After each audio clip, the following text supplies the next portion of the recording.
We are live, man. What's good, everybody? This is G with a PhD, and you're tuned in to the Green Gorilla channel. I'm joined with my good buddy Marcus Aurelius, and we want to have a brief discussion about some things he's been arguing about. I don't know if I'm in full agreement with his hypothesis, but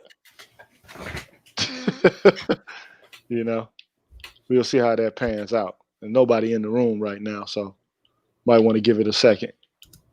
Did your peoples come by? Can you hear me?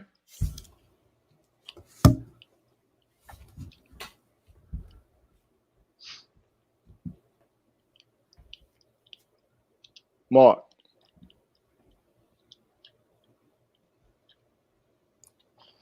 We got one person in the chat. Just give it some time to see if a few more people filter in.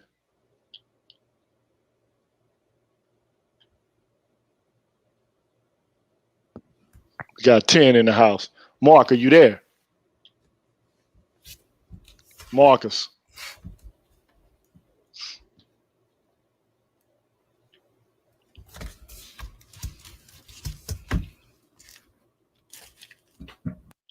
Can you hear me?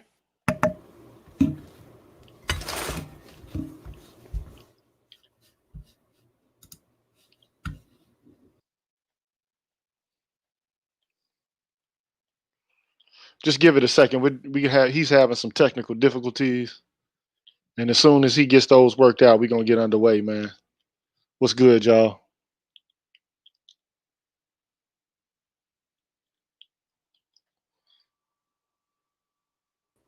Marcus. You can hear me, right? Yeah, I can hear you. Can you hear me? Yes, I can hear you. Can you hear me? What's good, Komet? Can you hear me? I can hear you. Can you hear me? That's the issue. I can hear you fine. I can hear you just fine. Or are you capable of hearing me? I don't think I can hear you, man. Hold on. You might want to go back to the setup you had initially. No. I can hear you now. My bad. You can hear me? Yeah, I can hear you. My sound for some reason wasn't coming through my headphones. I don't know what's going on, but yeah, man, I'm here, man. Okay, cool. So, what's good, people? Ram Tough, what's good? Komet Azabuiki, what's good? So, at any rate, man, I've been seeing you propose a hypothesis. Mm-hmm.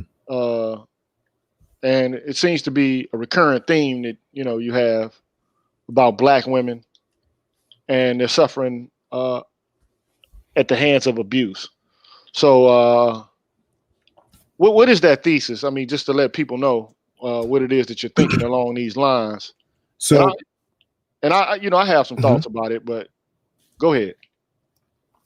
All right. So just be clear, right?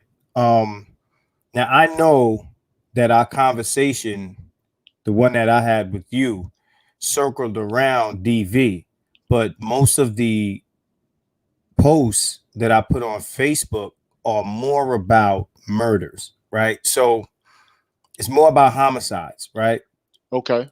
Now, you made some points in a post and, in all of our other conversations that actually, of course, they make sense. DV is nuanced. I spoke to a girl about that when I was in New York. So I know, you're speaking about the, bidirectional or unidirectional. I feel that in reference to murders, right? Homicides, women that are getting killed by their spouses, and Black women especially, because their numbers are higher than all the other women in reference to murders, right? Okay. It is my point of view, and probably the point of view of many other people, that Black women have a predisposition to dating men that have a a violent disposition, right? Prone to violence, prone to criminality, etc. It's part of our culture that we promote the thug, criminal, murder, or whatever. As far as DV, I would say that most of those issues that most of your views on that, I'm 100% in agreement with. But what I'll add to that is the same thing as far as what guys they look for applies to that also. But of course, that's like you said, a little bit more nuanced. But in terms of murders, when I look at the news and I see women that are, killed by their partners, or, their children are killed by their partners, the first thing I do is I look up the criminal history of the man that they charged. And 9 times out of 10, you can see all sorts of criminal history, violent criminal history, in the man that they chose. Is bigger than DV, because I think DV is not only is it more nuanced, but you got guys who don't necessarily fit the disposition of someone who puts their hands on a woman, so to speak, because that's a loaded phrase. You understand what I'm saying when you say he put his hands on a woman? Yeah, because it doesn't add any context. You know what I mean? So again, my view is that women tend to choose guys that are violent, that are prone to, I guess, pathological behavior. You understand what I'm saying? Okay. Yeah. Now we can talk about DV if you want to start there, but wherever you want to go. We need to start right where you are. Okay. Because there's a lot of assumptions that you have embedded within your argument. Okay. All so right. Look. Well, to begin with,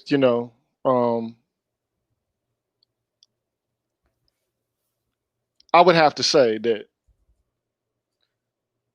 typically women, when they do date anybody, right, they typically tend to date up and across, right? Yeah.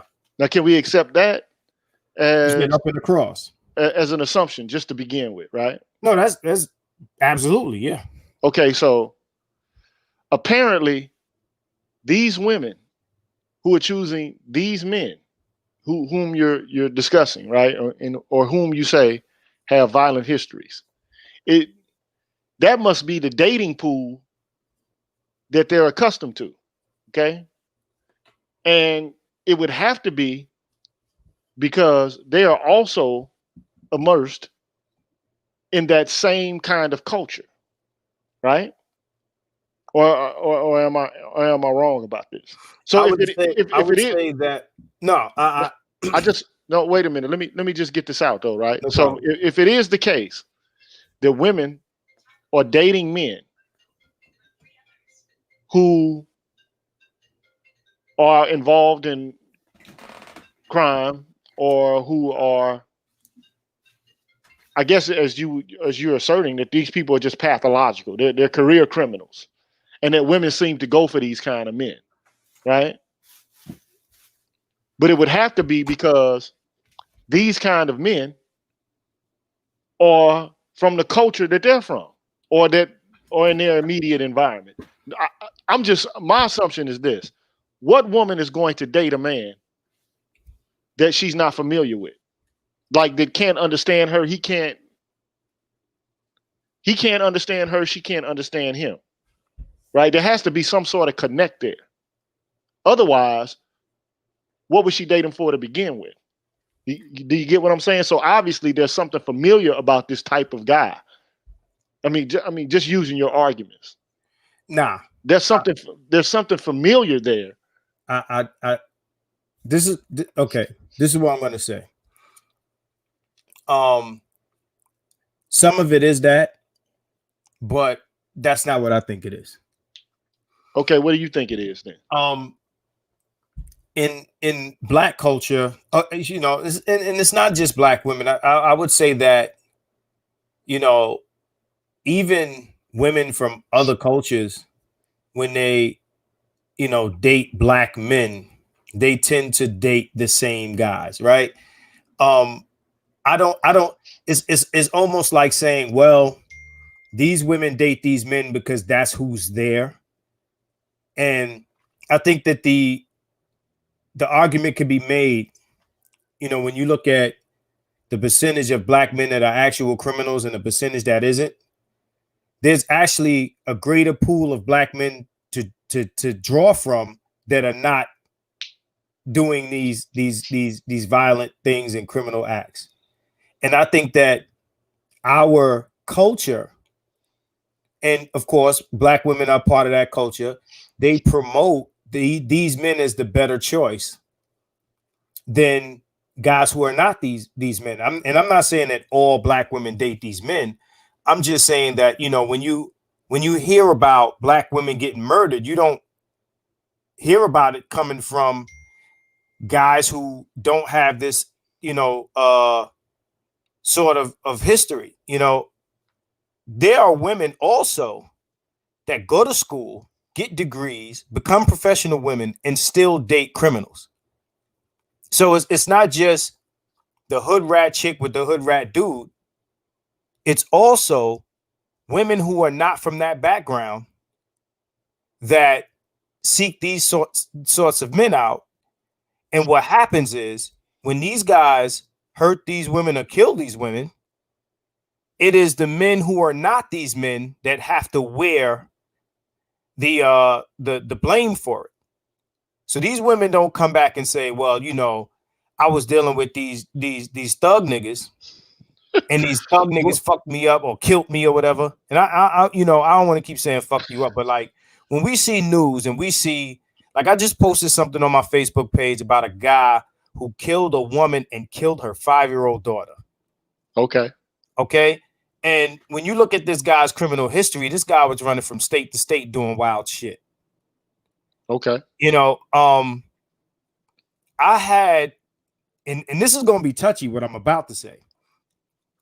My man Sundiata Conde, he sent me an article, and this is relating to Breonna Taylor. All right. They kicked in her door looking for a guy that she used to date. Yes. And she wasn't dating that man anymore. Right. Right. But that's the info they had. So Breonna Taylor, who I think she was essential employee.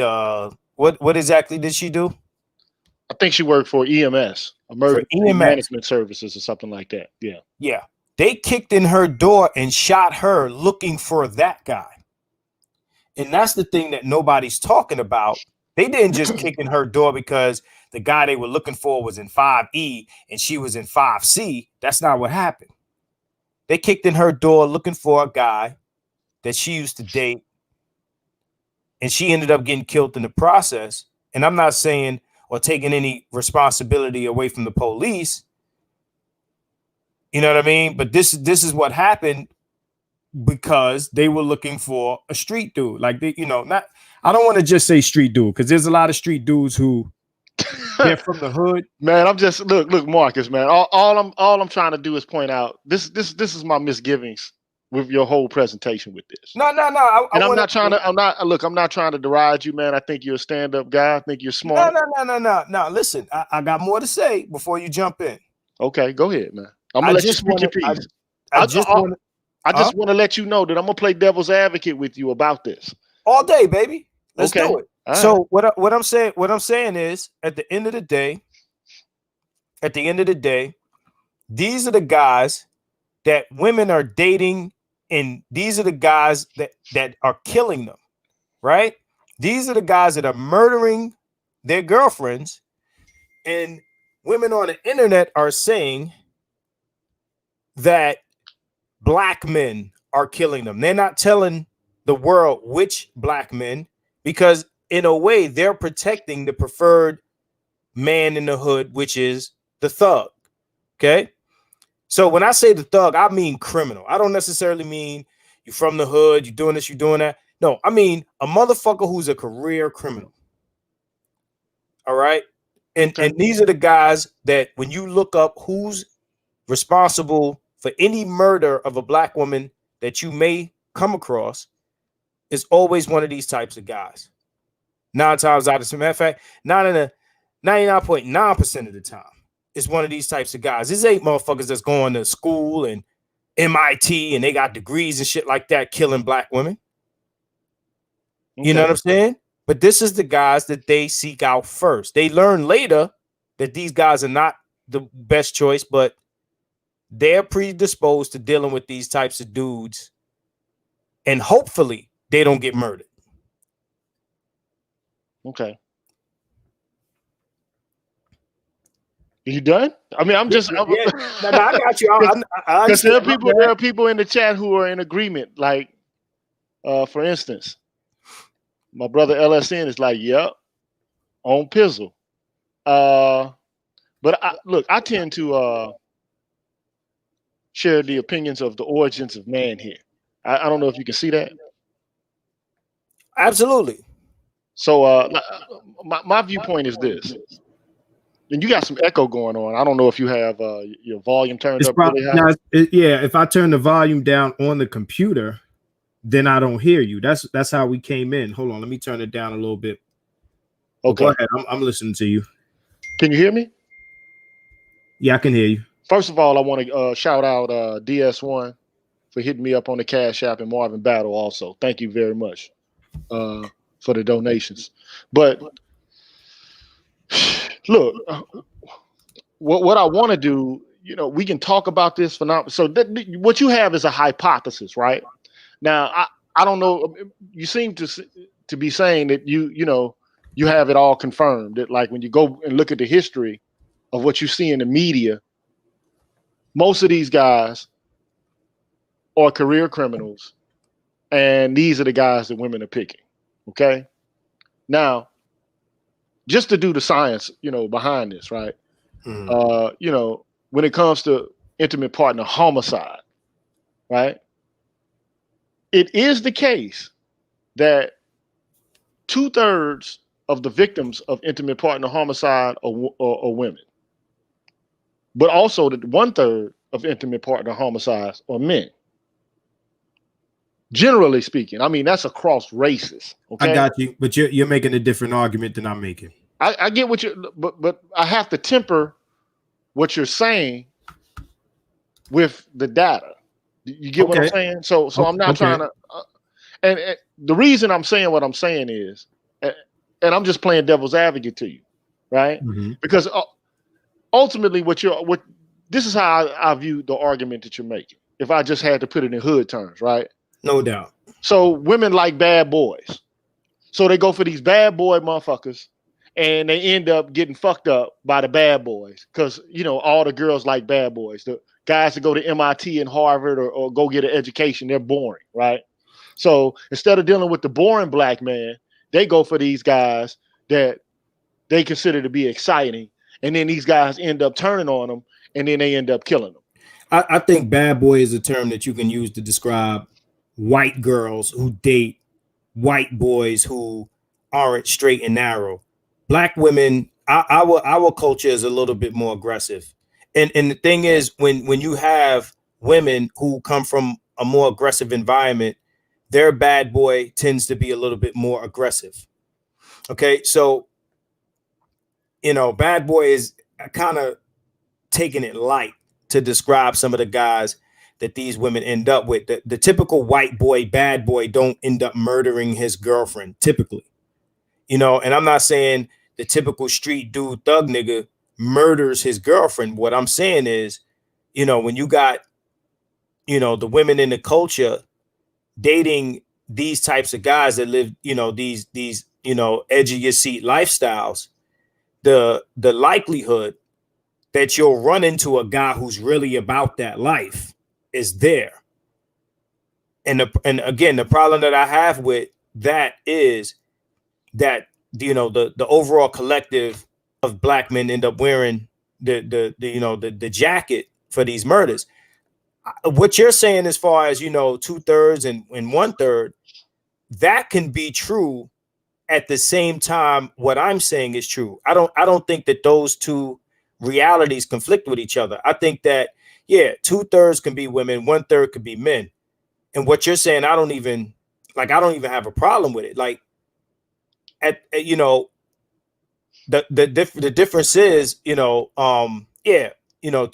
of the women are dealing with that, and 1/3 of the men is dealing with that. I don't disagree with that. What I'm saying is there's a small percentage of men that are carrying out these things, and the majority or the collective is taking the blame in, whether it be on social media or in the media, or, when somebody opens their mouth. Of course, the things that you're mentioning don't get spoken about, but those two things can be true at the same time. I don't think one negates the other. You feel me? I get what you're saying. Like, I understand the argument that you're making, right? So, okay, in other words, bad boy is not bad enough because, in the hood, but there's grimy guys. These guys are just pathological. They're murderers, they're career criminals. Our bad guys are the baddest of the bad. If I'm understanding you correctly, right? Write me if I'm wrong. I'm here to push back on your. Look, I can get highbrow with this, but I'm gonna give you the G shit. Okay. You can give wait a minute, but I gotta talk though, because you just talked for a long time. So I'm just trying to get points of clarification. I thought you asked me a question. My bad. Okay. I'm just trying to get a point of clarification though, right? So black dudes that, like, when black women go for bad guys, they go for some straight cutthroat, I slice and dice you up type nigga, right? I've had women tell me that verbatim. Like, I like that nigga who get it in. I like that nigga who pack them dice and who roll them dice and a pop a nigga in his head. They've written songs about it. Right. They've written this Roughneck, I Love a Soldier. You know what I'm saying? Okay. Yeah, I get it. Now, to me, I'm just going to be honest here, right? What it means, this is what it sounds like to me. I'm just telling you what this shit sounds like to me. No doubt. My brother. It sounds like you're making a black middle class argument. Not at all. I'm from the hood, bro. I get it, but it sounds similar to that kind of argument. No, not at all. But it sounds similar to it. And I'm not saying it's exactly the same, but I'm saying it's similar. Let me explain to you how it sounds similar to me. It sounds like you're saying that you got a group of bad black men who black women choose, and they're choosing people who are killing them, right? They're making bad choices. They're making bad choices in partners, and so those men end up getting them killed. But I'm not like those men, and most black men are not like those men. We need to separate ourselves from those bad men, and women need to leave those bad men alone. And then they would live. And then that way, we could all have a better image. And then black women will stop getting killed related to intimate partner homicide. Well, you said a few things that I'm not arguing. But I'm just telling you that's what it sounds like. No, I understand.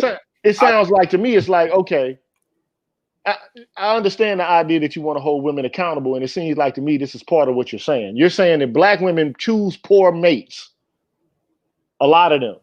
And so that's what ends up getting them hurt and subjected to DV. It's not just that. Because I don't want to cut you off. Go ahead. Because go ahead, clarify it again. Okay, I'm gonna say this, and it begins and ends here.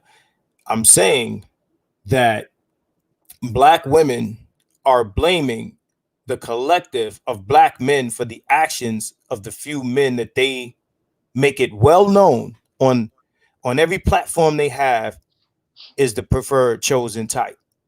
All right. I'm not making the middle class argument that, we need to separate ourselves. Listen, I'm in a lot of those groups where guys talk like that.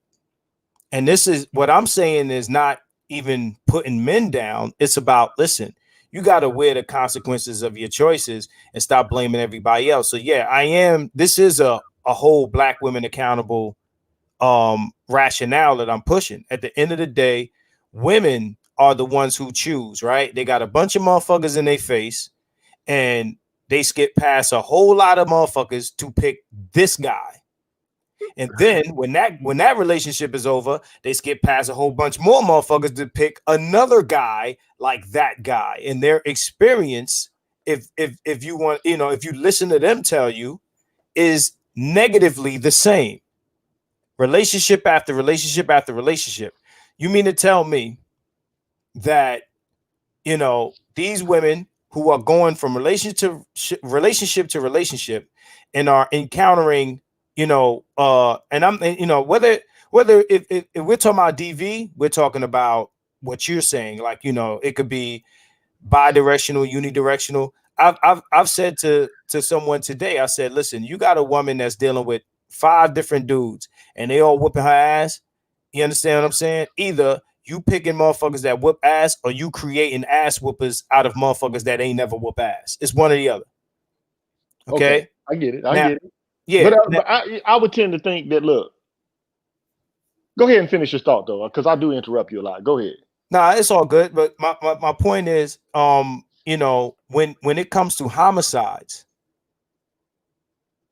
I am 100%, as far as my research, and I'm not going to say 100% overall, but every situation that I've come across where a woman's bad boyfriend killed her or got her killed. Like, there was a story about a woman who was a real estate agent selling houses, and a bunch of motherfuckers came and grabbed her out of a house showing. Okay, a house showing. And threw her in the van and killed her because they killed the boyfriend earlier that day. They killed the dude. This was a woman who was successful real estate agent who was dating one of these cats.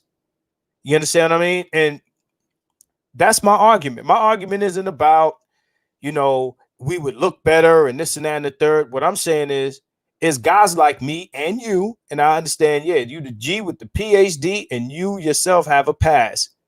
Don't get it twisted. I'm from the hood. I'm not, listen, I didn't come up in, these areas, like, bro, I'm from Brooklyn, New York. You understand what I'm saying? Man. I get it, bro. So what I'm saying is, we all have done our little dirt, but at the end of the day, it's like, my issue, and a lot of the things that I say, whether it be on YouTube or Facebook, is not necessarily about me directly. I just don't like women dating dangerous pathological motherfuckers and then seeding their issues or the issues that they might read about when they see women who have dated these dudes or getting murdered by these dudes, and they say black men are killing us. Well, Marcus, let me temper this to begin with, okay? So I'm, I don't know how old you are. You don't have to disclose that if you don't want to. But I grew up like, in the 70s to the 80s, okay? Mm-hmm. And I spent my college years in my 90s. You know what I'm saying? Late 80s. We're around 90s. Around the same age. We around the same age. So you didn't start hearing this black women are oppressed by black men type shit until relatively recently, right? Absolutely. I mean, wait a minute. Hold on. Okay. Now. I gave you a long time to talk. No, I ain't jumping in. I just wanted to, But go ahead. Ask the question if you need clarification about it. No. I'm gonna let you rock. I understand what you're saying so far. Continue. Okay, so this is a relatively recent. To be perfectly honest, I'm willing to bet you. I can't right now. I don't have the data on it, so I can't go back on it to do any kind of fact checking at the current moment. I don't have the ability to do that in real time. But I'm willing to bet your bottom dollar. Mm-hmm. We can make a gentlemanly bet, like motherfucking trading places. I'm willing to make a gentlemanly bet with you for $5. How about that? Okay, which I will send to your Cash App. Mm-hmm. If the numbers are radically different today as they were 15 to 20 years ago in relation to this phenomenon. Okay. What part of it? Okay, so what my argument is going to be is that when you hear women talking like this now, they're talking like this now precisely because there's a narrative being pushed in the academy, which has filtered its way down to the media, which now has filtered its way down into popular culture, social media. Because now you got a lot of self-proclaimed experts about this idea that black women are just being killed in mass by black men. We even had this conversation a couple of weeks ago, if my memory serves me correct, when Dr. Johnson got on here. Absolutely. So wait a minute now. I got you. So people tend to have a lens through which they view phenomena. Mm-hmm. You know what I'm saying? They come with their lens and they interpret things related to the lens that they're using. Okay? You didn't hear this type of shit until what's coming to the fore is this argument that black women are oppressed. Yeah. Now we already know, like on my channel, I talk about this quite often. Okay. I talk about how you didn't really start, and I even had a conversation with Dr. Curry. Mm-hmm. What was it? Thursday? Yeah. I think Thursday was the day we had this conversation. I need to check that out. You got to check that out because shout out to Dr. Curry. Yeah, shout out to Dr. Curry, man. So the reason that you're starting to see these arguments on behalf of black women is because of the research and the viewpoint that's being promoted. Okay, so intersectionality theory is one of the reasons why you're beginning to see this kind of argument come to the fore. Now, I think 89 or the late 80s, early 90s was when Kimberly Crenshaw started to do this work. Okay. Mm-hmm. Now I'm being academic on you now, but I need to frame this. Okay. No. So what she did was she borrowed from the work of a feminist by the name of Catherine McKinnon. Mm-hmm. Okay. Now Catherine McKinnon basically just argued that women as a group are oppressed by patriarchy. Mm-hmm. And they're subjected to patriarchy primarily by means of rape and domestic violence. Okay, that's basically her argument, that women ontologically is just a fucking fancy word for meaning being. Like, this is just the reality of our lives. We are the type of beings, being women, who are subjected to rape and domestic violence. Mm-hmm. Okay, so you start to see black feminists pick up the talking points of white feminists, particularly as it pertains to black men, this argument that black women, even more so than white women, are subjected to this kind of abuse, right? Because of course, black men are more pathological than white men, right? I mean, in the popular belief, in popular culture. Mm-hmm. In popular culture.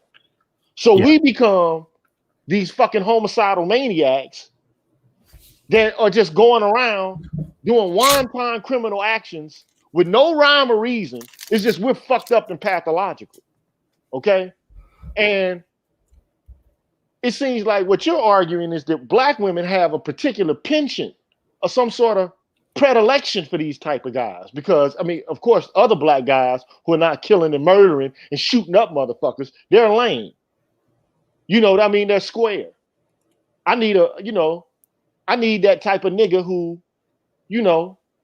who much of this, I think, can be, boiled down to the following on behalf of black women, right? I think black women date what they like, what they know, and what they trust. I don't. Let's see. This is the thing. So they don't know. A lot of black women. I don't like even black women who get degrees. Like Breonna Taylor, she uplifted herself. But you got to understand that most black people, I don't give a fuck where they arrive at, through education or whatever the case may be. Mm-hmm. It's a lot of educated motherfuckers from the hood. Especially black women. Right? I mean, a lot of black women, more so than black men, matriculate into these universities. They steal it from the hood. But they go and they get these degrees, but they don't leave the hood behind because it's very difficult to leave your culture behind. You see what I'm saying? It's difficult for you to go from Brooklyn, right? And then all of a sudden you get a degree and then you start hobnobbing with people from a different social class. You really still don't understand that social class. But see, but that's like saying that the only black existence is the hood, and that's also incorrect. Like there are middle class black existences in the United States that you can leave the hood with your degrees and exist in and not have your life in danger. It's like saying all these motherfuckers from Chicago have nowhere to go. Now, hood motherfuckers don't got nowhere to go. They can't exist too many places. But if you're talking about somebody who has an education, they have degrees, they're not limited to, it's not a choice of the hood or hobnobbing with white folks. There's black existences in this country where black people with education can go to and exist in a nonviolent space. But I mean, but Marcus, here's the deal, man.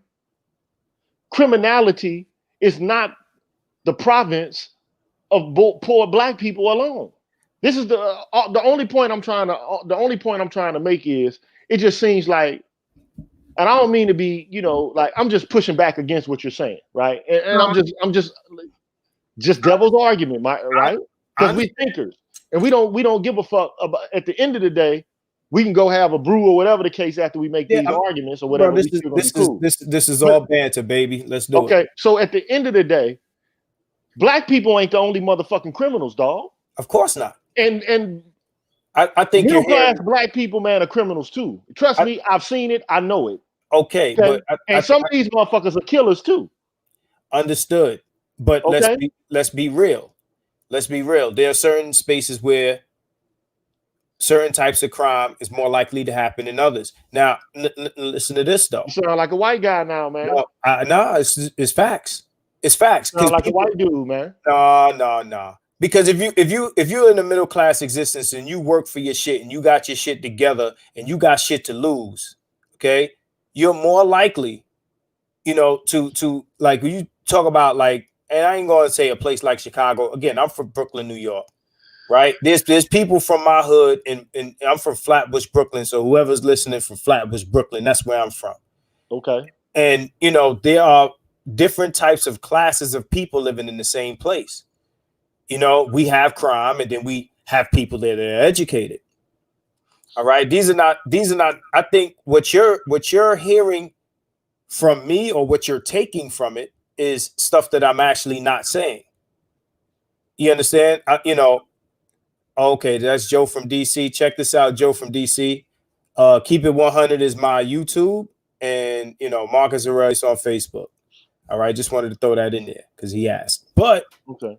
I think, GG, I think you're taking an interpretation from what I'm saying that like the things that you're responding to what I'm saying with are not even things I'm in conflict with. So when you talk about, the media portraying black men as pathological maniacs and things like that, I'm aware of that part. And, also, this idea oppressed by black men and this and that and the other. I'm not debating against any of that. I think that everything you're saying is absolutely correct. You understand? We're not debating how many black men are killing black women or if it's an epidemic or anything like that, because I think we're in alignment on those points. What I am saying is when it comes to who black women choose to date, who black women say out of their face, and this is older than social media, we can go back into the 80s and we know who the black women were choosing to date then and in the 90s and even up to now. Whether these men are killing these women en masse is a different discussion. I'm not even saying all of them are killing black women. What I'm saying is 9 times out of 10, when you see the homicides happen, it's usually one of these guys. It's not usually someone such as yourself or such as, someone who's middle class or whatever. Of course, crime happens in middle class black neighborhoods. You understand what I'm saying? But we're not talking about the sort of crime that we're discussing right now. You understand? We're talking about guys who have long criminal histories in the streets. We ain't talking about white collar crimes. We ain't talking about none of that other shit. We ain't talking about, some dude that done smacked his wife around or whatever. We talking about guys who are running from state to state. I'll show you the articles because I posted a lot of them over years on my Facebook page to throw, because these girls, they'll say, well, you don't hold black men accountable, but they'll push back because of the type of black men I'm holding accountable. They want to put it on the lames and the this ones and the that ones. When women speak about patriarchy, black women in particular, they're not talking about the thug. They're talking about men who got their shit together.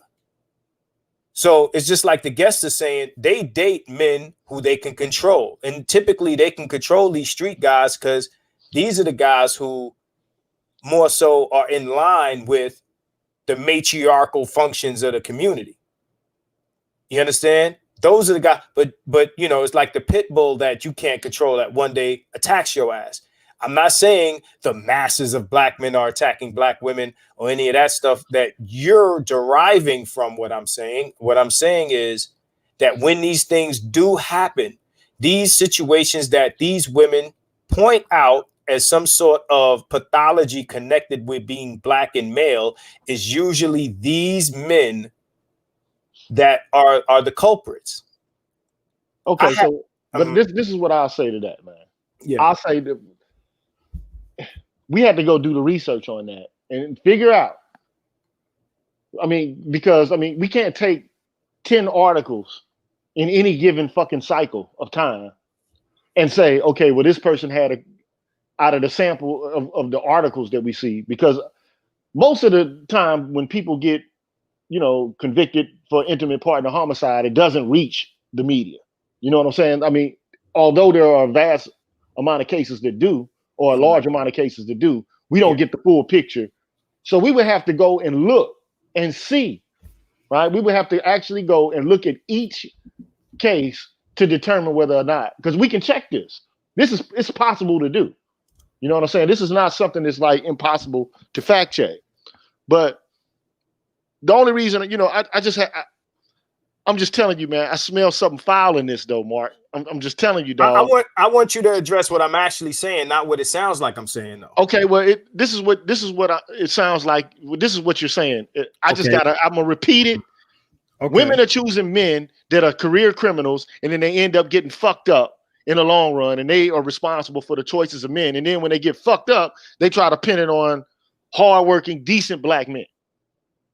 I am saying that. Anything outside of what you just said, I'm not saying. So I'm not saying the majority of black women are getting murdered by black men and we're the number one cause of murders, or that we're all pathological motherfuckers and shit like that.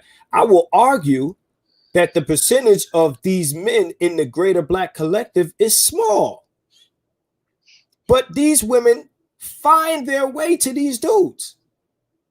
So you find a lot of these guys have multiple kids with multiple women. That shows that multiple women are dating and procreating with the same motherfuckers, man.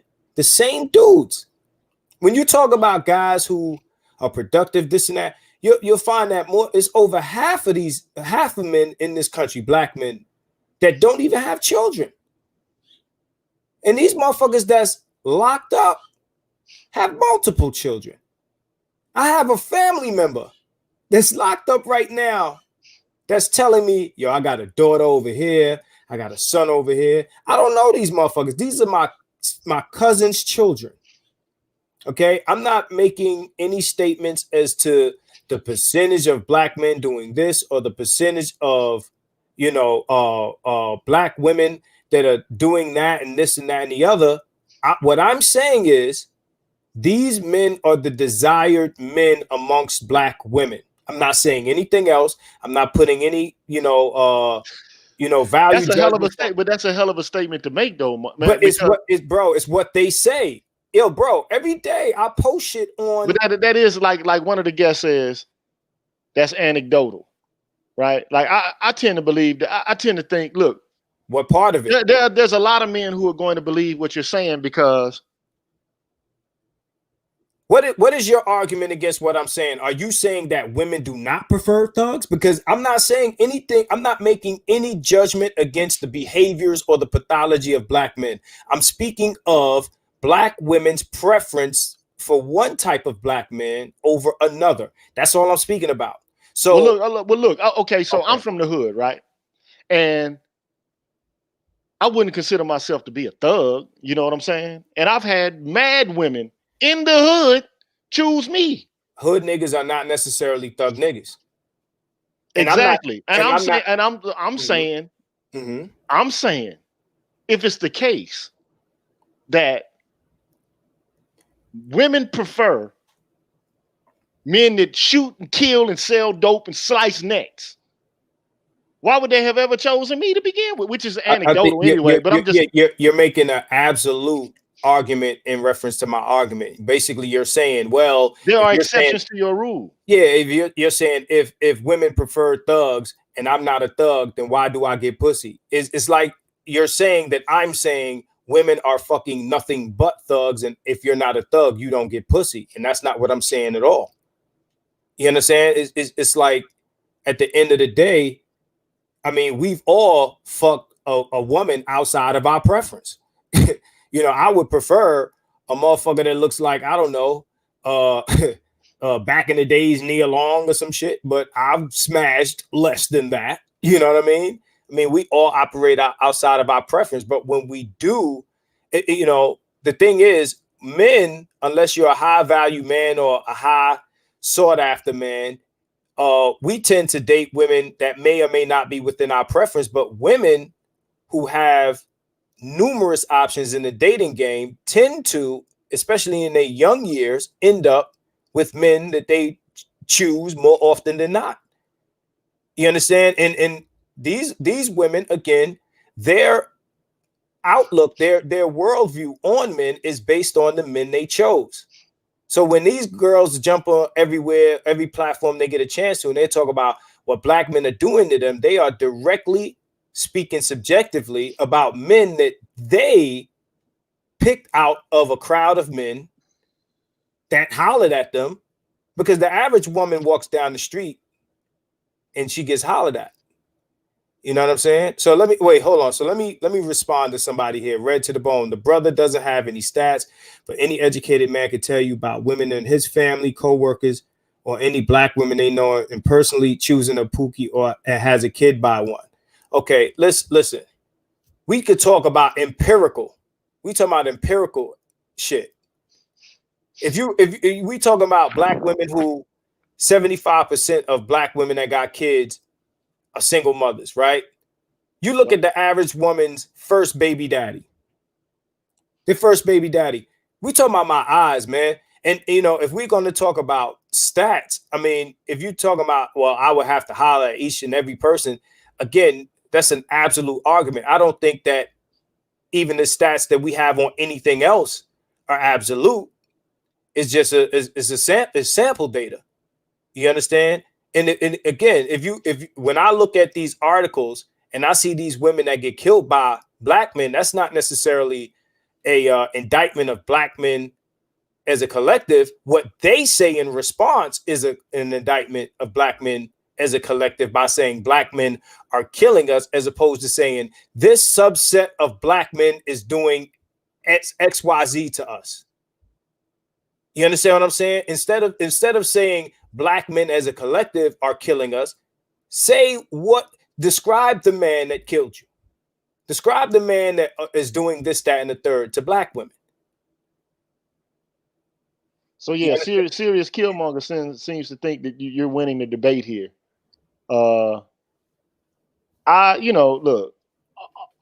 I can say about this is, but we're actually not disagreeing though, bro. Every argument that you've made since we've started, I agree with, but I don't think that that's in conflict with what I'm saying, because I mean, all I'm saying is this: you're making the case that black women, by and large, like thug niggas. They make that case. I don't have to say it. I listen. That's what you're saying, though. You're and then you're not only are you saying that, you're saying that that's what women are saying. Now, I'm saying no, wait a minute. Wait. Now, for you to be able to make that case, yes, that's you would have to have access to all black women. that's an absolute.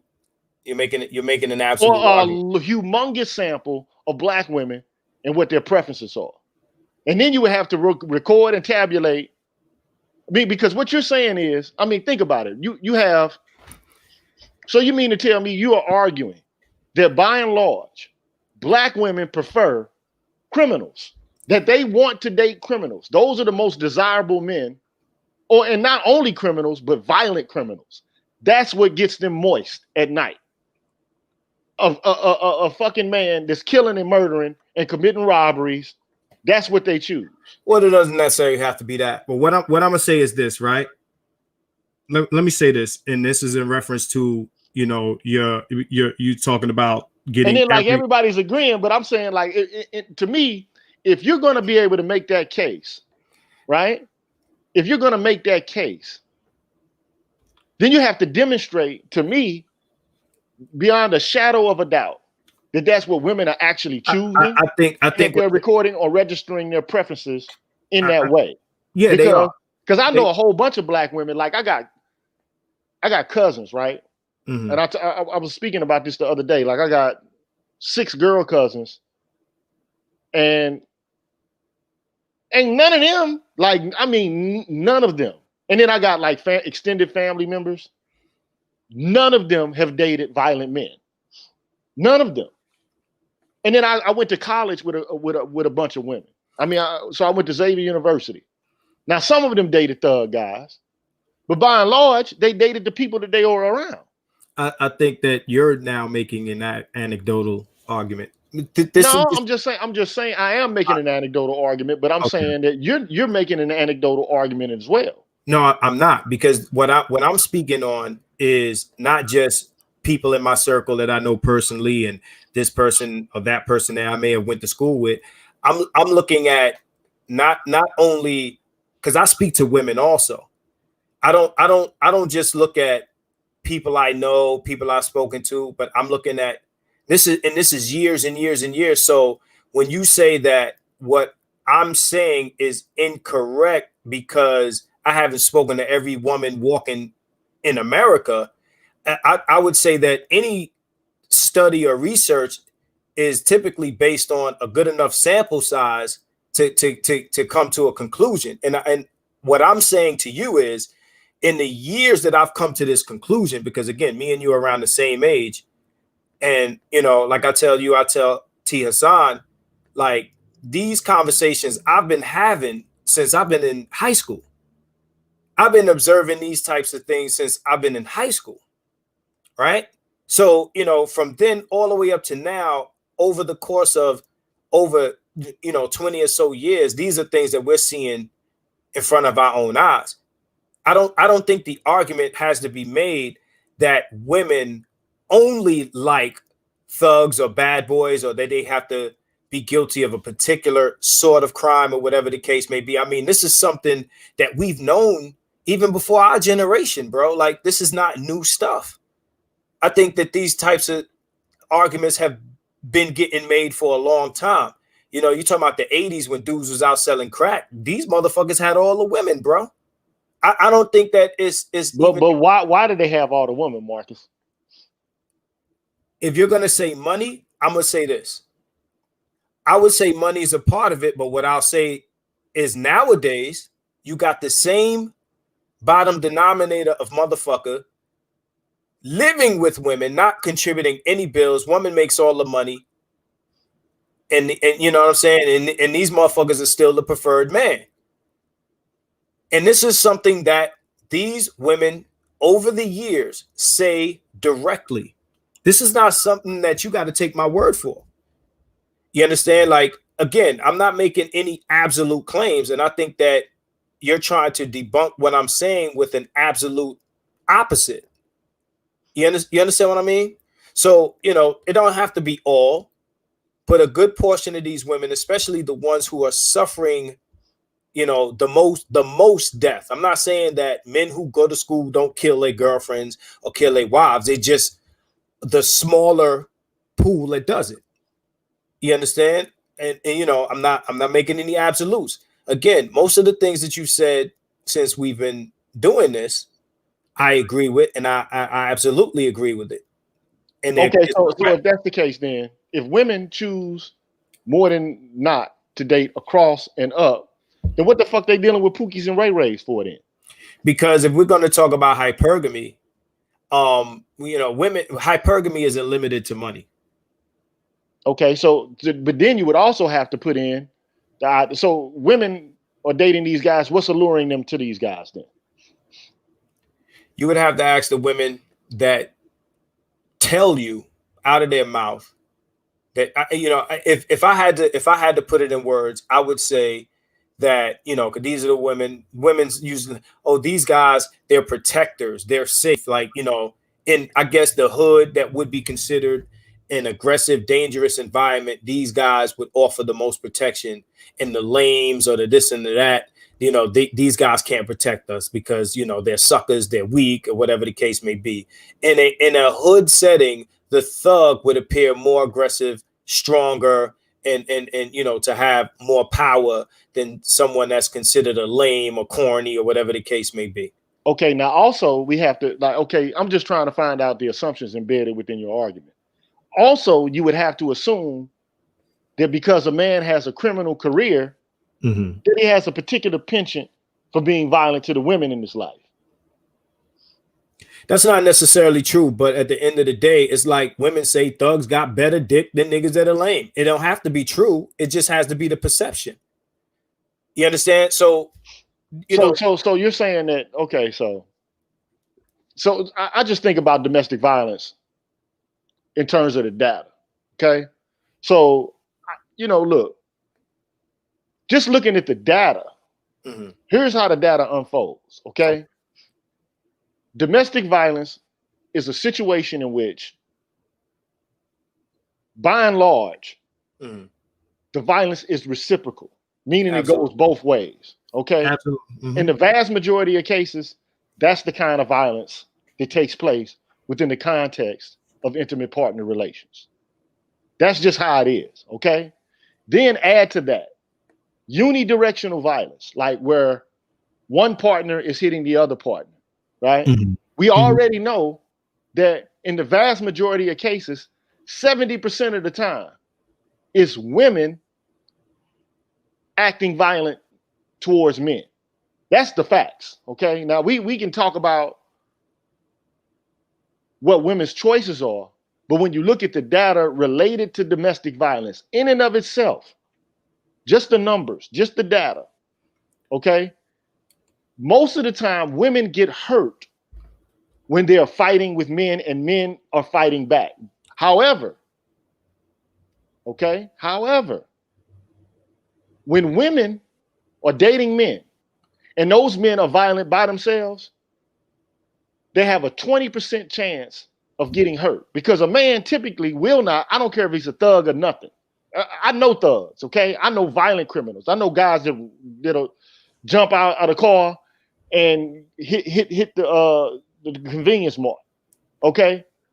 These guys, just because they're violent in one domain doesn't necessarily mean that they're going to be violent in another domain. Absolutely. Okay? But, you know. But I will say this. Like, I will say this.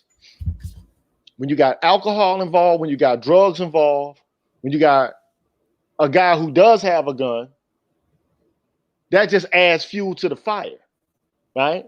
But a lot of times, women are dating these guys, okay, and they're pushing these guys' buttons, man. Because even though women, see, let me just put it this way. Wait a minute, hold on, before I okay, I need to finish. I need a different argument. I'm sorry. I just need to finish my thought because to me,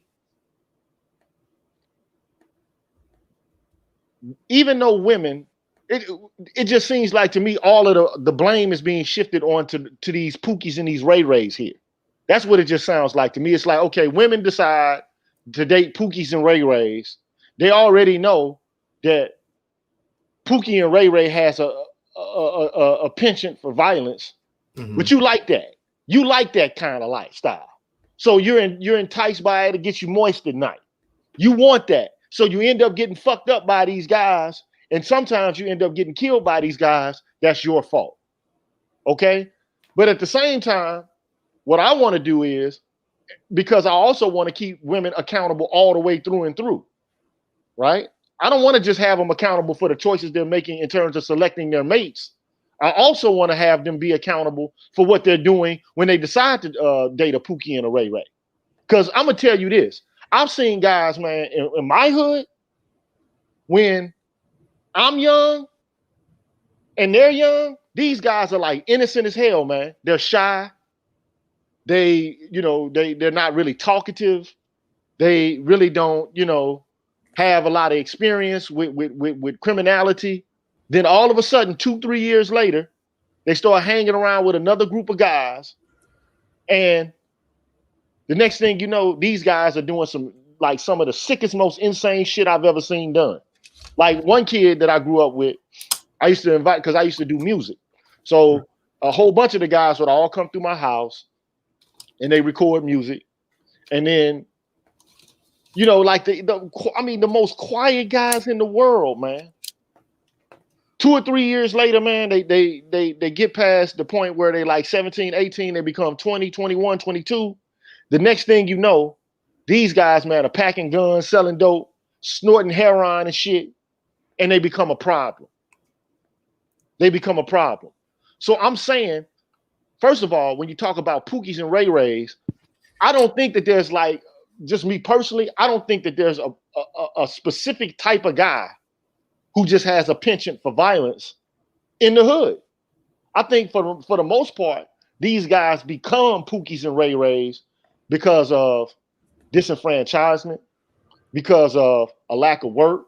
And if you look at it, a lot of times these guys' behavior is criminalized just by them being where they're from. Meaning, think about it. 1/3 of the black male population has a criminal record. That's just this is a fact. 1/3 of the black male population. You're making this conversation like I'm indicting black men, and you understand what I'm saying? Again, you're defending against things that points I'm not making, bro. And you said I got it. All I'm trying to do is defend black men. See what I don't want to. But you don't have to defend black men, because my point is not attacking black men. That's the problem that I'm having with the stuff you're saying. You're responding to me as if I'm making a case against black men, bro. And that's not what's happening here. Okay, it's not debatable that we have a bottom denominator of men in our society, like every other society does. I don't care what race you are, we have there's a bottom feeder population in every race. This is not about me attacking black men, so you don't have to defend black men. I'm listening to everything you're saying, and the problem that I have with sitting and listening to you is you're saying shit I say. You understand what I'm saying? This is not an indictment on black men or how dudes become Pookies, and that's a different conversation. That's a different discussion. You understand what I'm saying? What I'm saying is, when we talk about women who speak on who's murdering black women, right? You're saying there's only one type of guy that murders black women, and that's Pookie. I'm not saying there's one type of guy. I'm saying most of the shit that you see, and I ain't talking about domestic violence. Domestic violence isn't necessarily attached to dudes in the hood. Hood dudes, do they commit domestic violence? Absolutely. Guys that go to Harvard smack the shit out of their women all the time. I'm sure. That's all I'm trying to say. Okay, but that's not the argument that I'm making, because you keep bringing it back to domestic violence. What I'm saying to you is the guy who's going to kill, listen, it took them weeks to find this little girl's body. Are you making the argument that this black man that killed this woman and her daughter and hid her body is something that resulted from, we was arguing in the crib and you said some shit that I don't like? Like, come on, fam. Like, at the end of the day, there are, like I said, bottom feeders in every population, every race. And for some reason, in our culture, these are the men that our women are drawn to, whether they are real killers or they look like them, right?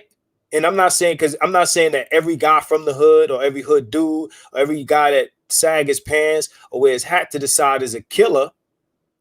But and a lot of these guys play the role real well. But these women are drawn to that stereotype. And every once in a while, they stumble across a twig that's a real killer. You understand what I'm saying? This is what they're attracted to. That style, that hood nigga swag. Like, that's what they're attracted to. And it's not something that is a secret. They say it, and it's been this way for years. It's like Unreasonable Man said. They are perceived as being alpha males because of societal conditioning. Black women are predisposed to be aroused by them. I fully agree with that. You know what I'm saying? So I'm not saying all these dudes is killers, but there are killers among them. There are less killers in fucking master's degree courses. Now that's what I don't know. See, I don't know. See, I have my disposition in relation to human nature is anybody can be a killer at any moment. Absolutely. But and not only that, so take for example, like weird behavior, man, manifests itself across class, man. That's all I'm trying to say. And murderous behavior also finds its way across class. So you might be inclined to think that just because, you know, you got these the imagery of the thug, I'm not gonna lie, it's alluring because it's glamorized in popular culture. That's the only reason I think that women might even have some sort of penchant to date these kind of guys. If it's the case that the kind of imagery you see of guys getting money and of guys, you know, living a fast lifestyle, like say for example, rap music, like Lil Wayne, Future, you know, these guys, Biggie Small, Tupac, whatever the case may be, you know, these guys glamorized and they kind of popularized thug life and thug culture, right? It was like that before this. I mean, you talking about the 70s, you had a lot of the gangsters come up. Like it's not just about glamorizing money and things like that. I mean, it's a little bit more than that. And I got this, you know, one of your guys is saying, he says, I'm a bit confused on what point that I'm trying to make. I think I've said it crystal clear a few times. You know, I think that what's being taken from what I'm saying is, you know, black dudes is like this and they killing this and that and the other, da da da da. Yo, I think that I'm making it very clear that the typical, and typical doesn't mean absolute. The typical guy is, and I'm especially talking about women when they're in their young age, you know, the typical guy that they prefer to date, you know, typical, I'm saying that word again, typical, is the thug stereotype. So when I say thug, I mean criminal, right? So these guys that are stereotypical, like posing or acting like, or in some cases really are the thug. Hood dude, street dude doesn't necessarily have to be a criminal per se. You understand? It's like if you're chasing the thug stereotype, every once in a while, you're going to bump into the real motherfucking deal.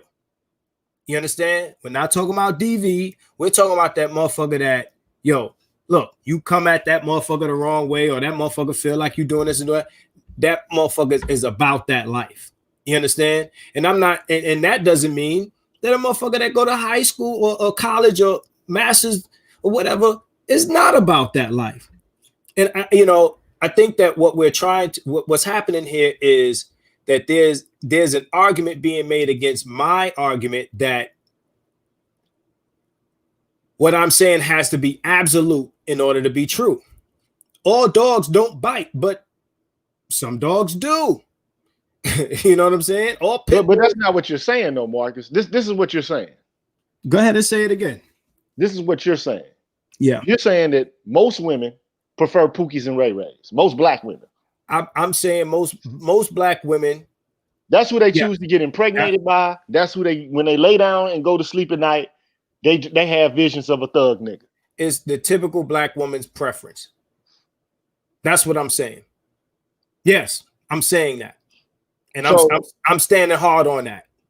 But I'm just I'm finding difficulty reconciling that with the idea that because of Pookie and a Ray-Ray, let's just face the facts. Because I done dealt dope, and I know a whole bunch of Pookies and Ray-Rays. Most often, Pookie and Ray-Ray ain't got shit going on. Okay.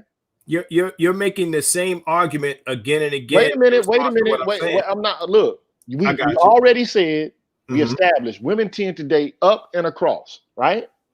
That's what they tend to do. But tend to do that. But then you're also saying that there's a cross current in which they tend to want to date. So let me ask you a question. Do you think that our culture, and I'm talking about black culture, because we exist in a macro patriarchy as a micro matriarchy.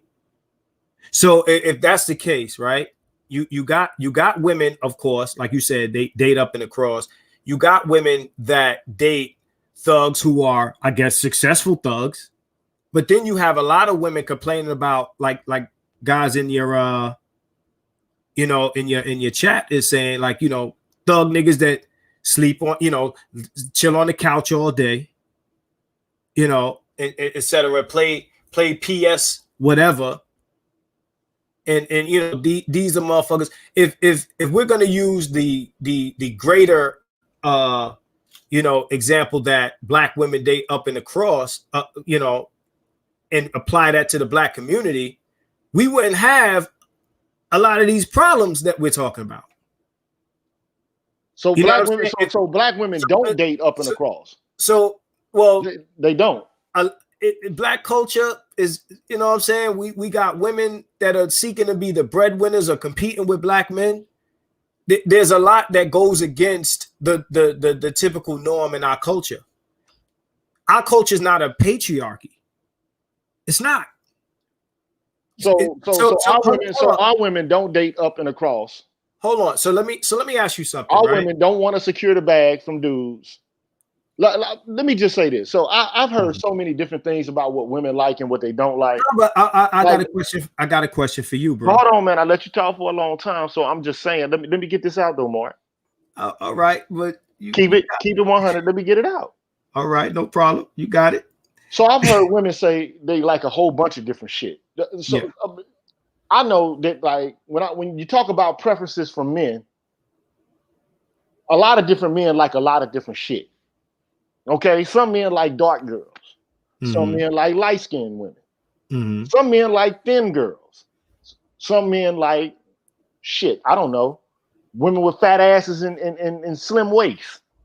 I mean, so there's a diversity of preferences. That's men. Okay, so but you're saying that women have this very narrow preference. And it's a pathological preference. There's no variance in their preferences. There's no diversity in their preferences. They just like Pookies and Ray-Rays. And I just find that hard to believe that that's, I mean, I'm just saying, I can't right now, I don't have the data to disprove that. But I just find it like, I mean, that's just saying, first of all, black women are monolithic in their preference structures. No, I didn't say that. I said that that's what they tend to like. Okay. And I didn't say Pookies and Ray-Rays. I said it could be the thug stereotype. If that's Pookie and Ray-Ray, that's fine with me. Right? They don't have to, because you're going straight to pathological, like, if a dude ain't pathological, if he's a calm hood dude or whatever, if he ain't a killer, she ain't dating him. I'm not saying that. I've said it again and again. These women are chasing a thug stereotype that could be or could not be real. Okay. So as long as if it looks like a thug, they like it. Abso-fucking-lutely. And that's what I'm saying. Yes, that's what I'm saying. That's what I'm saying. And I'm saying it, brother, because they say it, brother. They say it. This is not just something. Listen, If Dylan Roof run up in the church and shoot a whole bunch of black people, and then you ask him why he did it, he said, because I'm a racist, are you going to create a case against why he said he did it? Black women say every day that this is who they prefer. And they show us. Man, man, we got to bring some black women on, man.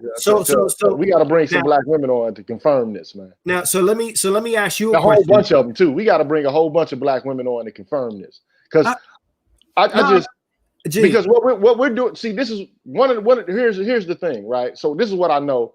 Look, you got to let me ask you some questions, because I wanted to ask those questions before. Now I just answered your last questions and I answered these questions. Okay, man, I'm gonna let you. Okay, go ahead, bro. Okay, I got some questions for you, right? Okay. Are you saying that black women have another archetype preference? And if so, who is that guy? And what empirical? And I ain't telling you, we ain't got to pull stats. What have you seen? And I ain't just talking about your circle, because I'm not talking about my circle. I ain't talking about my mama, my aunts, or my mom, my sisters. I ain't talking about none of them. I'm talking about how I, throughout my lifetime, seen the patterns of who black women date and procreate with. The patterns. And not only that, but who they say they like, and on every platform given to them. You had talk shows back in the days where these women would get up there and say, all the ain't no good black men out there. They're either dead or in jail. Now, who could they be talking about? Not the millions of black men in college. They couldn't be talking about them. They're talking about the preferred men. The preferred men are either dead or in jail. Every time you turn on Maury, you see some loser. We can't use Maury, man, as a template, man, to make but popular. I'm not using Maury as a template, but it has to be thrown in with the other examples. You know what I'm saying? But I don't need it to prove my point. We could strike Maury from the record. Yeah, strike Maury from the record. So no, we can do that, because I don't need it to prove what I'm saying. When you look at the women who are having children by these guys, and you look at who they're having kids for, right? Do you have any kids, man? No, I don't. Okay, but that's a choice of mine. Okay, look, let me just add. So what I want to do is this. You didn't answer none of that. But no, you asked the question. Nah, I asked you, who do you think is the black woman's archetype? Who are they chasing? Who are they chasing, and what chasing the G with a PhD? No, I'm just out there. They chasing that G. My nigga. No, but I'm being ignorant by saying that, man. But I think that a lot of women have different types. Just my honest opinion. Okay, this is an opinion. Okay, this is not a fact. Okay, I just think that different women like different types of dudes. Some women like thug dudes. Mm-hmm. Some women like niggas who know how to talk real well. Some women like niggas that got like a Denzel face. Some women like niggas that got like abs and shit and chiseled bodies. Mm-hmm. Some women like niggas that make a lot of money. You know what I'm saying? And that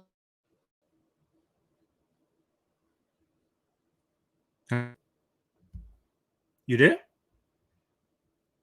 Archetype. I'm just saying that there's different types of men that women like, just like there are different types of men. Women that men like. You might have to repeat some of that. I think your mic cut off for a second. Okay, yeah. Okay, so I'm sorry. Okay, so what I'm saying is, when it comes to men, there's a diversity or a range of preferences that they have. Okay. Mm-hmm. I'm saying, this is just my opinion, that when it comes to women, there's going to be a range of preferences that they have. Mm-hmm. So some women like men who are thugs. Mm-hmm. And I think partially the way I can explain this is due to the fact that, a lot of these women are raised in these environments where this is what is normal to them. Like the thug dude is something that they know. Like their father might have been a thug nigga, their uncles might be thug niggas, their brothers might be thug niggas. So that's something that they're comfortable with and that they know. But then there are some women who like guys who are buff, some guys, like even like take for example, I remember like, you remember Big Meech from BMF, right? Yeah. So one thing I don't like to do, because I know different types of criminals, okay? Mm-hmm. Not one type, criminals are not even demographically the same. You see what I'm saying? Some criminals are quiet. Some criminals are loud and obnoxious. Mm-hmm. Some criminals are shy. But like some criminals, are 6 feet tall. Some are short and stubby. I've already made this point, and I think you missed it. I've already made this point. You're repeating what I said. But you asked me the question.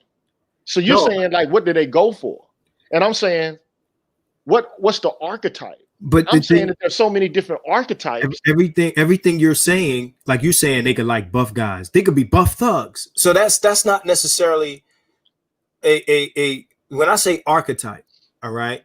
When I say archetype, this is what I mean. Like dispositional archetype. There we go. You're talking about a dispositional archetype. So that's no. You're right. So that's that. Let's use that word. Let's go with that word. Right. Okay.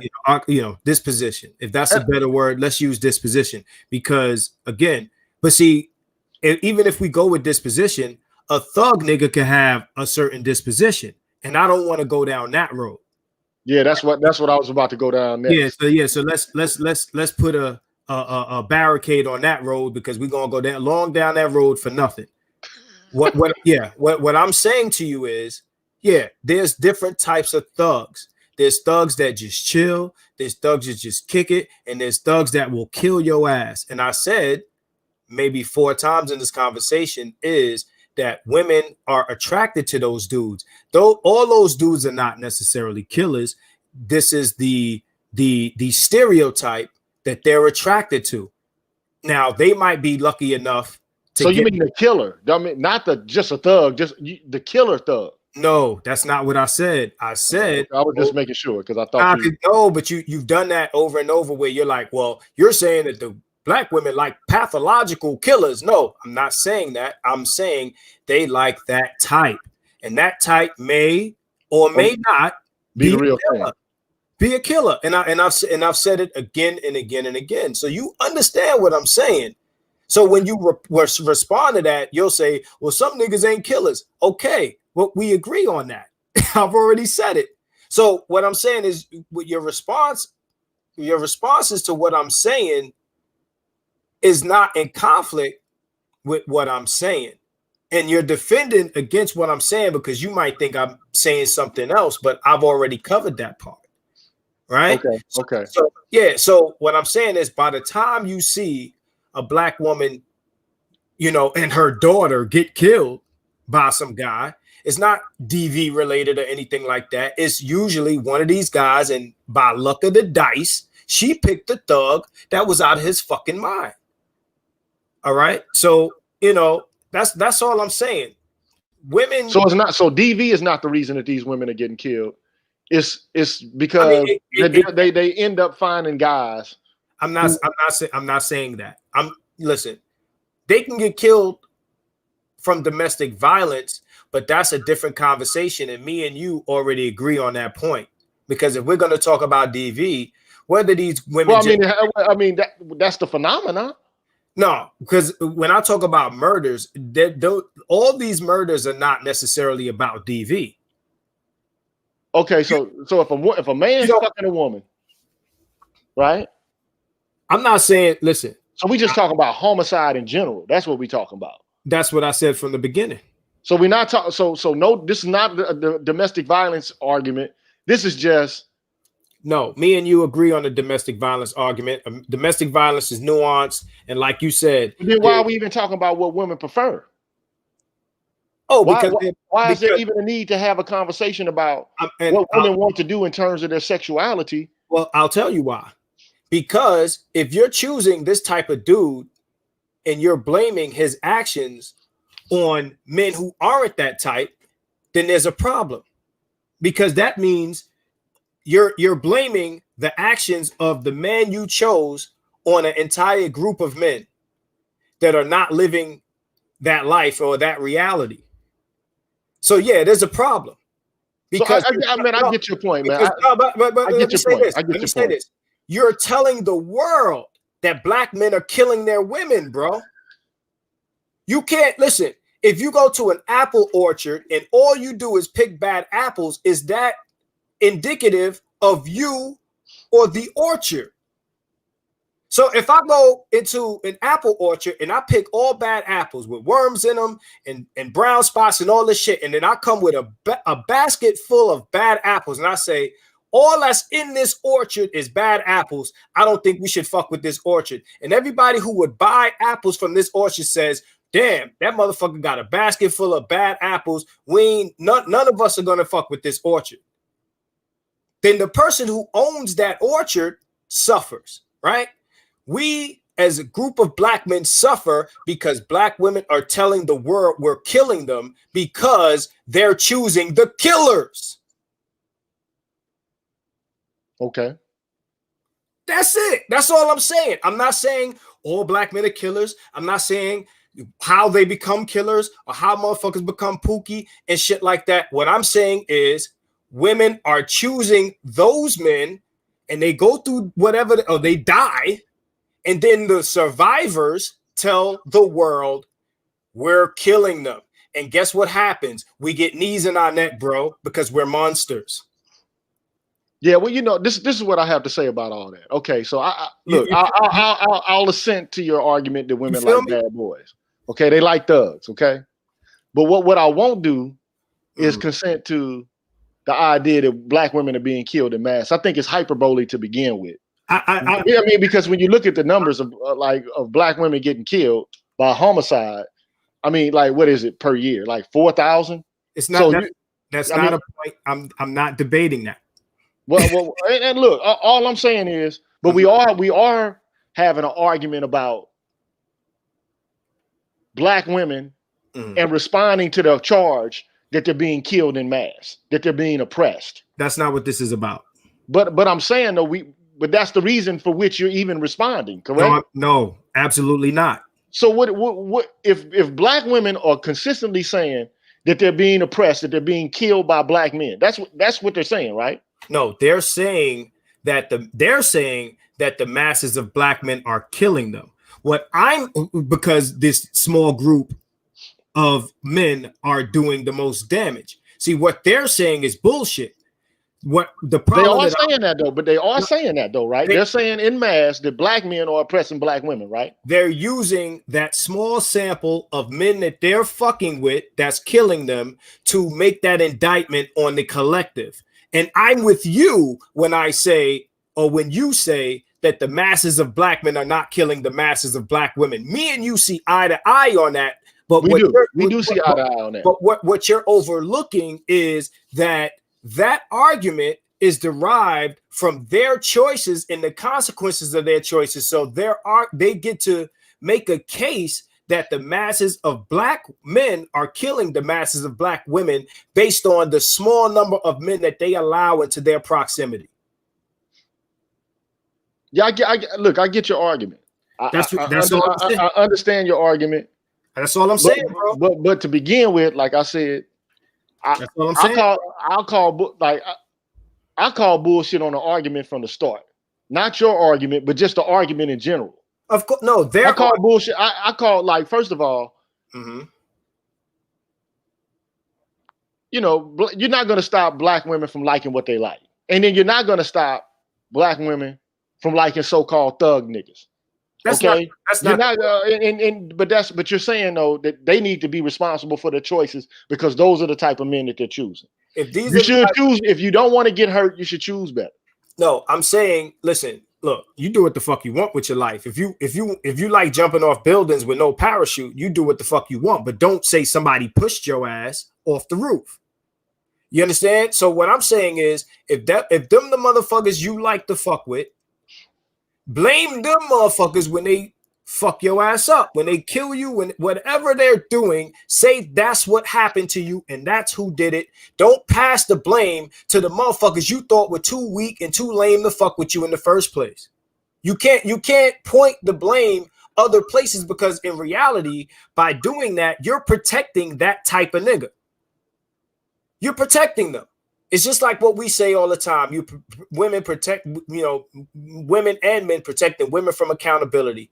Okay, what they're doing is it's like a woman going into a lineup and pointing a man that didn't hurt her because her baby daddy or somebody is on the lineup and she don't want that motherfucker to go to jail. You're putting the blame on the type of man or the disposition of the man you turned down and you refuse. Women will come out and they'll say shit like, educated men or this type of dude or that type of dude. These niggas is lame, this and that. They can't protect us. They can't do this or that for us. And they fuck with those guys. But then they'll get on Facebook and argue with educated men and lame niggas and this and that all day. It ain't no hood niggas or no killers debating women on Facebook. Man, most of these women do, man. Let me just say this shit, bro. Most of these women ain't dating thug niggas, no way. If they was, they'd be dead, right? According to me, on their way to being, they got one foot in the grave. Most of these women, man, are coming on fucking the internet and on social media to reiterate the talking points of fucking Catherine McKinnon and Kimberly Crenshaw and Bell Hooks and a whole host of other motherfuckers. Oh, absolutely. They're basically are using the politics of visibility in order to fucking make a point and to say something derogatory about black men. Okay? Absolutely. Yeah. Now that's my viewpoint on this. This is all fucking identity politics, so that they can acquire resources for themselves, and so they can say some negative shit about black men. Now we all know that by and large, black men are not as evil as black women are making them out to be. That's just a bullshit argument to begin with. But I'm willing to go one step further. See, you want to say, okay, I already know your argument. Your argument is you're making bad choices. You're fucking with the kind of dudes who will fucking kill you, or you're fucking with a sample of men in which you might find one of them that's really about that motherfucking action, Jackson. So don't start blaming all black men when it gets to you and you get fucked up, right? That's the kind of argument you're making. My argument is, first of all, the whole premise from which these women are arguing with is bullshit to begin with. Not only that, I'm willing to go so far as to say that the pathological men that they're talking about, because I know a whole bunch of dudes, man. Like I said, I know the Pookies and the Ray-Rays. Mm-hmm. Most of these guys ain't no fucking killers, man, unless they push to kill. Most of these dudes are afraid, man. I'm just keeping it 100. I done seen it for myself. These dudes don't fuck with people until dudes start fucking with them. Well, I'm keeping it 100. You're the G with the PhD. But let me respond. And it's some go. Look, I'm just wait a minute, dog. Let me finish this shit, man. Because I'm telling you, the killers I know are quiet, man. They are quiet dudes. They don't go out there talking loud. They don't go out there fucking with people. They do not go out there starting fights and shit. Yeah, but they're the type of guys that sit back. Mm-hmm. Now, it's some dudes that's jack boys. I ain't gonna lie. It's some cats out here that's jack boys. But the vast majority of these killers, like the dudes who will fucking twist on you and hurt you, these dudes are quiet motherfuckers, man, who do not fuck with people. I'm telling you, they do not fuck with people. But if you fuck with them, they will turn around on your ass and get savage like a pit bull. Bro, they don't fuck with people. Bro, okay. I'm from Brooklyn, New fucking York. Okay. I know killers. All right. So what I'm saying to you is just like the argument you made about Big Meech. We covered that part already. But I never did say what I wanted to say about Big Meech, but that's all good. No, I understand, but he was an example. And you made the argument again. You're saying that these girls are not dealing with real killers. Absolutely. But I'm not saying they're looking for killers. I'm saying they're dating thug stereotypes, and occasionally they bump into killers. Okay. Some killers don't even fit the thug stereotype. I know a guy. One guy in particular. I mean, I know a few killers, but one guy in particular. The most, how can I say? Like he's one of the, like hey man. Most respectful guy you ever want to come across. Hey, brother, what's going on, brother? Yeah, how you doing? He say my head hurts. Go ahead, man. You understand what I'm saying? And you know, at the end of the day, this motherfucker will leave you where he finds you. I know guys like that. What I'm saying is, you got a lot of guys, like you said, you got a lot of jackers. You're saying what I'm saying. There's a lot of guys out there that play the thug role, and you got a lot of guys that, you know, are really the thug, and they go out there and they knock motherfuckers over the head and they shoot shit up, and then they come home and they hug and kiss their girlfriends, right? Right. But then you got that motherfucker who is about it, and bitch, what? But my whole argument is this, Marcus, that in the vast majority of cases, when women get killed, the vast majority of cases in which women are getting killed is situational couple violence. It's not that, you know, they just all of a sudden bump across some fucking psychopath. That's not how these women are getting killed. These women, like most, and then also it's important to understand this, man. Most violent crime are crimes of passion. They're not crimes like, okay, well, it's some pathological predator seeking to, you know, find out somebody who they can exploit. That's not how this shit goes in the vast majority of cases, man. When I come across cases of black women, and I'm talking about in relationships, not necessarily, you know, some girl who got asked for her number and the dude shot her or some shit like that. That's not what I'm talking about. When I come across cases of black women who were killed by their boyfriends, baby fathers, or whatever, I always look the guy up. Always. Every time. And every time I look them up, I don't necessarily find shit like, oh, a nigga sold a dime bag of weed or no shit like that. It's real shit. You understand what I'm saying? It's real shit. So the only time black women get killed when it comes to these situations, the vast majority of cases. You're doing that absolute thing again. You said so. You're putting the word "only" on my shit. Okay, bro. The preponderance of evidence demonstrates to you. I use the word typically like 8 times. Okay, so in most cases, when black women get killed, they're getting killed by career criminals. They're getting killed by guys who have a criminal history. I had to see that data for myself. But again, the only point I'm trying to make. Yeah, okay, so women like bad boys. I mean, for their perceived strength, maybe perhaps they're trying to fulfill this instinctual desire for true patriarchy, you know, the true protector, somebody who will give their children strong, you know, defiant genes. Who knows what the motivations may be that, you know, course through the inward springs of female desire. I don't even care. So let me ask you a question. Is it your point of view that black women do not desire these guys? I'm sure that they do. But I'm not gonna go so far. Okay, so but I will not go as far as to say that most women go for those type of guys. I'll be willing to say that there are a group of women who like those type of guys, but I'm willing to go so far as to say that every black woman in America is looking for a thug nigga. I'm saying that some of them may. See, you're making that absolute argument again. Every black woman in America. So I'm saying even most black women. Like, look, let me just say this shit. This is why I have a statement to make here. Like, I don't know, like, me personally, I'm not a thug nigga, okay? I am to a certain extent. Like, I come from the hood, so I might have the mannerisms of a hood nigga, okay? Whatever the case may be.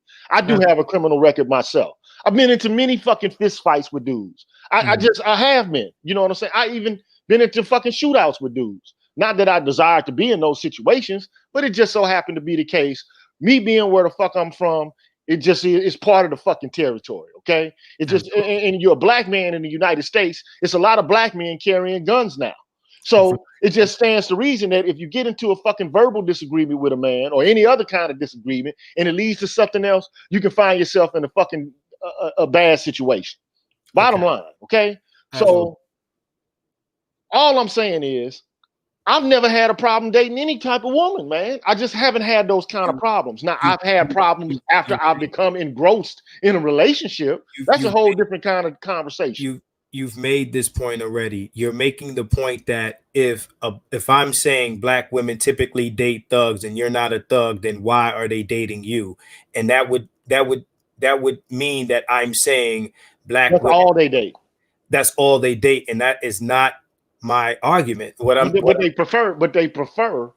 Yeah, I prefer Pookies and Ray-Rays. I prefer bitches with fat asses and big titties, but I fucked a few that didn't have as fat of an ass and sometimes not as big. That's my preference. You know what I'm saying? But women tend to, especially when their sexual market value is high, they tend to arrive at their preference. I mean, men, we have our preferences, and if we measure up to what women are looking for, then we achieve our preferences. But women, 9 times out of 10, you know, because their SMV is higher at a younger age, they tend to end up with the men that they're preferring, right? And a lot of these men are the types we're talking about, or at least they pretend to be. All right. It just so happens that every once in a while you bump into the wrong motherfucker. You know what I mean? It could be, you know, whether you want to talk, you talking about DV, but I'm not. I'm talking about murders, right? Like I'm murders are encapsulated. You do know murders are encapsulated within the framework of DV, right? Not all the time. I'm just saying it, but it is though. It's called intimate partner homicide. You're all aware of that, right? I understand that, but is including but not limited to. So what I'm saying to you is this, right? If you're talking about you know, a man who in the last article I posted, you know, like he killed a woman and he killed a 5-year-old. How many guys you know, right, are gonna get into an argument, some intimate partner homicide that leads to imminent partner homicide in which they killed the little girl and hide her body? What kind of motherfucker you need to be to do that, right?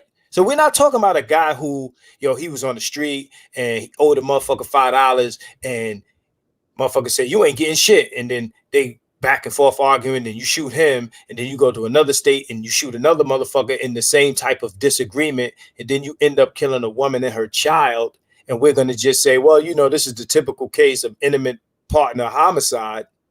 And this guy, he's just a, guy from the hood who, we all carrying guns and we all get into disagreements or whatever, and shit could pop off or whatever the case.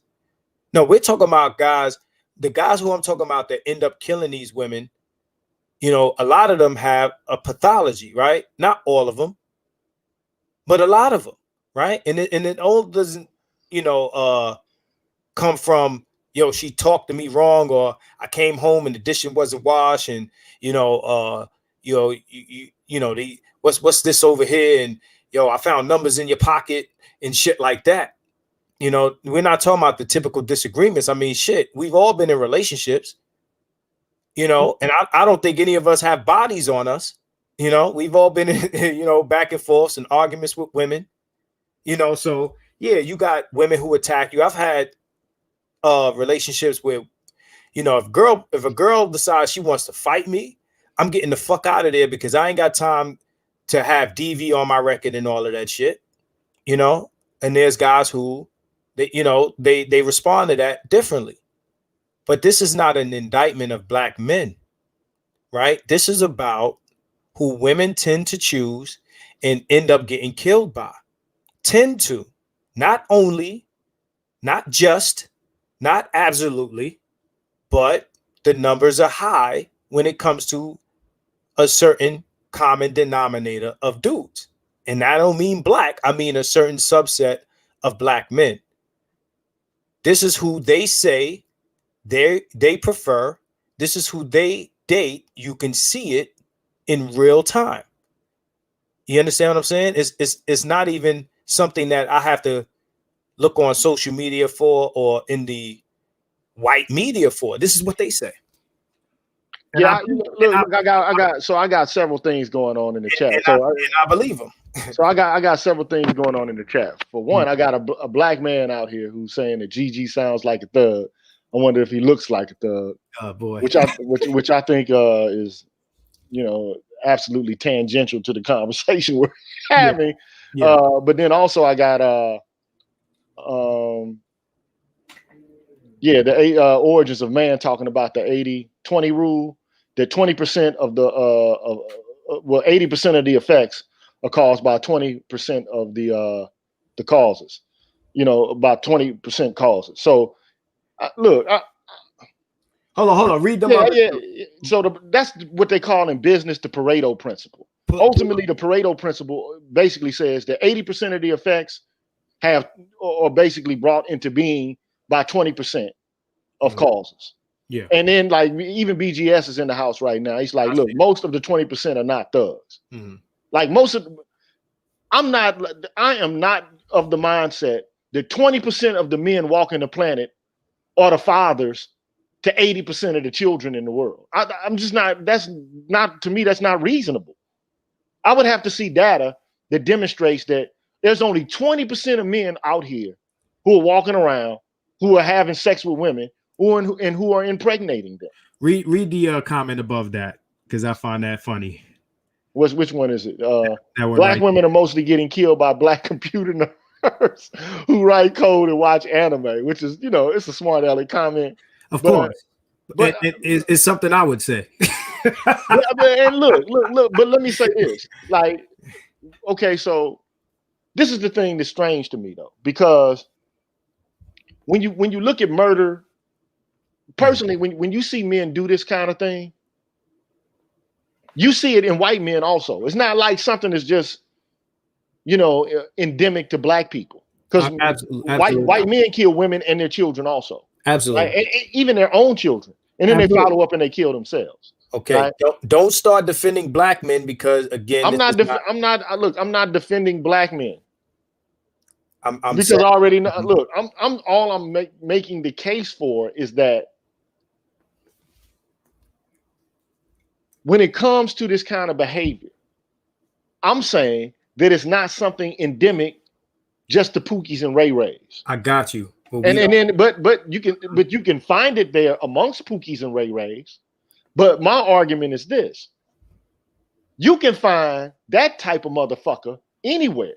I mean, like, depravity and moral bankruptcy is to be found across class, race, gender, whatever the case may be, educational level. You find this everywhere. There's no shortage of pathology amongst the human species anywhere. Just like with the Ghislaine, with this Epstein shit and this Ghislaine woman. I mean, here they got a pedophile ring going on some fucking secluded island. Mm-hmm. And you got all different types of people, wealthy people from different backgrounds, who new rich, old rich, that are engaging in morally depraved practices. So look, man, I've taught ethics, right? Mm-hmm. And so what I know is, and what I understand about human nature is, there's no shortage of pathology amongst us. And again, like I said, it permeates every group, every demographic, and not just, the black demographic of poor Pookies and Ray-Rays, mm-hmm. who, because I think a lot of what we talk about when we talk about Pookie and Ray-Ray to begin with is what Dr. Curry and I were talking about on Thursday, namely the subculture theory of violence, or counterculture theory, which basically or essentially takes all of the pathology that you find in American society and you pin the tail on the donkey. You pin the tail on people who don't have the wherewithal to push back or defend against it. And so the only reason that I'm approaching this conversation with caution and with a bit of trepidation is precisely because what I don't want to do is to have a hypothesis being set forth by a black man who I assume to be a progressive black man, and who by no stretch of the imagination would like to have black men stereotyped, put into a category in which it can be used as fuel for fire. But wait a minute, Marcus, because I'm not done saying what I gotta say. I know you look. For the most part, I'll let you have the floor when it comes to this entire conversation. And I've pushed back here and there, but I haven't pushed back in a wholesale fashion. But all I'm trying to get across is what I don't want to do is for us to adopt the same talking points of racist social science or contraculture. Hello? I think your mic is down, man. Your mic. Can anybody hear him? Can y'all hear me out there? We can hear you now. Okay, well, maybe is my mic down? Did my mic go out or drop out at any point for y'all out there? It dropped out for a second. Okay, well, so what I don't want to do is to reiterate the talking points of contraculture theory. Sorry, what I don't want to do is reiterate the talking points of contraculture theory and racist social science in order to make a point about the poor choices of black women. Because how is that being done here? I like what are you there? I'm here. Okay, I just want to make sure your mic is on. Everybody's saying I went out for a second, which is terrible because I thought I was waxing poetic at the moment in which the microphone went out. But it just may be, what we're doing here is I think you're hearing me say things and you're hearing, for some reason, you're hearing it in from a place where you're taking it as I'm saying that black men have a higher likelihood of being violent than other people. And I don't think that at no point, well, forget I think, I'm directly saying at no point in the conversation did I push that narrative. Okay, what I'm saying is that black women tend to have a preference for a certain group of black men, and that saying that doesn't mean that most or all black men act this way. And I'm not saying that even in that group that they choose, that all of those men are pathological killers. I think that black women tend to seek out a certain disposition in their black men, whether it be, true or imagined or perceived, right? And me saying that isn't pushing any of the narratives that you're defending against. Everything. Okay, the only thing I'm trying to draw out and tease out here in the context of this conversation, okay, and the thing that leaves a salty taste in my mouth, or it's just like drinking a bad soda. It's not like an Orange Crush. It's like an off-brand, and there's some funny little aftertaste there. The only thing I'm trying to put forth is that your theory sounds like, it might not be what it is that you're trying to express, right? But what I'm arguing is that your theory seems to be teasing out that women are attracted to bad boys. Not bad boys, because that's too white. Thugs. Thug niggas. They're attracted to thugnificent. Okay? The dudes with the dreads, with the dye-colored, blonde colored in it, who got gold teeth and shit. You're being very specific right now. who drive 20s, you know what I'm saying? Or so I'm just saying, like, okay.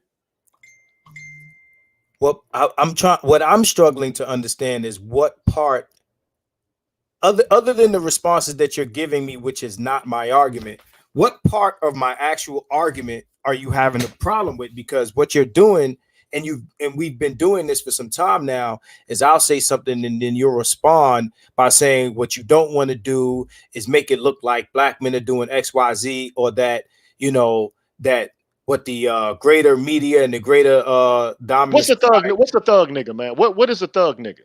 When I say thug, I'm talking about criminals. But what I'm saying that black women are attracted to, Or criminals black women are attracted to the image of that. of And image of criminality. again, what I'm saying to you once again is that whether the guy that they find attractive because he's portraying that image is a real thug or a fake thug or killer or not a killer, that is what they're saying is attractive to them. Now, what does a thug look like though? That's the only point I'm making, Marcus. What the fuck is a thug? The thugs don't go around wearing costumes and shit. Like you can't go to Walmart and buy the thug starter kit. Like, oh, okay, well, I'm the thug. Like I've always said this shit, like all my life because I grew up in the hood, right? We know what the thug stereotype looks like, bro. But they're not. But most of those guys ain't thugs, no way. I agree. Most of those guys, and then but one of the things I also know is that the smartest thugs, the most intelligent thugs, the most bankrupt, and the most crazy and nefarious motherfuckers I know don't look shit like thugs. Nothing like them. I understand that. They don't look shit like them. Do you understand what I mean when I say the thug stereotype? I get it. But what I'm saying though, Marcus, it doesn't mean that that's what all thugs look like, or that all guys that look like that are thugs. They like the image, and every once in a while they bump into the image that is the thing that they're looking for. So I understand what you're saying. You're not understanding me because you keep responding with, well, not all of them are thugs. I agree with that, and I've said that. But that's not all I'm saying. So what else is there? That's not all I'm saying. I'm also saying that the vast majority of guys who are that element, the vast majority of those guys, like you just said earlier, even if a guy is a thug, even if a guy's out robbing and stealing and doing car robberies and shit, that doesn't mean he's in the household beating and slapping the shit out of little not Peggy, but Shaquina, because she didn't make the sandwich the right way, or because she burnt the eggs. So we agree on that then. So I'm trying to understand if you're saying it's like you said, which means I said that, then that's not a point of debate. So if we agree that everything that looks like a thug isn't a thug, what does that have to do with women being attracted to what looks or appears to be a thug? That's the point that I'm making, that they're whether they are thugs or not thugs is beside the point, this point that I'm going to make right now. They're attracted to what looks like a thug, right? What acts like a thug, talks like a thug, dresses like a thug. You asked me, what does a thug look like? We know what the stereotype looks like. Right? We know what the stereotype acts like, what the demeanor is stereotypically.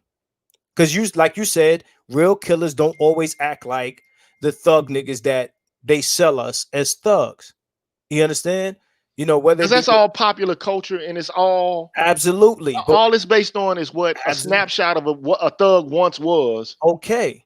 Absolutely. And then all of a sudden, everybody, I guess, mating strategies, men adopt the garb, or they put on like a peacock, the clothing and the look and the aesthetic because of people, because it works. Because it works. But at the end of the day, because we almost 2 hours in, and look, we can have this conversation all night. You know what I'm saying? Like, honestly, because sometimes we miss each other, and you are a stubborn motherfucker, and so am I. You know what I'm saying? So I think we're having parallel discussions, though. I don't think that you're disagreeing with what I'm actually saying. I think you disagree with what I disagree with how you're saying it.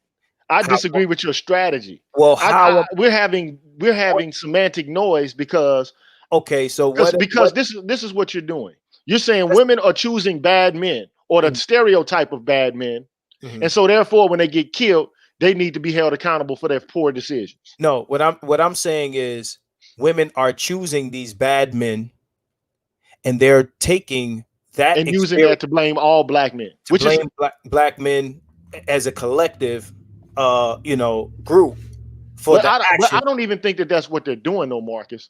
No, they're absolutely doing that. But this is what I think that then they're dumb to begin with. But well, then we agree. Here's how this works out, and then we're gonna have to wrap this up. And we can have a conversation with each other.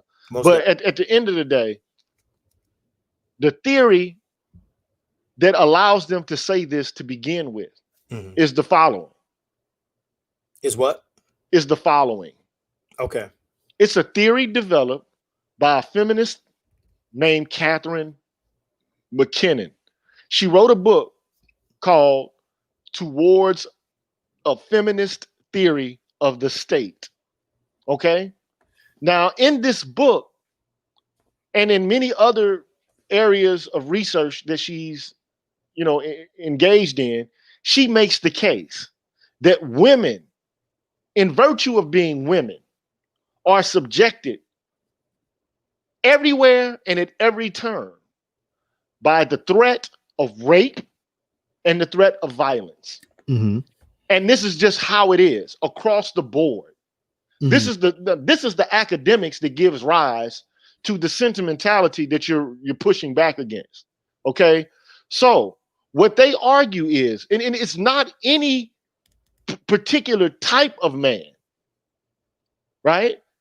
It's to them, it's all men as a classification, as a group, ontologically. The point she's saying or putting forth is that all men, it doesn't matter if it's a group of thug men, a group of intelligent men, a group of CEOs of Fortune 500 companies, right? She's making the case that all men everywhere, as a part of their nature, are patriarchal because they dominate over women. And at any moment, any man at any moment can become a potential rapist or become a potential committer of domestic violence and abuse. I know. I think what you're talking about is separate from what I'm saying. But here's the thing, though, because I like to tie thought into relevance. So what I'm saying is, when you hear black women say what they're saying, right? When you hear, and then Catherine McKinnon gets filtered into popular culture, and women are making these arguments because they're deriving them from black feminist theory or intersectional theory, which borrows from Catherine McKinnon. No, this is what I'll say in response to that. But hold on, but hold on. Go ahead. Hold on. So, as a matter of principle, you can make that case to them. You can make that argument to them, and it's not going to matter. Because even though, like, I'm in agreement with you. First of all, one of the things that I want to do is I want to say that even if it's the case that black women are running across men with pathology, there's no way you're going to be able to get rid of that shit anyway.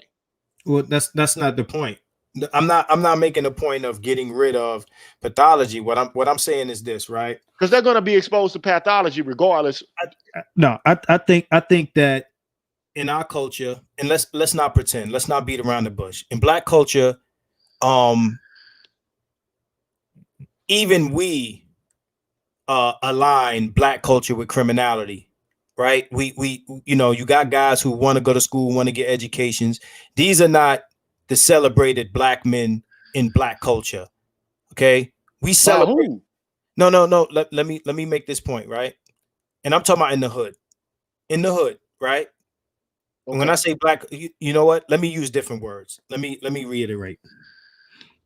Okay, because black culture, if I'm middle class, my culture is not the same as somebody who's from the hood, even though we're both black. So let me hood culture.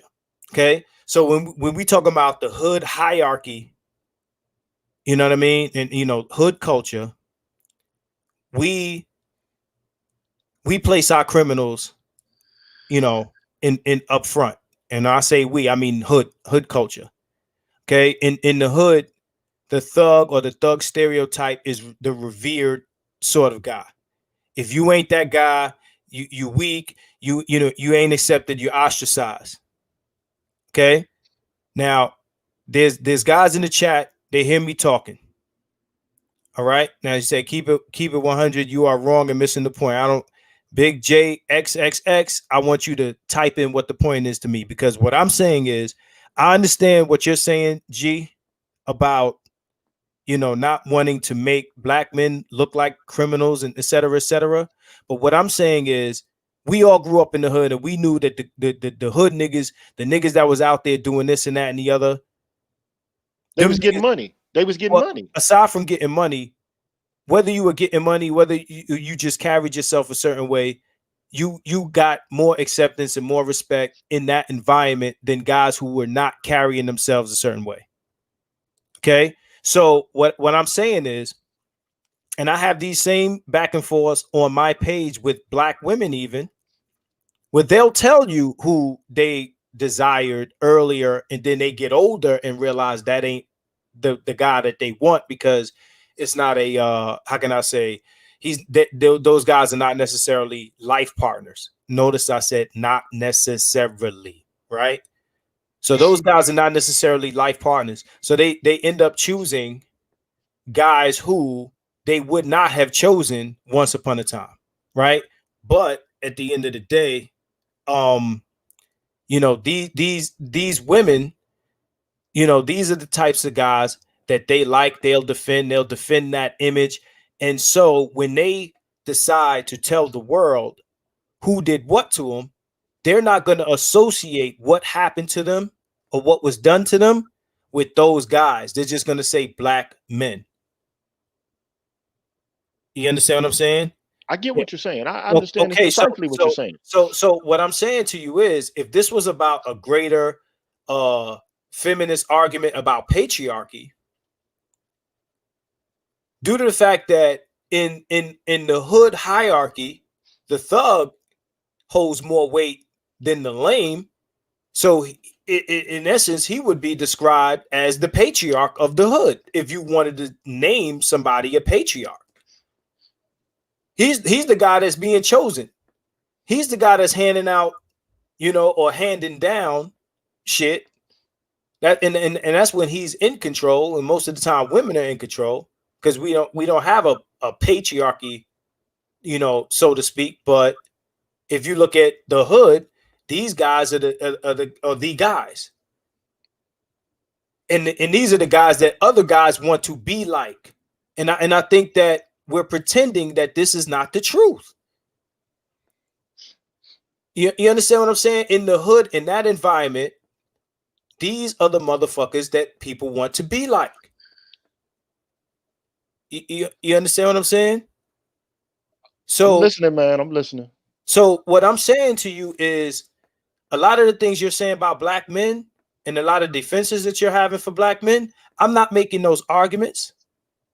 So this isn't a middle class motherfucker that's saying, yo, Pookie and Ray-Ray ain't shit and this and that and the other, yada, yada, yada.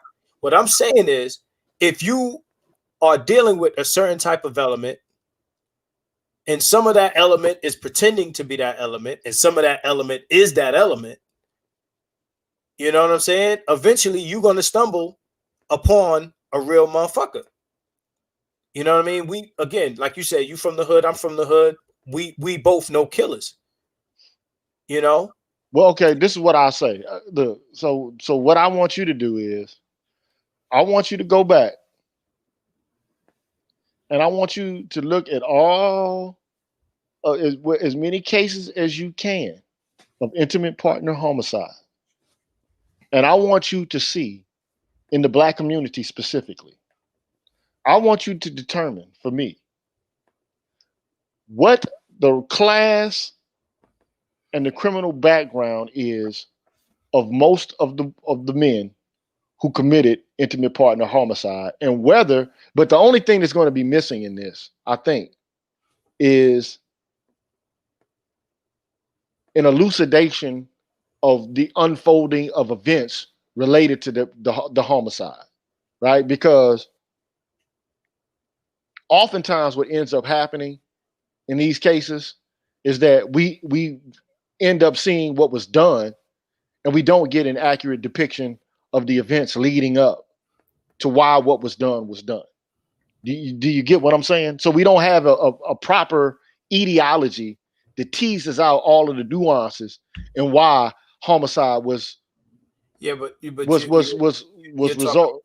end result anyway. I understand what you're saying, but you're saying something different than what I'm saying. I'm not talking. No. I'm not saying anything different than what you're saying, because what you made your point abundantly clear. You made the case that for the most part, black women have a dating preference, that they're thugs. Not all thugs are violent, but every now and then they're the real, genuine, real McCoy in that pool of men that women have a particular penchant for. Okay. And then what they end up doing is they end up getting hurt, they end up getting beat up, and they end up getting killed, or they end up getting, some sort of information about black women getting killed, and they use that to commit the fallacy of existential generalization, taking a particular and then, taking that particular instance and then extrapolating it to all men. So I'm quite clear on the argument that you're making. Okay. But what I would like to do as a point, because we can go and we can get as much facts as we can. I would like to know, in the vast majority of cases in which women are being killed by black men, I want to know what were the events leading up to that, if it's possible. And I want to find out also if all of these black men are from the class of persons whom you claim. Let me ask you something, right? And this is not a scientific question. This is just in your observation of your observational opinion. Do you think that there are as many black men at the I guess in the middle class or at the top of society that have murdered? I ain't talking about DV, because I said it from the beginning. Murdered their spouses, that there are from the bottom of society. You think that's an equal? I would probably say that, I mean, I can honestly say my instincts would allow me to say no. I think that for the most part, I think that, the counterculture theory is going to lead me to believe that that's where the seat of the violence is, in the poor community.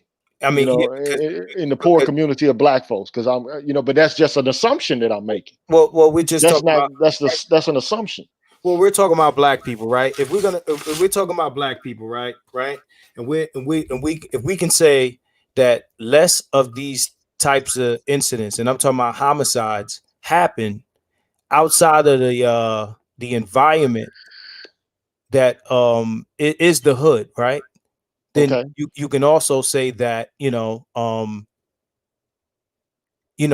the top of, I guess, the black, whether it be middle class or even upper class, there are less black women dying from their spouses than in the hood.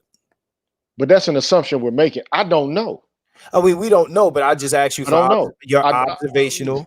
I don't know. I do not know. If there are, if it's an equal amount, then we would hear about them. Like these are murders. Like if you and I'm talking about like heinous bullshit. I ain't talking about you were fighting with your girl and you end up killing. Like we look at articles where black women run and get their boyfriends to come shoot up motherfuckers because they looked at them funny or said some crazy shit to them.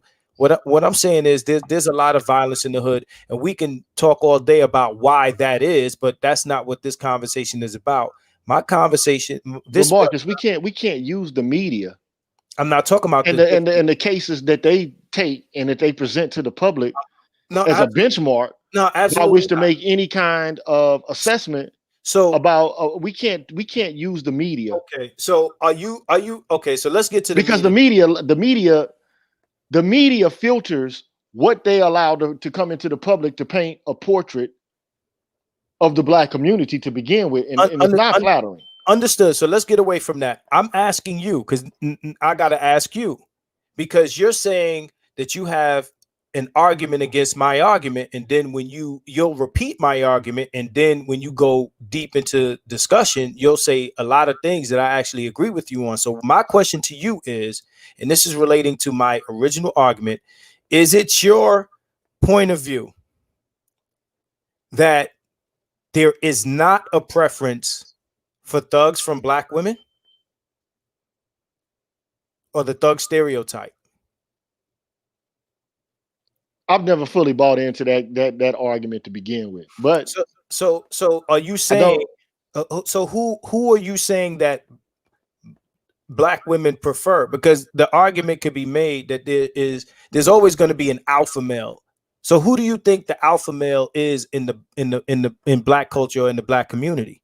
So wait a minute. So look, let me just put this out here. So we got this one guy, Philmonger, who says, bro, don't know if successful Black men are killing Black women at the same rate of thugs. Man, I'm out of here. So here's the thing, man. Did or did not O.J. Simpson beat the shit out of his fucking or continuously beat the fuck out of Anna Nicole Smith? So now you're using. No, wait a minute, man. Wait a minute. I'm not you. Look, I'm just saying. So I mean, this is the point, though. See, what I don't like is, but wait a minute, man. Hold on. Let's stop this shit. Hold on. Let's stop it, man. Because look, this at the end of the day, what we're saying is that violence is only relegated to one area of society, and in particular, we find more of it amongst poor Black men. No, nobody said only. See, you're using these. Well, I said mostly, primarily. That's where most of it is. But I asked you, would you say? And to me, and look, it doesn't matter if the woman is white, black, red, brown, purple, or yellow. The argument is whether, look, men are violent and women are violent also. Absolutely. Bottom line. And look, at the end of the day, the very idea that we want to find a place where we can place most of the violence in this society and in this culture. That nobody's making that argument. What this argument is about is that women are choosing a specific type of guy. It's not that most guys they choosing Harambe. No, what I'm saying is the man that might beat their ass. Possibly. But any man can beat a woman's ass, Marcus. Okay, but any man. Does any man do it? You're acting as if because a man is middle class that he's not violent. That's not what I said. Or that an upper class man is not violent. That's not what I said. Or that he won't kill a woman. I asked you, and it was this very specific question. Because you're right now you're doing hypotheticals. What I'm saying to you is, I'm not saying that these things don't happen outside of the hood. What I'm asking you is, you say it can't be at the same rate because there are more thugs than successful. Yeah, what I'm saying is, if you ask that, I'm asking you from your observational, viewpoint. Observational. It's not scientific, not a scientific question. I'm asking you, do you feel like more of these homicides? This is, and I see BGS and what he said. What I'm saying is, it's not about the number of thugs. I'm talking about the number of homicides, or even the number of thug perpetrators or anything. Would you say that an equal number of Black women are being killed by, and I don't know, Mark. All I'm saying is I don't know. I really don't know. You're just saying what I observe, right? You're saying, have I observed pathology in the Black community and poverty? Yes. And do I think that there are situational factors which lead to increased amounts of crime and violent crime? Yes. There might be, but I'm asking you your opinion on it. I'm not asking you to make some sort of researched viewpoint on it. I'm asking you just from your observation. He said most chicks are afraid of violent men. But then he's saying that they like them. Look, at the end of the day, look, let's just say this. Mm-hmm. There's 20 million Black men males in America. Okay. Mm-hmm. Roughly 6 million Black adult men. Okay. Somewhere I think that's the right estimate. Between 6 to 8 million adult Black men, because all of the 20 million males aren't adults. Okay. Now,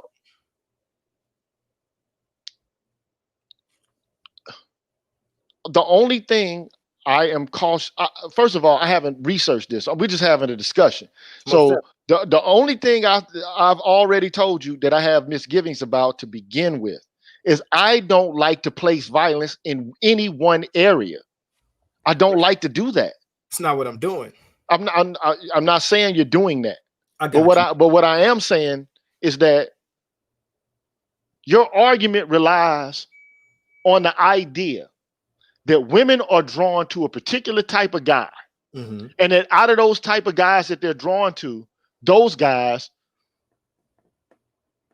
have a small sample among them who actually are the genuine article and that will kill men. And then what they do is they use that to extrapolate and to argue that all black men are this way. I didn't say that there was a small sample or a large sample or a medium sample. What I'm saying is these women tell us directly, and I believe them, which men that they prefer. They tell us this. If they say it, if women were saying we don't like thugs and they were saying this on a large scale, you know, I might believe them if it wasn't in front of my face that these are the guys that they were fucking and procreating with. So this is where we come in at the impasse, and I think BGS is pulling this out, and he's making it more expressed than we've made it throughout the context of this conversation, right? Mm-hmm. So on the one hand, you have intimate partner violence, which sometimes can become deadly, okay? But then on the other hand, you just have violence in general, mm-hmm. which is just directed any and everywhere, wantonly, indiscriminately, because some men are pathological. Now, I will be willing to assent to the fact that when it comes to violence in general, men are more violent than women in general. Okay. But you know who they're more violent towards? Other men. Other men. Absolutely. Other men. Most men have a natural resistance to being violent towards women. Absolutely. For one, because they are enculturated not to touch women. Absolutely. And then not only are they enculturated into that, there are severe social sanctions that center around a man harming a woman. Mm-hmm. So not only are they censured by law, by social norms, right, and through early enculturation. Shit, man, they're extending most of their dominance. Any dominance that men are displaying is amongst each other. So if it is the case, I would be willing to say this. This is how your argument and my argument is going to marry and join together. And so everything you said, I agree with. Right. So this is where our thoughts are going to join together. I'm going to give you the exact reason why I think that women are attracted to men that are thugs. I'm going to tell you why. For one, they believe that these men are stronger than the others because the other men are afraid of them. And that these other men are able to exert dominance over other men because women like strong men. I said that already. We agree, right. So bro. We agree. So they like strong men. But here's the deal. Or the perception. Or the perception of strength amongst men. But just because a man has dominance over other men does not mean that he's going to display that dominance to other women. Yeah, but I didn't say to women. I didn't say that that's what it means. All they have see what's important in their selection is their perception. And I've said this earlier. It's not about what actually happens is what they think a guy will do. If a guy comes across, he sells himself as, like you said, strong, protector type, tough or whatever the case may be. It doesn't mean he is, right? And I've said this time and time again. It's not about, it's like, what you think can happen. If I sell you the idea of the danger, not the danger, right? If I sell you, Origins of Man says two different arguments at play. He's absolutely correct. My thing is, GG, I'm not saying what men will do or their penchant for doing it and how many of these men are actually killing the women that they're dating. I'm not sitting here saying, all thugs kill their women or all thugs beat their women. I'm not saying anything like that. I'm saying that these are the men that these women are attracted to. Okay? I just want to protect the thugs, man. That's all I'm gonna do. Well, that much is obvious. You know what I'm saying? I do. I want to protect the thugs because, first of all, again, the assumption is that because a man is a thug, or because essentially, brother, 1/3 of the black male population are thugs.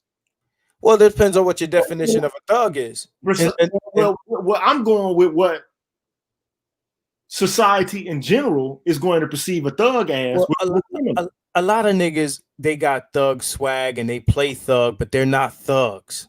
They're not thugs. Like, you know, again, and you said it and I've said it, and we're making a lot of points that we actually agreeing on. Like, you know, we're saying, you know, just because a guy looks like this and wears a hoodie and doesn't mean blah, blah, blah, blah, blah. And I agree with you. So I'm not saying that, you know, that these motherfuckers, all of them are killing everybody and all of them putting their hands on women and smacking them up, and they're responsible for most of the IPV or this. What I'm saying is, I'm definitely saying this, that there's a certain demographic within the black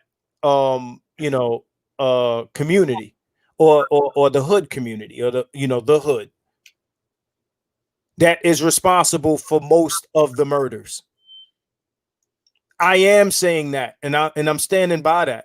There's a certain demographic, and I'm not saying that they're the only ones committing the murder. So I don't want you to respond with, "Oh, so you're saying only these men kill people, or that nobody in middle class does it?" No, I'm saying that there's a certain demographic among us that are responsible for most of the murders. Most is anything over 50%, and there's a certain group of men in our population that are responsible for most of the murders.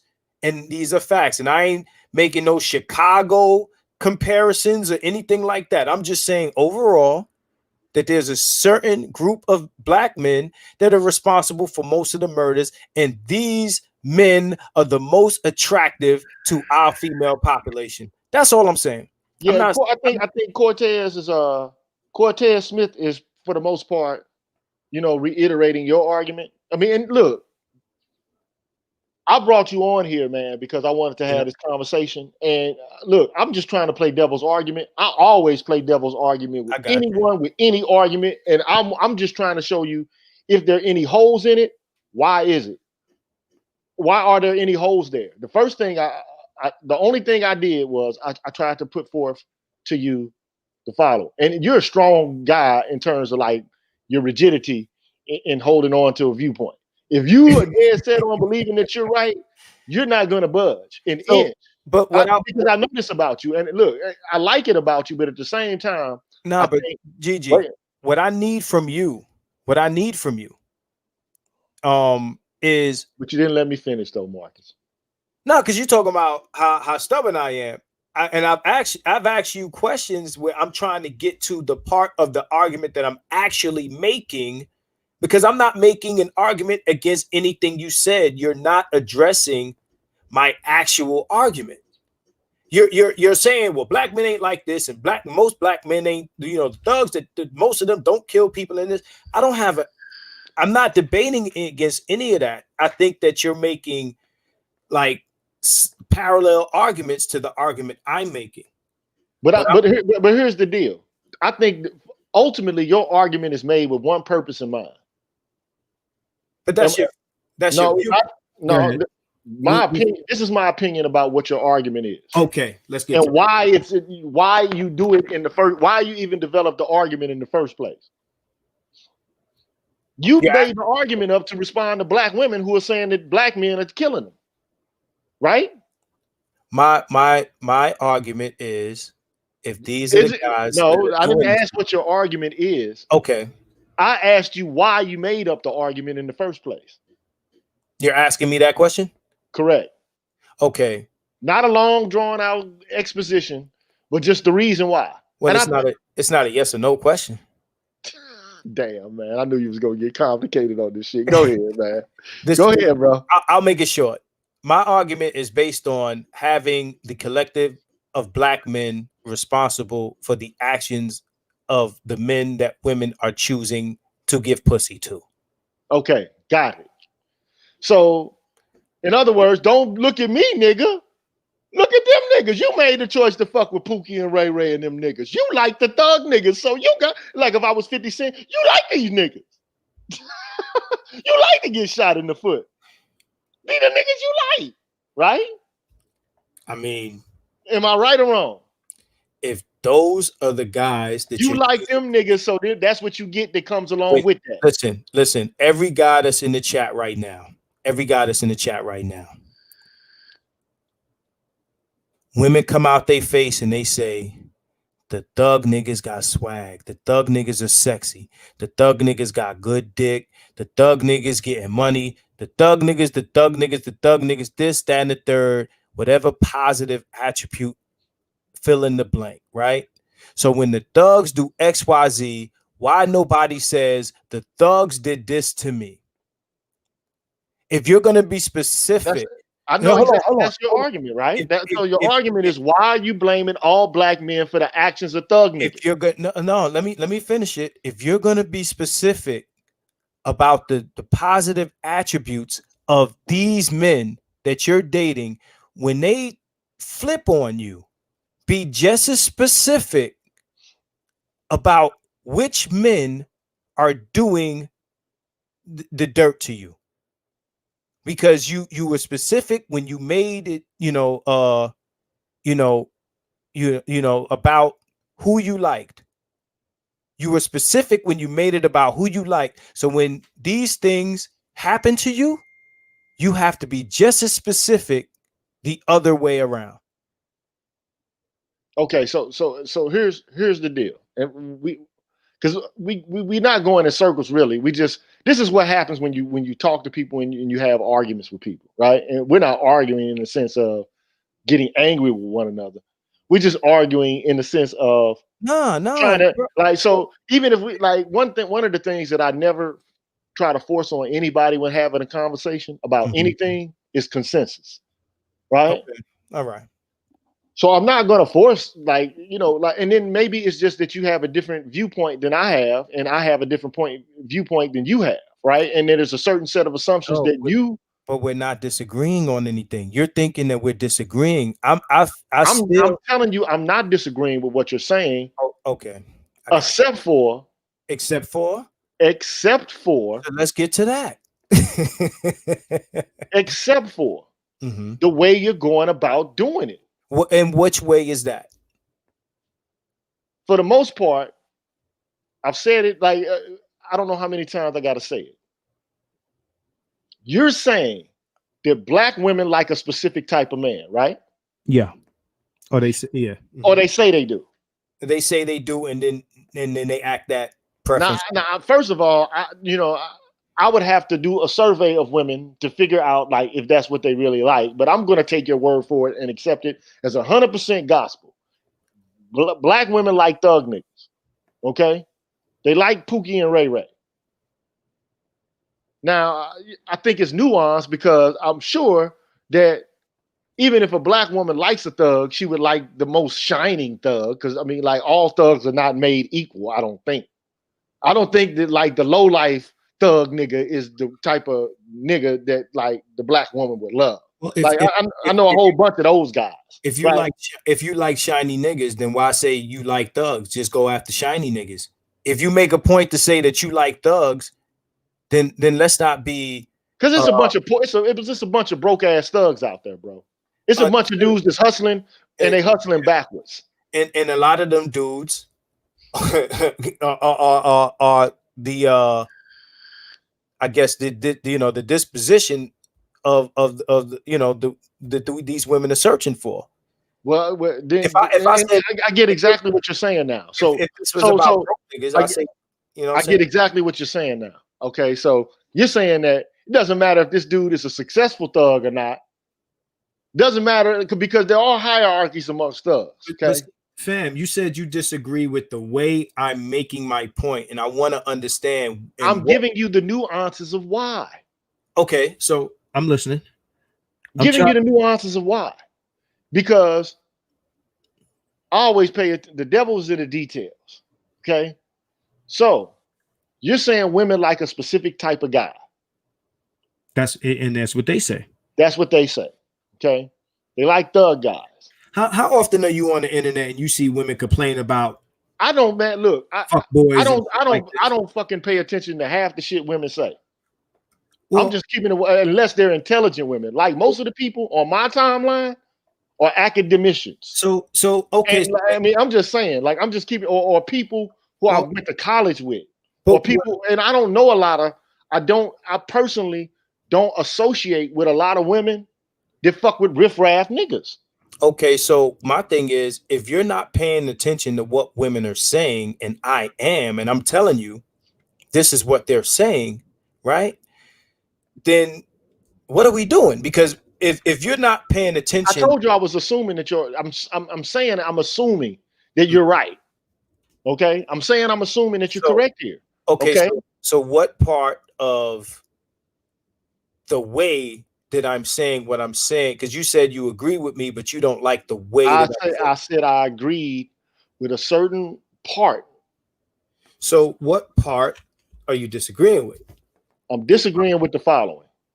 Okay. Because the implications, women like a certain type, right? Mm-hmm. But you are not just because they like it, you're also making along with them. So they're making they're giving positive ascriptions to the demographic they say they like. That's what usually happens if you like. But I'm saying, but on the other hand, while they make a positive ascription to those type of guys, you're making negative ascriptions to those guys. No, I'm not. You're not? No, I'm not talking. So you're ambivalent. So you're ambivalent in relation to the moral propriety, the impropriety of this classification of person that you're talking about. You keep bringing. I think what you're sensitive to is that I'm making some sort of indictment against black men, and that's not what I'm saying. What I'm saying is when it comes to a certain subset of men, right? A certain subset of men, and let's not sit here and act like that there's not a certain subset of black men that are violent.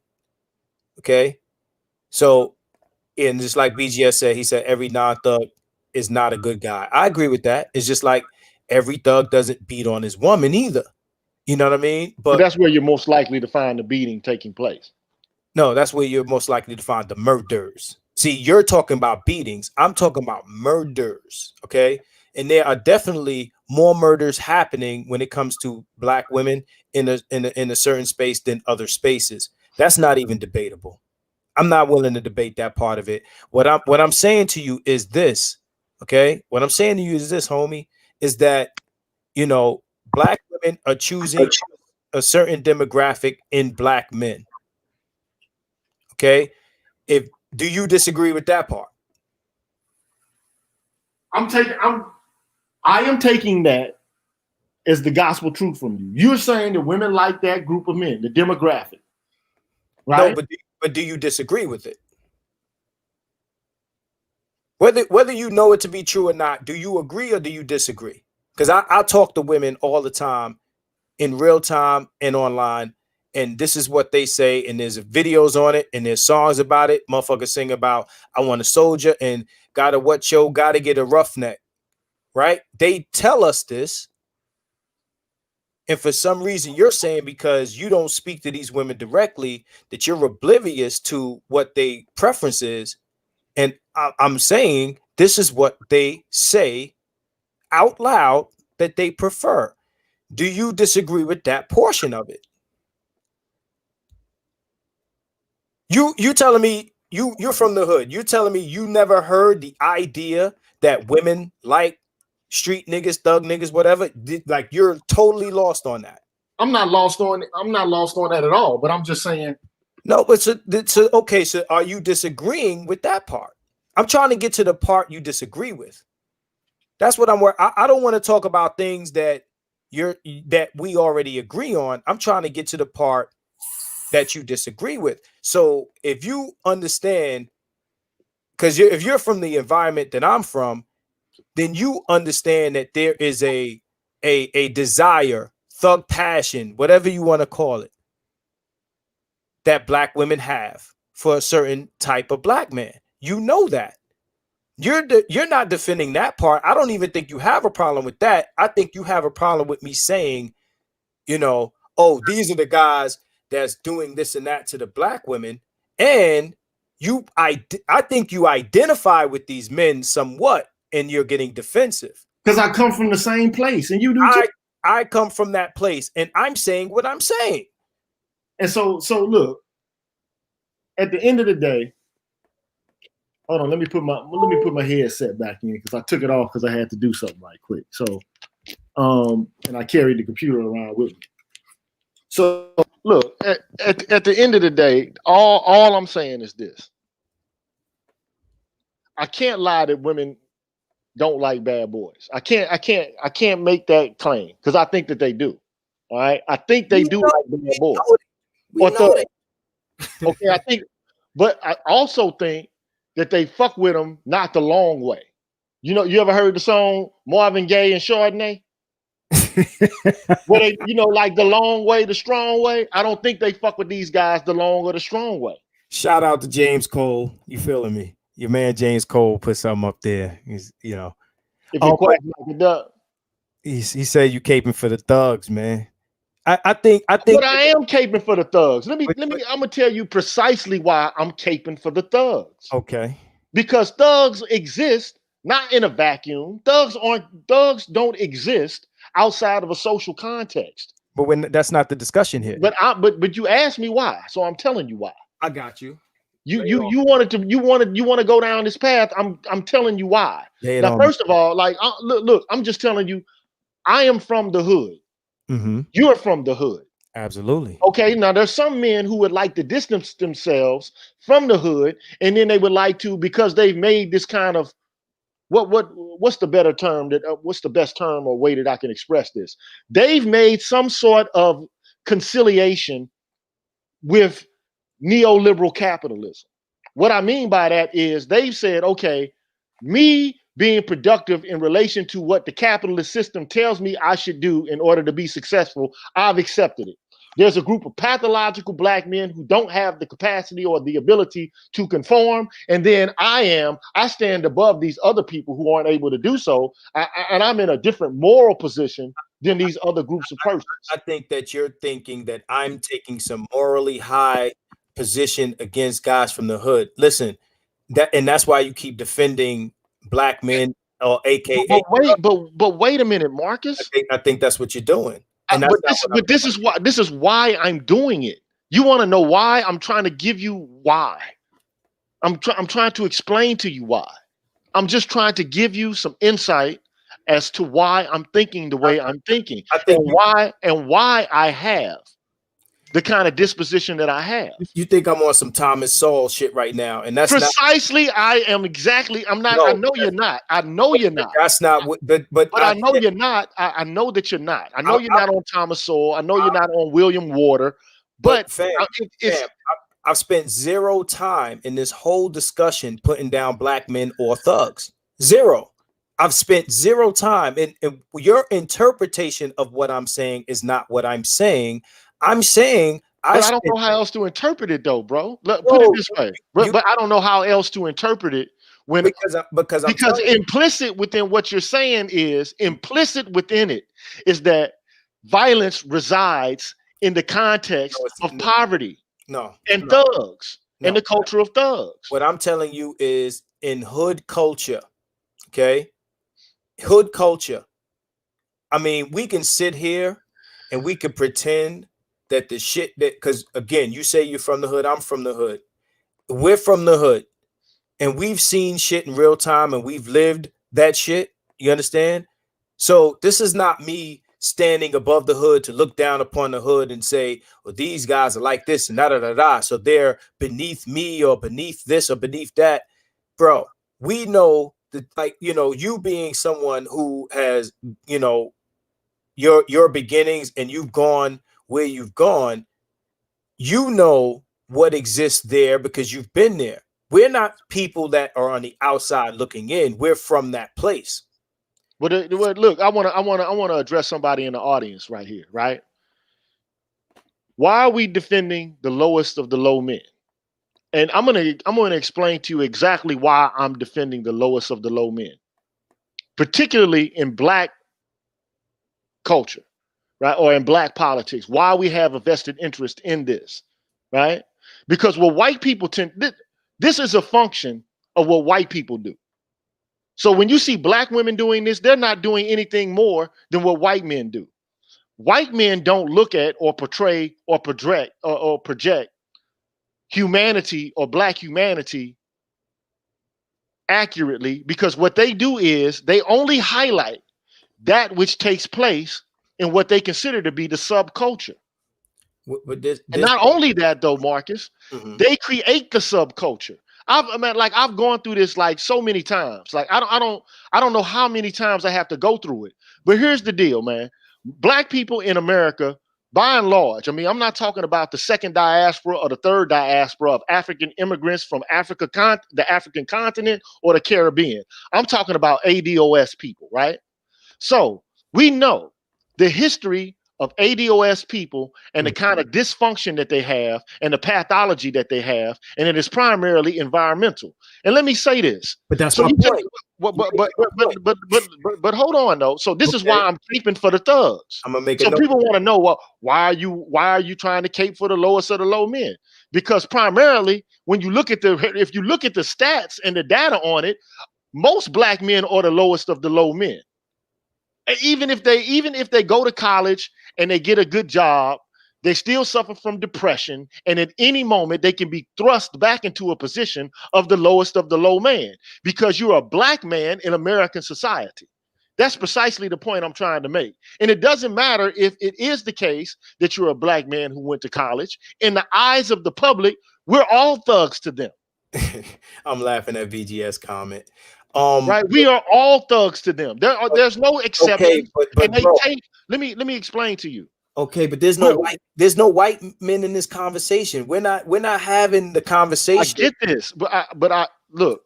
Even if we're not having a discussion about white men, but if the question is posed to me, and there's some sort of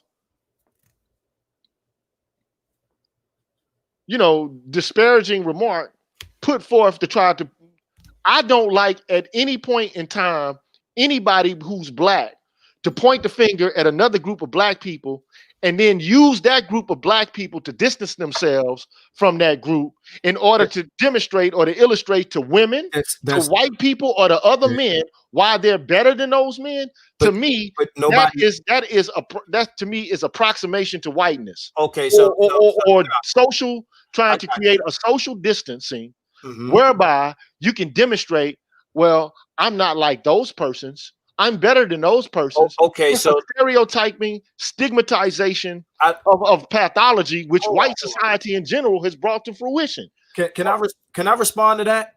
Go ahead. I need to respond to that part right there. I don't think that pointing out that there's a criminal element in our existence is trying to be closer to whiteness.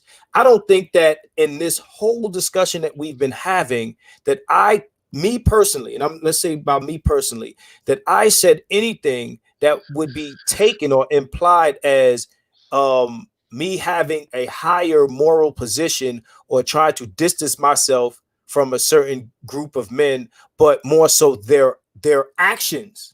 Okay, so if there is a group of men killing black women, of course I don't want to be aligned with that because I'm not out here killing black women, and I think that's reasonable.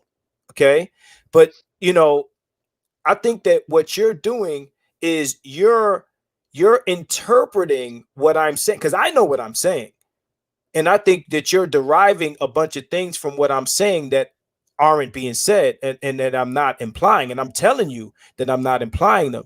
Again, this is not about me putting down the thugs.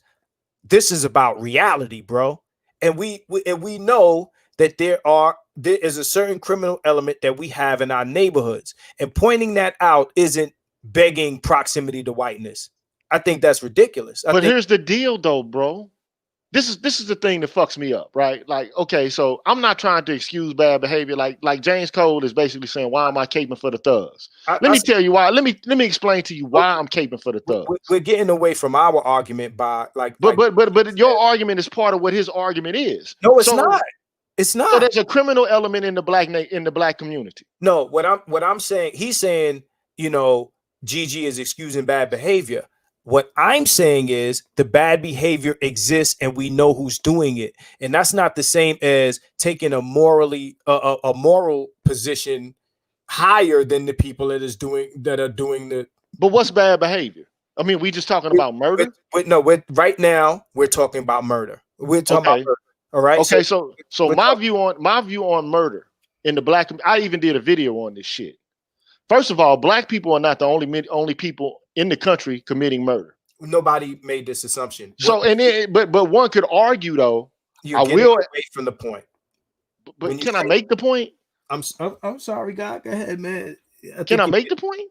So at the end of the day, people would like to say that pathology in the black community is more pervasive than it is any and everywhere else. And that black women have an affinity for this. It's like a nihilistic death wish. They like this.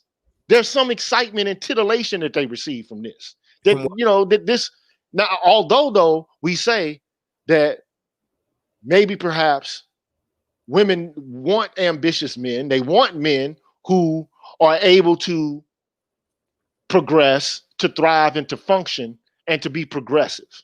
Now, look, I have a college degree. I have a fucking doctoral degree.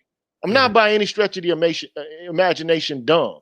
But I also do happen to know that there are a lot of men. I went to college, okay? And I saw a lot of men there who came from great families, beautiful families with mothers and fathers who did some of the most atrocious, backward, and depraved shit I've ever seen done. I believe it. And also, let's not lose sight of the fact that we can talk about bad behavior and we can talk about it in terms of being the province of poor people in the hood who are black, whether they're male, female, whatever the case may be. But what we also do when we do that, we lose sight of the fact of all the fucked up behavior that everyone everywhere else is doing. Yeah, but listen.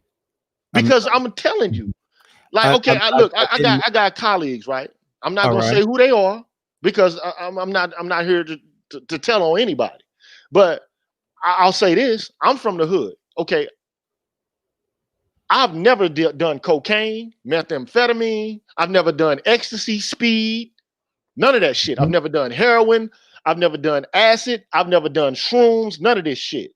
But a lot of the people that I come into contact with in academia has done all of that shit. All of it. And it's criminal. It is criminal. I've been to college too. What I'm saying is criminal. When I say, and when it comes to selling the stuff, do you think black people are selling this shit? Bro, we're going way off course here. Like if we're talking about black women and their choices and black men, I'm trying to understand. But the only reason I'm saying this is because we're acting as if black women are attracted to a certain set of behaviors, right? That are exhibited by black men because they belong in a demographic, right? Your word in basically thug behavior, right? Yeah, well, the thug or the semblance that what they like is they like the thug behavior, right? I mean, because that's the essence of what it is, right? Thug behavior, right? But this is the problem that I'm having. You'll say that and you'll reiterate my point, and then you'll discuss it on a level of other races and what other races of people are doing, and that's and what we're not comparing. Nobody's comparing black criminality like it's worse than other criminality. You follow me on Facebook, bro. You see me go head to head with these motherfuckers that try to make black crime some black on black thing and shit like that. So you know my views on those things. What we're speaking of right now. But this is why I'm saying this. This is why I'm saying it. This is why I'm saying it. I have to put a period on the sentence. What I'm saying to you is it's not about those things. We're getting away from the meat of the discussion. The meat of the discussion here is black women's choices in their own men, and the dispositions that they tend to want to be with in relationships. So what I'm saying is this: if black women want thugs, they can find them any and everywhere, and they don't just have to be relegated to the hood, because the shit's everywhere. No, I know guys who make $100K a year who are some scandalous motherfuckers. Okay, I'm keeping it 100. I'm not sitting here. You're going outside of the And so what you're saying to me is that these black women are just, I know it's outside of the stereotype, but what they want is the genuine article, right? No, that's not what I said either. And they don't want the genuine article. No, I said that they're going after the stereotype. It may or may not be the genuine article, but they're going after the image. And let me respond to what somebody said. Said the problem is that Marcus moralizes the fund issue. Poor people just get caught. Let me tell you something. I haven't made any statements, and this is a video that y'all can roll back and y'all can pull it out of here if y'all want to. But there's at no point in this conversation did I demoralize anybody or indict black men. And I don't understand where you guys are getting that from in any of the stuff that I'm saying. I'm talking about the choices in men that black women are making. It's like we're sitting here and pretending that there isn't a section of black society that does crime, right? It's not about saying that these guys. Hold on, because I want to be understood here, because there are a lot of side arguments being made about what I'm saying. Nobody is saying that, oh, these guys ain't shit and this needs to happen to them, or blah blah blah blah. What I'm saying is there is a section of our population that is committing crimes of violence or murders or this and that and the other, right? That cannot be debated, because that exists not only within black society, but in other societies, right? Why women choose these men is a real thing. You've already mentioned a few of your opinions of why they choose these men. That's not the conversation about that's being had right now, is the why. What we're having the conversation about is that they do choose these men, and they blame their behavior on the the population outside of that. Okay. And it says, Marcus, are you insinuating just because you aren't saying it directly doesn't mean that? Let me tell you something. I know what I'm saying. And if and people who know me, if I wanted to say that, I'd say it directly. I'm telling you what I'm saying. Now, what you derive from it is your business, right? I'm saying that these are the men that they're choosing, right? And when they come across real hood shit and shit happens, right? They're blaming it on the motherfuckers that don't live that life. So Cash NO hit him hard, boy. Why does he care who they choose? Because motherfuckers who don't live that life are getting blamed for the shit that's happening as a result of these black women's choices in these guys. So look, we got the angry man in this motherfucker. So he so he done just blessed me, you know what I'm saying? So I got to let him get his issue, man. Okay, so and look, let me just say this shit, man. So I knew that at some point. So this is what Angry Man says initially, okay? This is what he says, okay? Angry Man says the supposed victimization of black women at the hands of black men is absolutely blown out of proportion, especially considering how many brothers' lives are ruined by black women. Mm-hmm. I tend to agree with that shit. I tend to agree with it too. And I tend to agree with that shit. And then also, he makes a point, not to mention that most brothers and sisters are taken out by sisters before they even have a chance. Neither one of those comments, shout out to Angry Man, neither one of those comments are in conflict with what I'm saying. But here's the deal. Like I said before, but here's the perfect case in point, Marcus. Look, I agree that, okay, black women like thugs, okay? I'll give you that.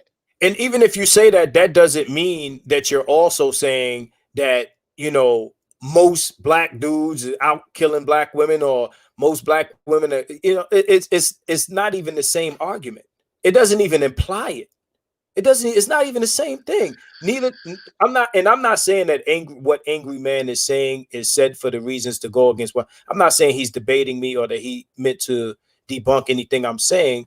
I agree with a lot of what you're saying and what he's saying. We still haven't gotten to, but you know what we have? I think that the part that you don't like about what I'm saying is not what I'm saying. It's that what you think it implies, and I'm telling you that that's not what I'm saying. What I'm saying, if I say that a small group of black men are committing the most of the murders, that's not saying that most black men are committing murders. No, that's not what I'm saying. That's not what I'm saying. That's not what I'm implying at all.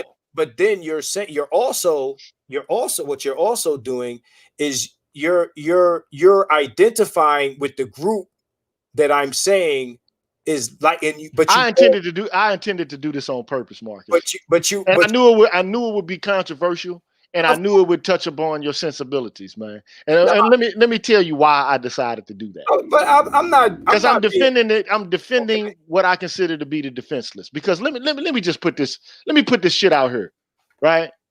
Let me just put it out here, okay? Okay. My viewpoint. This is just a philosophical viewpoint. Now, philosophers can make anything up. They can just draw shit out of their asses. Okay. But I'm willing to put my neck on the chopping block. Like I said, I'm willing to make a gentlemanly agreement with you about this. Okay. My viewpoint on humans and human nature in general is that you could take any man from any fucking where, right? Or any woman from anywhere. They will do wrong because there's going to be an inclination for all people. If they can get away with wrongdoing, they're going to do it. Absolutely. I don't give a fuck if you take a man who's in the Senate. You can take a man who's the president of the United States, a king of a country. You can take a poor man, who is living by his wits, and he's going to take more risk because the stakes are higher for him in his survival. Okay. But I think that in general, human beings are just lousy motherfuckers all across the board, man. That's what I'm saying. That's a philosophical, like there's this veneer of respectability amongst people, and they like to assume that because they're not criminal or they're not like in this demographic of people who are considered to be. You're reading. I'm not reading anything right now. I'm on my own. I'm like the guy who, you remember the greatest superhero little TV sitcom and shit, on a ring and a prayer. Who could it be? I'm flying. Believe it or not, I'm flying on my own. Okay. Yeah. So all I'm trying to do is make this point. There are a lot of people who would like to attach stigmatization to a certain demographic when it all potentially resides in each and every one of us, all of us. And at any moment, a motherfucker can do something to us or say something to us or act in a specific kind of way to us, or a specific set of circumstance can present themselves to us, and we'll fuck around and do something we ain't got no business doing. And that goes for men, women, children, blind men, women, gay women, straight men, gay men and women, trans women, any fucking body. See, what I don't like with this, in this culture, what we like to do is we like to take pathology and distance it from ourselves. I'm not saying you're doing that, but all I'm saying, it's hard not to read that you're implying it.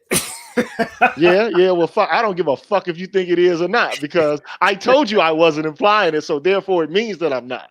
No, that's the shit you're doing.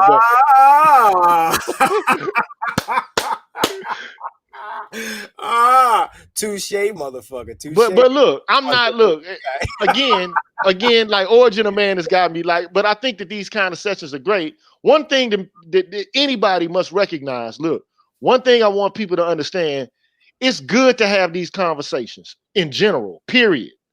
Right? You might not agree with everything I'm saying, and there are people who are going to agree with what Marcus is saying.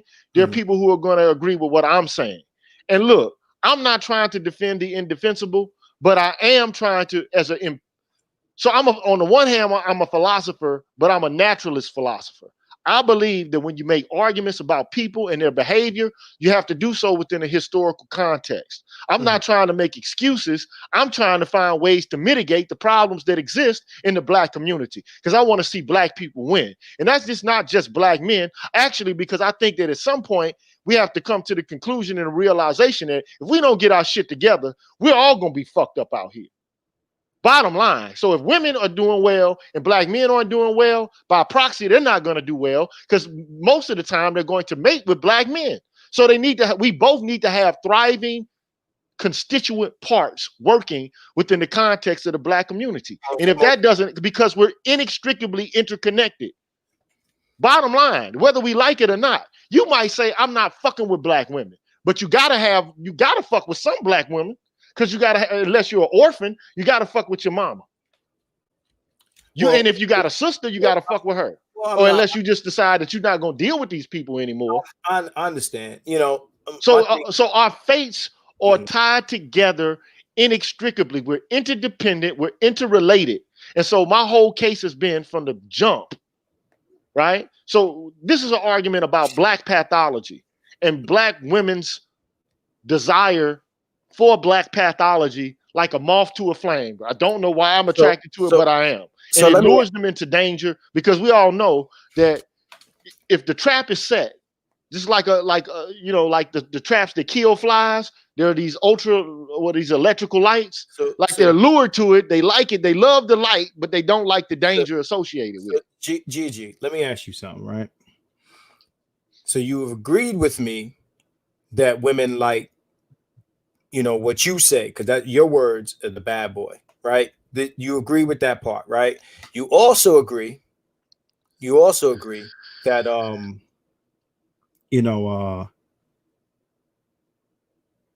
forgetting the other part, right? You is a couple things you already conceded to. Okay. I want to ask you this. Do you think, right? Because BGS is also saying that I'm saying that, intimate partner homicide and general murder is being committed by the same group. This is what I want to ask you, Gigi, right? In different classes of Black men, right? Would you say that these behaviors, and I'm not talking about DV, I'm talking about murders. Would you say that the murders among Black men and their women are of equal ratio across classes? This is a non-scientific I just want you to give me your observational opinion. Do you think that Black men are killing their spouses or girlfriends or baby mothers at an equal proportionate ratio across classes?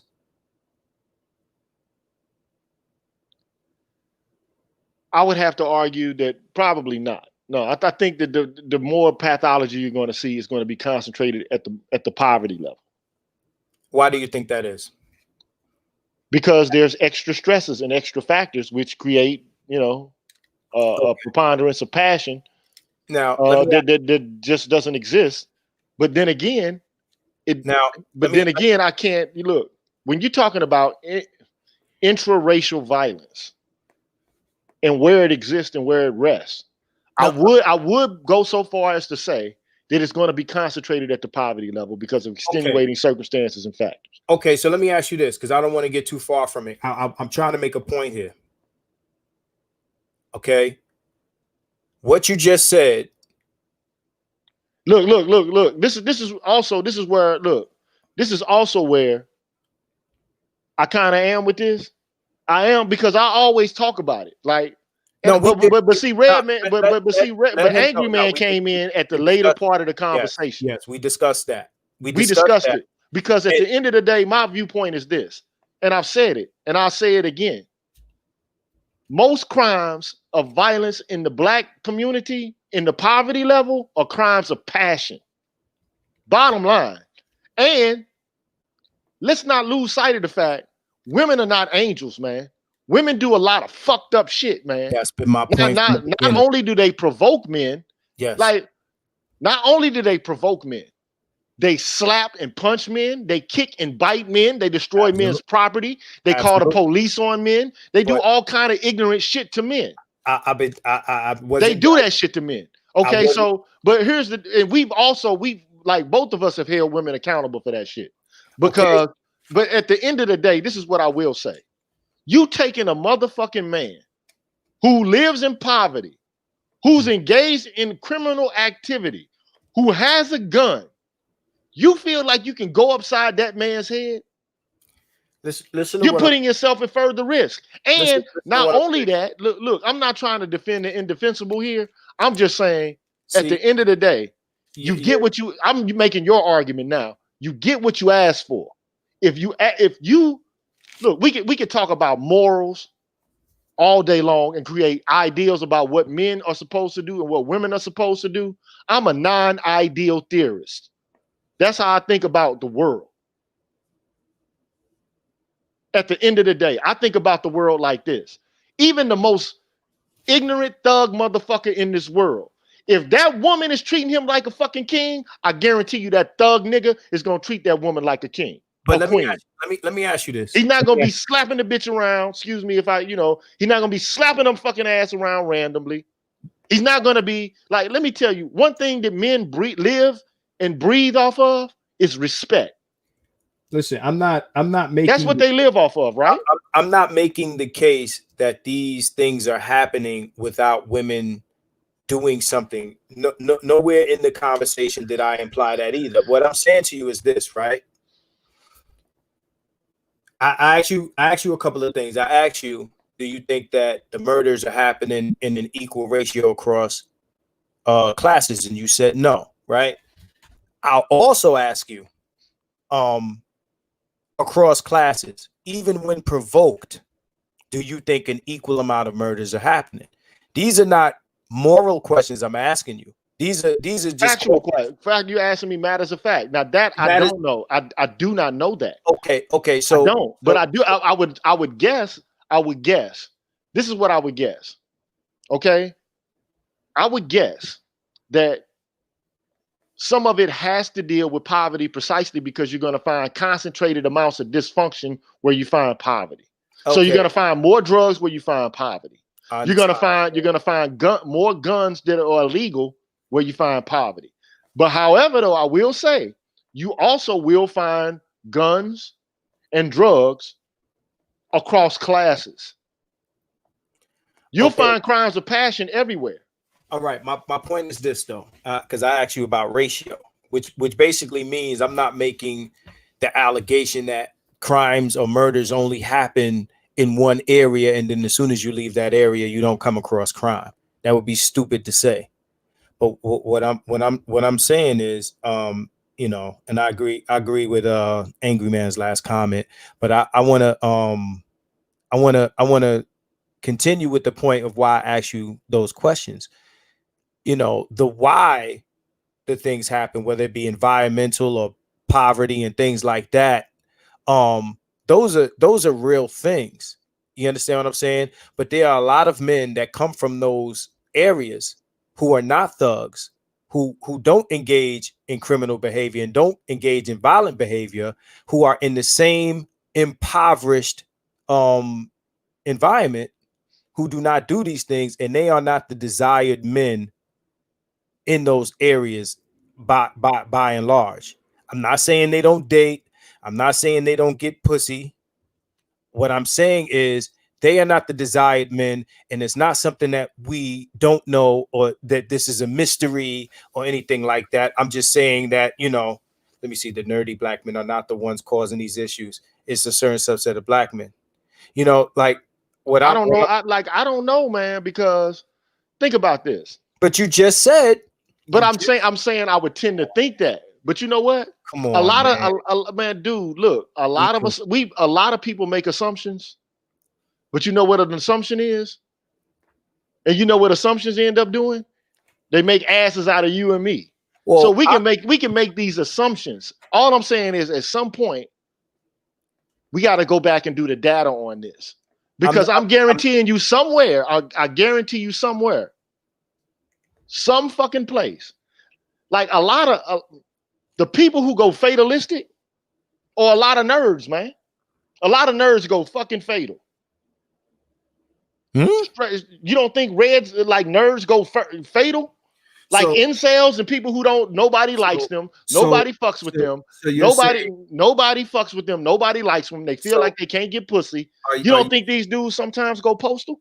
No, we're not talking about sometimes. I'm asking you the ratio. Are you saying that the ratio of nerdy men or what you describe as incels, are they committing an equal ratio of murders? I'm probably not.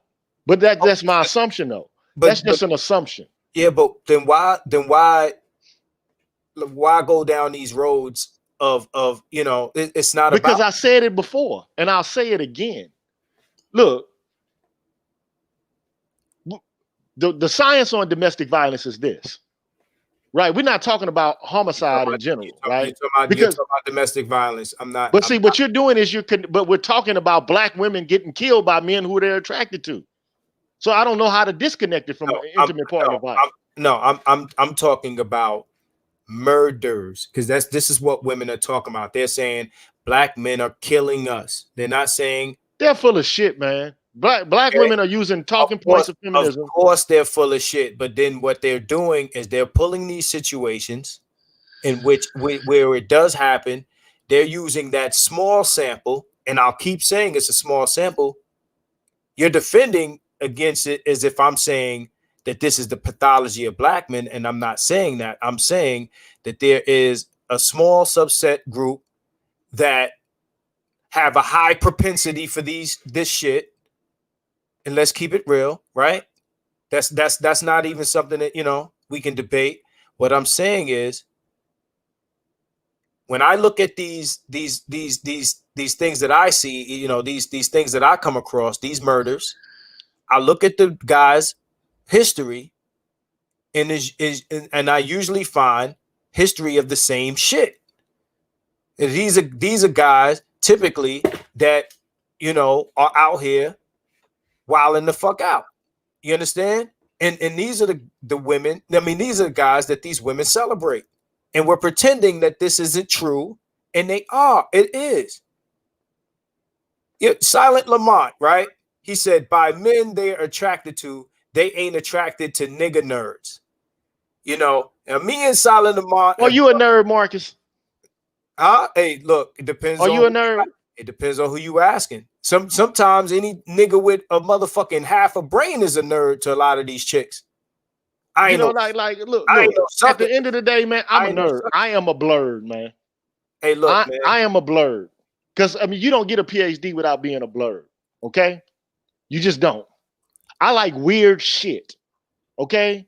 I like to read Plato and Aristotle and David Hume. And I like to also read Stokely Carmichael and Malcolm X and James Baldwin. I got you. So I actually read feminist philosophy, which is weird. It's nerdy.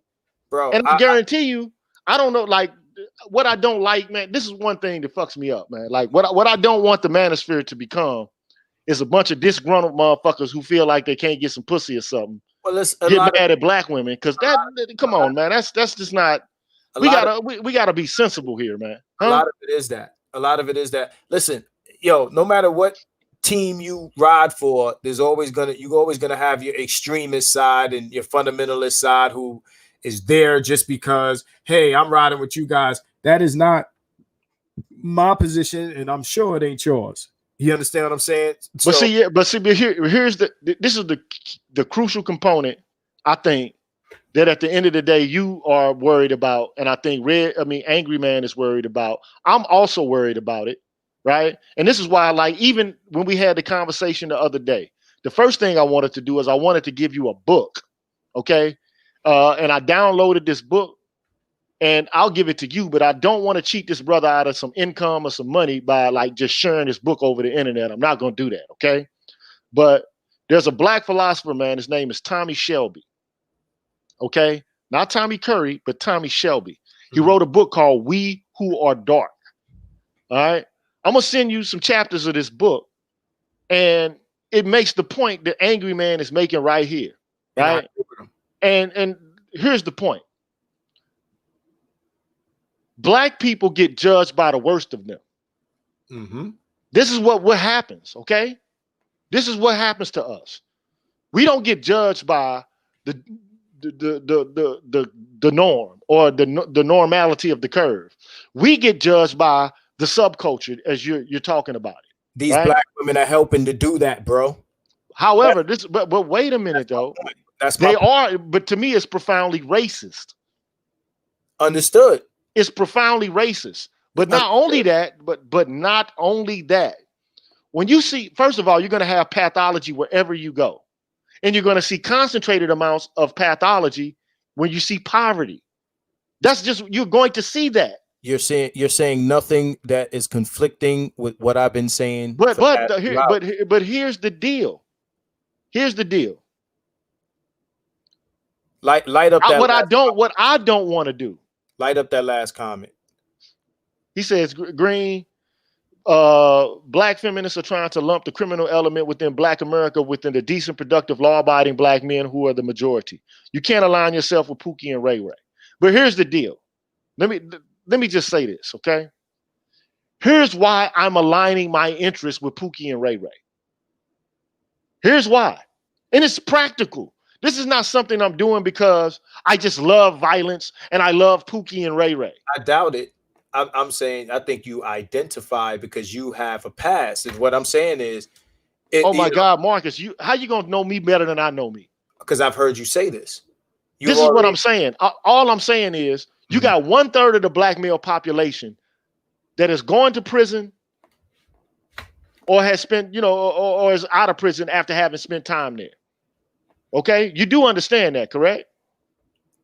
Okay, and I agree with you. So society creates Pookie and Ray-Rays at will by fiat. They do it how they want to do it. This has been done since fucking the black codes. It's been done since Jim Crow. It was done when black people moved to the ghetto.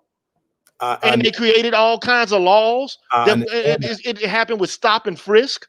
They create crime for black men. Well, we're talking about white people again. We're talking about what white people do to create criminality and Pookie and Ray-Rays amongst black men. Okay. See, this is the problem I'm having. That's like saying because what you're saying now is if it wasn't for racism, there would be no black criminals, and that's not what I'm saying. Okay, that's not what I'm saying. Okay, this is not what I'm saying. Okay, so then this is a tangent, bro, because what we're it's not a tangent at all. Because you're talking about black people in this under the scope of white people, and that's not the discussion, bro.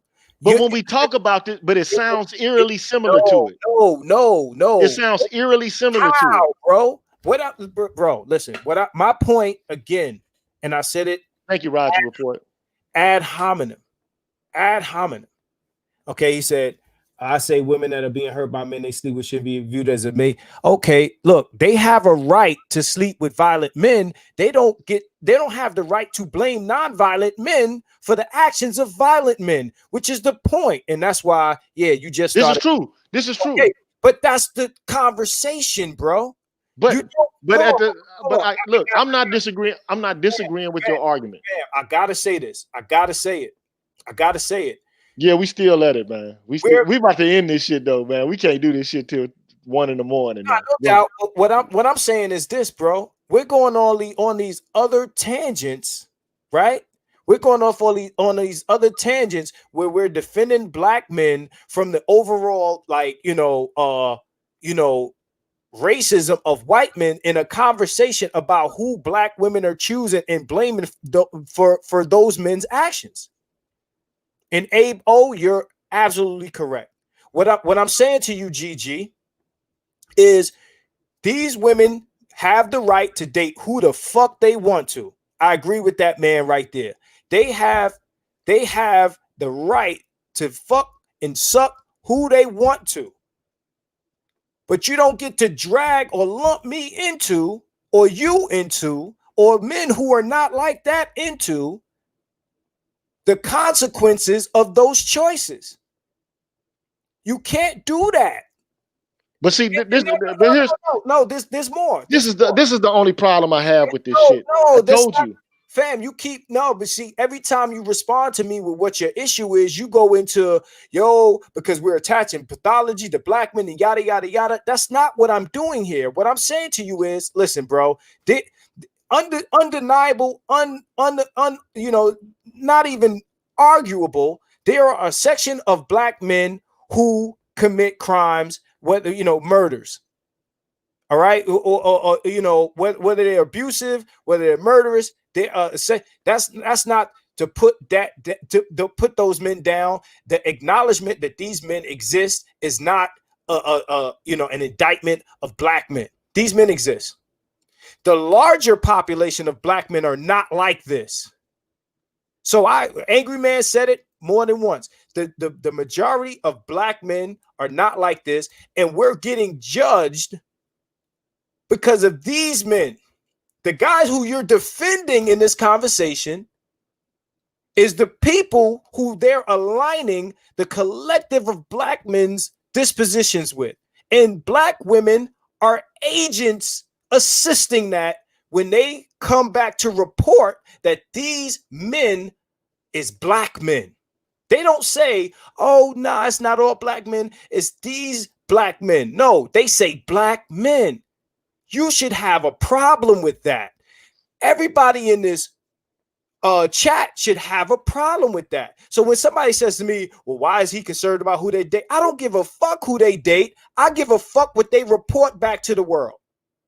They come back to the world and they say what black men have done to them. You know what I'm saying? He said most of the women with these claims have degrees, not Keisha on the block. I don't know about that.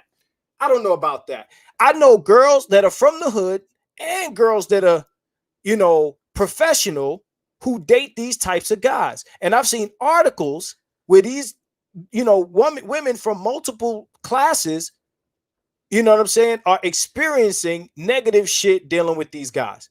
That is not an indictment of all black men. It's an indictment on that minority. And it doesn't make me better. It doesn't mean that I'm trying to separate myself from these guys. I'm just stating what I see. That's it. Can these guys be better guys? Sure, if they want to. Is there factors that contribute to these guys becoming these guys? Absolutely. But I'm not speaking on none of that. I'm speaking on the men who are committing the majority of these crimes are not the guys who black women are reporting back to the world that is doing it to them. They're saying you're doing it to him. I'm doing it to him. BGS is doing it to him. Brian Murphy's doing it to him. Silent Lamont is doing it to him. All of us are doing it to him. They're not telling the world, oh, it's these niggas over here. They ain't saying Pookie and Ray-Ray fucked me up. They're saying Carlton fucked me up. You done, man? They saying Angry Man fucked me up. You done, man? They saying anybody's fucking them up, man. They saying everybody. Look. They're saying black men. They're saying black men. They're saying black men are fucking them up. Look, let me just say this shit. So you got trans women saying black trans women are saying black men are fucking them up. Right? Yeah, but and they saying that they're dying at larger rates than any other demographic, right? Who they saying doing it? Well, fuck. You don't have to say it because it's implied. Because everybody thinks that black men are just mass fucking murderers, right? But how does that help? Huh? Now, BGS saying black women are using a BLM tactic. I don't disagree with that. That's not my argument, bro. Man, look, we have to move past your argument because we've talked about that shit for the past 3 fucking hours, dude. But let me just say this. At the end of the day, look, let me say this. I got you. Go ahead. We get judged by the worst of us, right? Absolutely. So wouldn't it be in our best interest as black men to bring up the worst of us and to try to mitigate their circumstances so that they are not behaving in that way? Unless you just believe that ontologically, just by nature, it's a certain group of black men that's just fucked up. They just can't help it. So you saying that in order? Wait a minute, man. Let me finish. Mm-hmm. This is what I'm saying. Okay. Okay. And look, What this is exactly what my argument is. Let me go to a fucking article so I can make it explicit, so I can deal with academics, so I can make it express, right? Okay. Because it seems like people are lost on it when I try to make the argument. If you get judged by the worst of your group, it's in your interest to ameliorate the condition of the worst group so that you all don't get judged and assessed in a blanket way, like the way that you get judged now. So it's in your interest to lift those up at the bottom so that they're not at the bottom anymore and they're not displaying or exhibiting pathology. Well, how about wait a minute, because we all know, let's just be honest about this shit. The ghetto was created. It didn't exist, it doesn't exist in a vacuum. People manage the ghetto. The ghetto is not a function of black pathology. The ghetto is created by social and institutional processes. Black people moved from the South through the Great Migration up to when? They moved from the fucking South to the West and to the North. They didn't always live in New York. They came to New York in droves. Now, there always was a black population in New York, but not in the magnitude that it is now. They moved there, okay? And when they was moved they moved to the North and to the fucking West, they were corralled into ghettos by leasing agreements called restrictive covenants. They were redlined. They weren't given access to FHA loans or the GI Bill. They were systematically corralled into ghettos, okay? And they did not, the infrastructures that existed, like project tenements and shit like that, those are public buildings that have to be kept up with public funding. When you don't create and then you, not only that, the educational system is based upon tax rates, right? So if you create ghettos and you create environments in which you are not investing into a certain demographic of people, and we already know that black people were corralled into ghettos, not because black people don't have values and they don't want better for themselves. A perfect example of this is in St. Louis, Missouri. They had a project tenement, right? The Blue Myers and another set of projects. I can't remember it. This is the very moment in which you reach the what they call post-modernity. I'll do a damn video series on it, okay? And you start talking about subculture among black people, like there's a movie called Bastards of the Party. You can go look at the movie with the dude, what's his name, Bone Sloan. And he goes through the creation of the pathology in the black community and exactly when it started. Exactly when it started. It started when you had the proliferation of gangs that were basically formed in response to white gangs. So you start talking about criminal culture and thug culture. Thug culture was created because of white racism. You're spending too much time defending. I'm not defending anything. No, I'm explaining pathology in the black community, and I'm trying to find ways to mitigate it. Yeah, but what you don't understand is if black women are attracted to criminals, if you're saying we got to get rid of the criminal element by social design, man. Hold on. First of all, there's no such thing as getting rid of the criminal element. Criminal element. You can mitigate it. You can mitigate it. You can mitigate it. Okay, but then black women are still attracted to what's left. So what I'm trying to understand is why is the solution to this getting rid of criminals, which is an impossible standard, and not just telling women stay away from these motherfuckers. Period. To say that. But if the point you're making is they can't stay away from it. They're naturally attracted to it. But you've agreed to that already. So your idea is if black women like criminals and they're attracted to criminals, we get rid of criminals. Huh? You mitigate criminality by creating different conditions in which criminality is allowed to flourish and to function. But that doesn't change the culture. The culture still puts culture is a function of socialization, bro. I understand that. Culture doesn't come out of comes out of people's asses. I understand that. So what I'm saying to you is how does that change black women's desire to date a certain type of man? Desires people don't have desires outside of social context. Okay, so if there's no if a desire for a cigarette doesn't exist, if you can't find them at the local fucking bodero. Okay, so more realistic social context is raise our daughters not to fuck with thugs. That's social. That's teaching black women to stay away from a certain demographic of black men, so they're less likely. Here's what I'm talking about. Let's look at this. The abstract of this article: homicide risk across race and class, a small area analysis in Massachusetts and Rhode Island.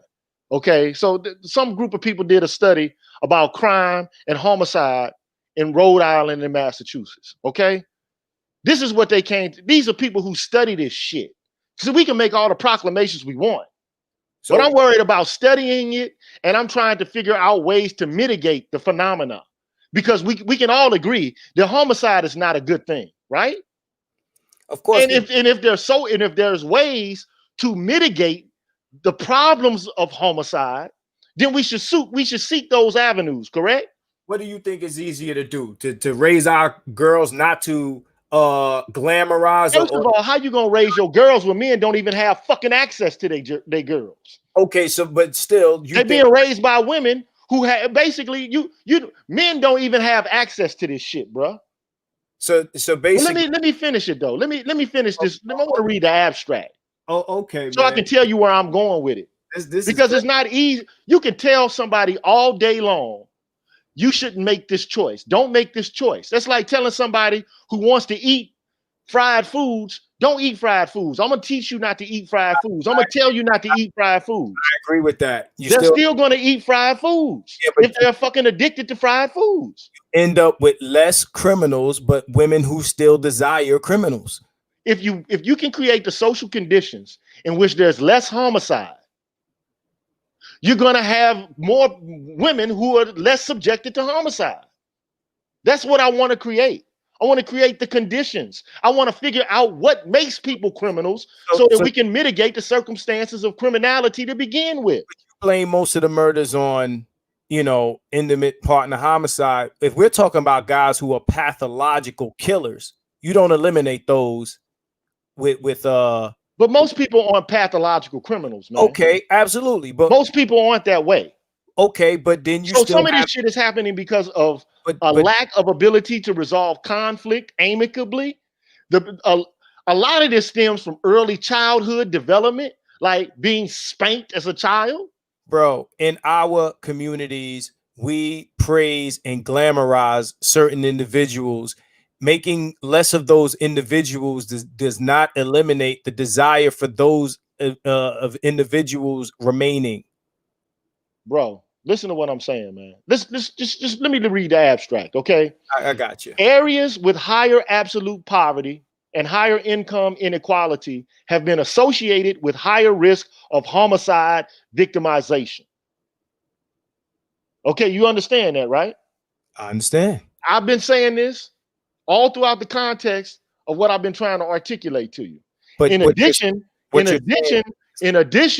studies of differential homicide rates have indicated that Black persons are at a higher risk of homicide compared to white persons. Have we not both said this? Yeah, we both said it. So okay, I'm trying to understand. But then they go into talking about Hispanic persons. But I don't really give a shit about the Hispanic persons part, right? Fam, we're having two different discussions here. You're talking about something different than what I'm talking about. But you won't let me talk about it at all because you keep cutting me off every time I try to explain it. So what I'm trying to do is, look, let me just say this. You get judged by the worst of you. Absolutely. And we already know that white supremacists, racism created the conditions of higher areas of poverty concentration in Black communities, right? It has nothing to do with my point, though. I'm moving past your point, bro. Okay, you want the point to be strictly tied to Black men and women. That's what you want this to be tied to. So you want Black women to stop making poor choices and stop creating Pookies and Ray-Rays. So I want to eliminate Pookies and Ray-Rays. So there are no choices for Pookies and Ray-Rays. I say that thugism and the idea of strong men can be sublimated. It doesn't have to be relegated to thugism. All right. Angry Man says every community glamorizes their criminal. John Gotti, John Dillinger, and I agree with that. I do. What I'm saying to you, brother, is you're creating a impossible standard because you're saying that criminality in the black neighborhood only exists under the context of what white supremacy. That's not what I'm saying, bro. Okay, what I am saying is that higher concentrations of poverty. And you must agree that black people who live in the hood exist under higher concentrated levels of poverty. Well, that was my point from the beginning. Okay, so if we can find a means by which to have public health individuals, people who are experts, come into the community, because this violence that's happening in these communities is not just a function of their innate pathology. But would you say that the percentage of black men that are doing these things, whether they be street violence, like BGS said, or even IPV or IPH, you would say that they're the minority, correct? Say that again. You would say, would you agree that these men who are doing these actions are the minority? I would say that they are the minority. Okay, so I would say that they are the minority. Okay, so hold on. They are the minority that we're being judged on. So that means a greater number of black men are not committing these crimes and these murders, correct? So what you're basically saying is, in order to protect black women from this minority of men, it is more realistic to mitigate that minority than to socially move black women in the direction of the more productive and nonviolent men.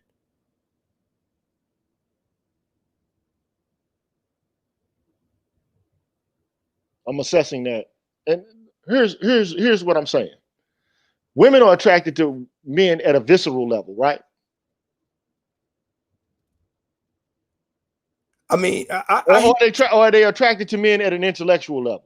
If a woman gets moist down there, she's not getting moist because she's going through a bunch of fucking intellectual arguments to try to make it be where, okay, well, I know that I want a man that's going to protect me. So therefore, if I want that, premise 2, I should date men who are nerdy because I'll have a less likelihood of being struck or being committed to homicide. So you're saying the majority of men have to repair the minority of men so they don't get judged on that minority.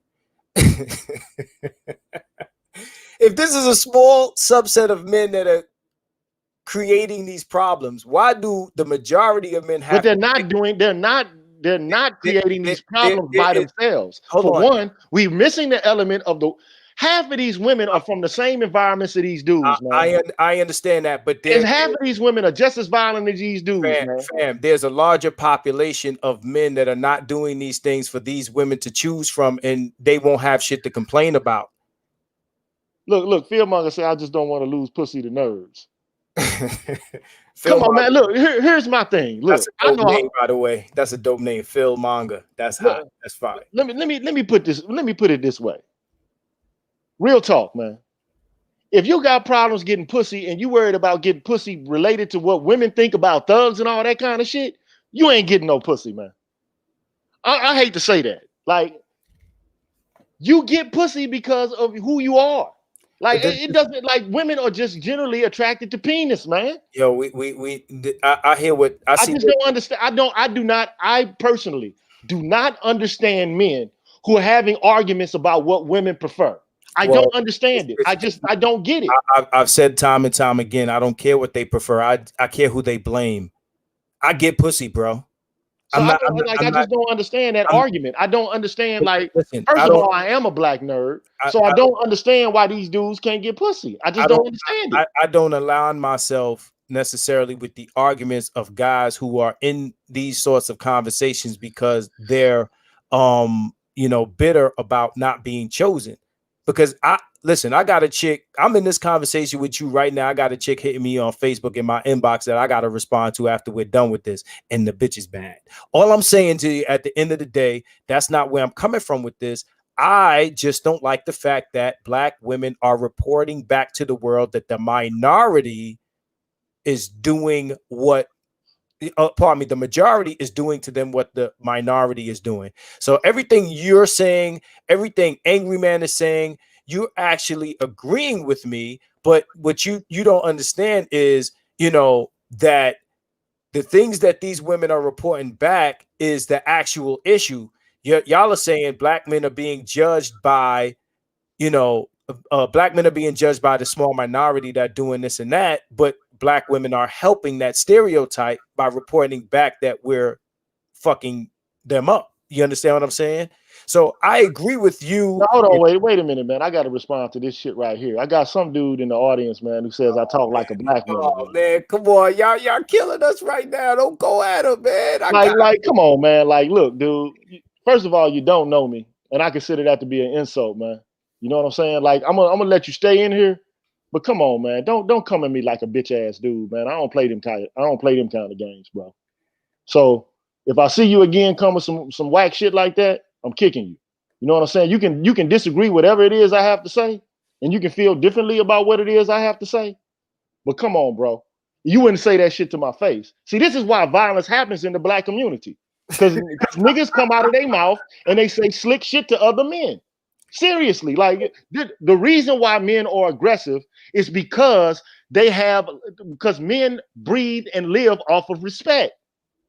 This is why violence happens in the black community. But listen, bro. I'm telling you, bro. Like, I've seen it happen a million times. I've seen it happen 100,000 times. Most of the time, black men are not killing people because they have some innate pathology. They're just these low-life losers. They're dealing with a great deal of stress, socioeconomic stress.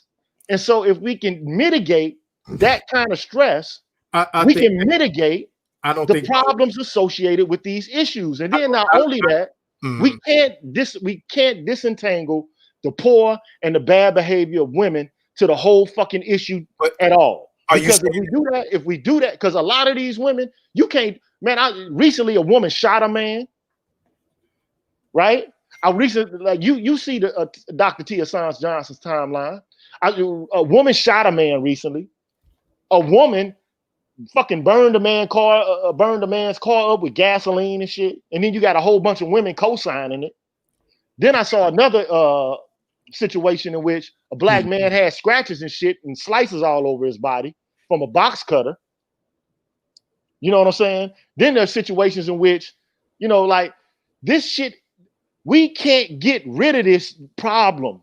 And look, I'm telling you, it doesn't matter where you're from. You could be from the middle class. You can be from like the fucking upper class. You could be a multimillionaire nigga. If a woman continues to put her hands on you and she's disrespectful, there's a higher increased chance of her being subjected to violence and even homicide. Nobody's debating that. But I want to say this though. When you talk about black men dealing with stresses and this and that, it's like you're saying only the thug dudes are dealing with those issues. There's black, if you go to the hood, everybody in the hood ain't a thug, everybody in the hood ain't a street nigga, but they're all dealing with the same stresses. And some guys react one way and other guys react not like those guys. You understand what I'm saying? So what I'm saying to you, and I'll even refer to Angry Man because he's saying, he doesn't give a damn what they report, and I do.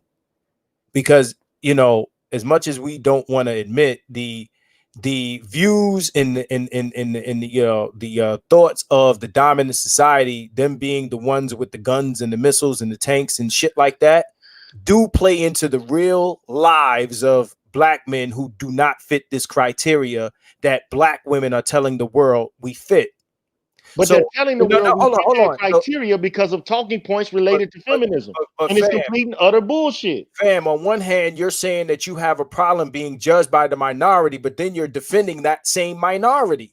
It's like, at the end of the day, I understand why. You don't get my point, man. No, I do, because you're saying that you seem to keep thinking that these men are pathological just as a function.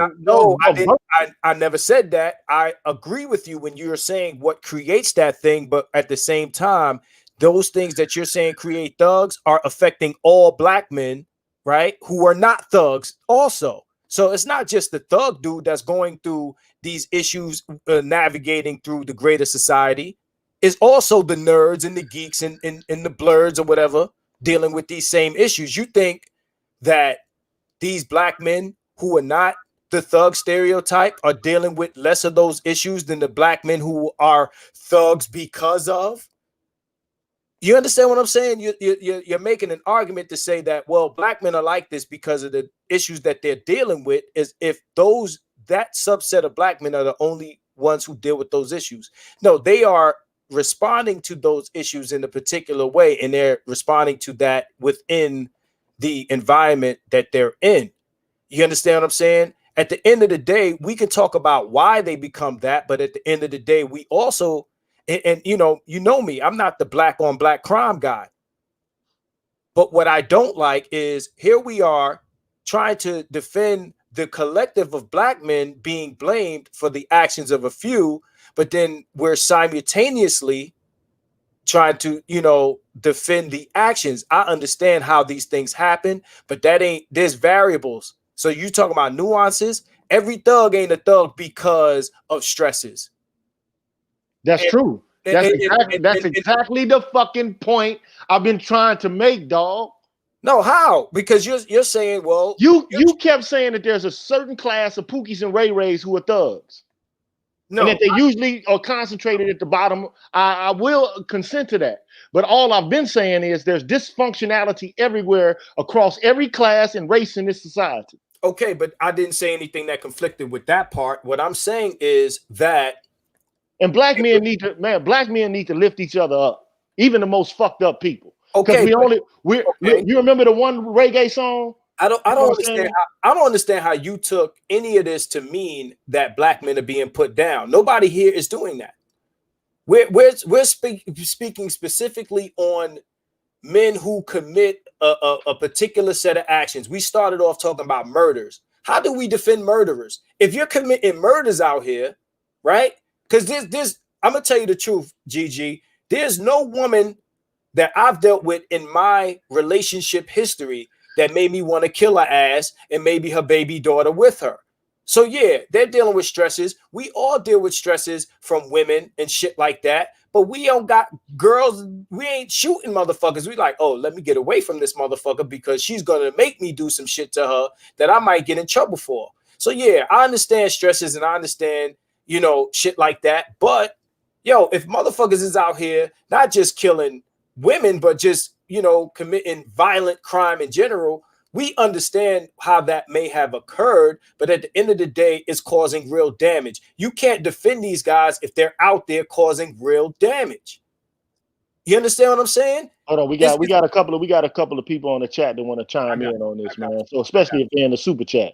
So my brother at the Roger Report says, if the sisters want to court death, why not just let them have it anyway? We're going to get judged negatively by sisters and the non-black people anyway. I don't have to like it though. So that's one opinion, and then there's another brother in the super chat who says, as a Pookie, hold on, you can't mean this. Tag say, as a Pookie, square men are cowards. He doesn't take control or seek dominance in his environment. He goes with the flow and holds no accountability. Then he complains he's not valued or heard by women. Mm-hmm. Oh shit. How you feel about that comment right there? Man, let me just say this shit. Look, okay, you rock with that? Look, let me just say this to that, okay? Because that's the reverse of it's the reverse. It's the converse of what you're saying.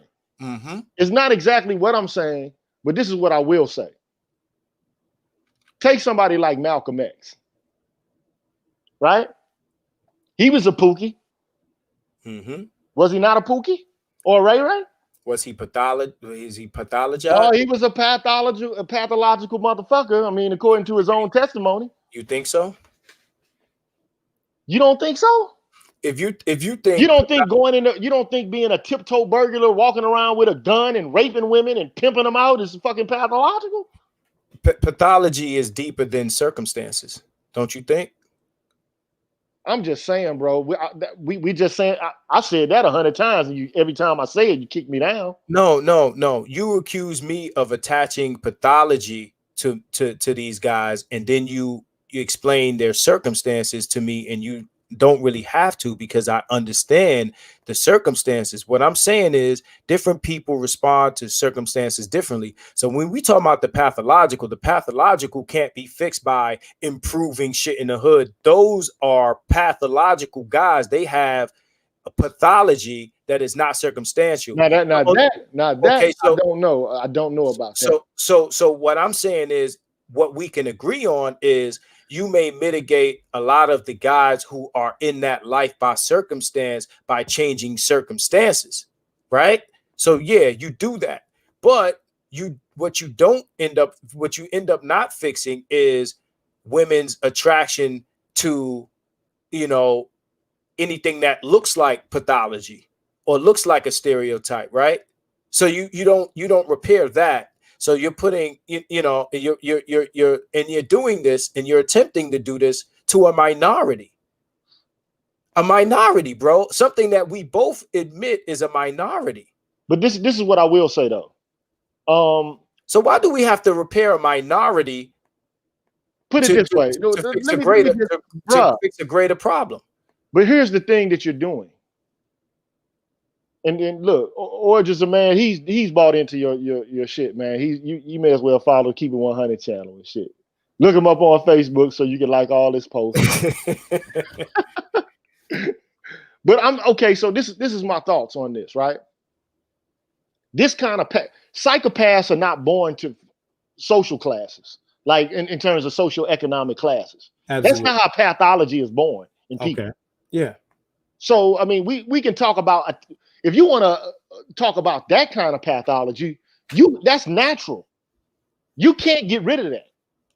That's what you're talking about, okay? But that's not concentrated in the fucking ghetto. You'll find that everywhere. But nobody said it was. Okay, but so what I'm saying is, I'm talking about the kind of pathology that's created by social context. Because a lot of people here are seeming to do what the social scientists did, the racist social scientists of the 60s and 70s are doing. They're basically arguing that there's a subculture of violence and that black men are born into it, just like some people are born with curly hair, some people are born tall, you got Pookies and Ray-Rays are born, they're not made. Okay? Okay. I refuse to believe that the vast majority of black men who are considered to be Pookies and Ray-Rays are born that way. I don't think that now I'm not saying that there aren't some that are. I'm pretty sure that there's some that are. But to argue that black men who are represented amongst the highest in homicide rates, to argue that that's not environmental and it has something to do with nature, that's basically saying that your race is a group of fucking in degenerate ingrates. I refuse to buy into that kind of understanding about who we are as black men. I just don't buy into that. Well, I don't buy into it either. So what I'm trying to do is say, hey, look, just like infantry skill says, the education starts at home, but unfortunately, the kind of education that these young guys are receiving is due to a lack of guidance from black men who are productive.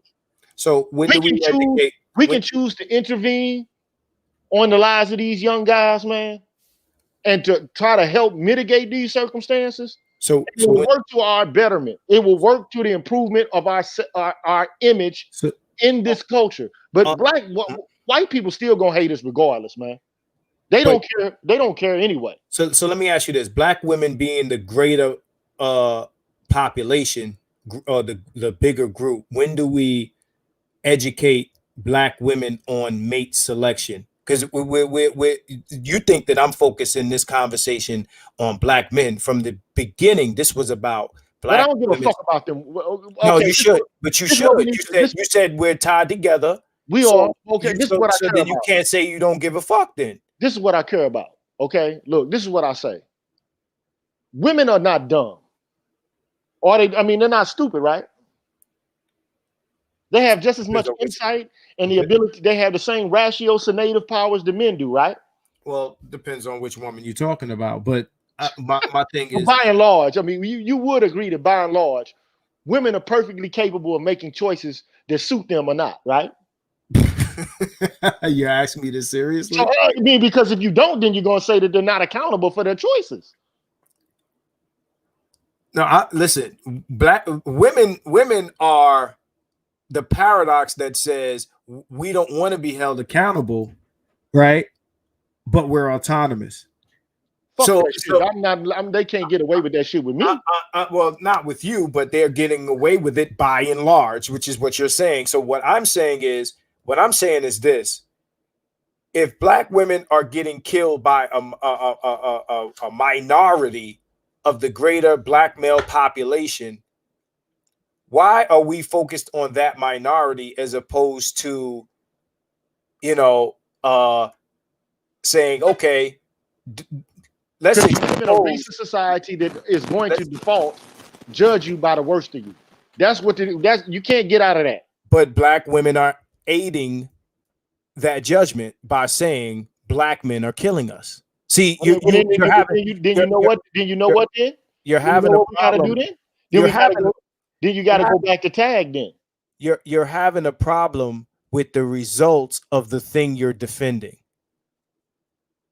Then we got to go back to tag. Then okay. Why do women like these guys?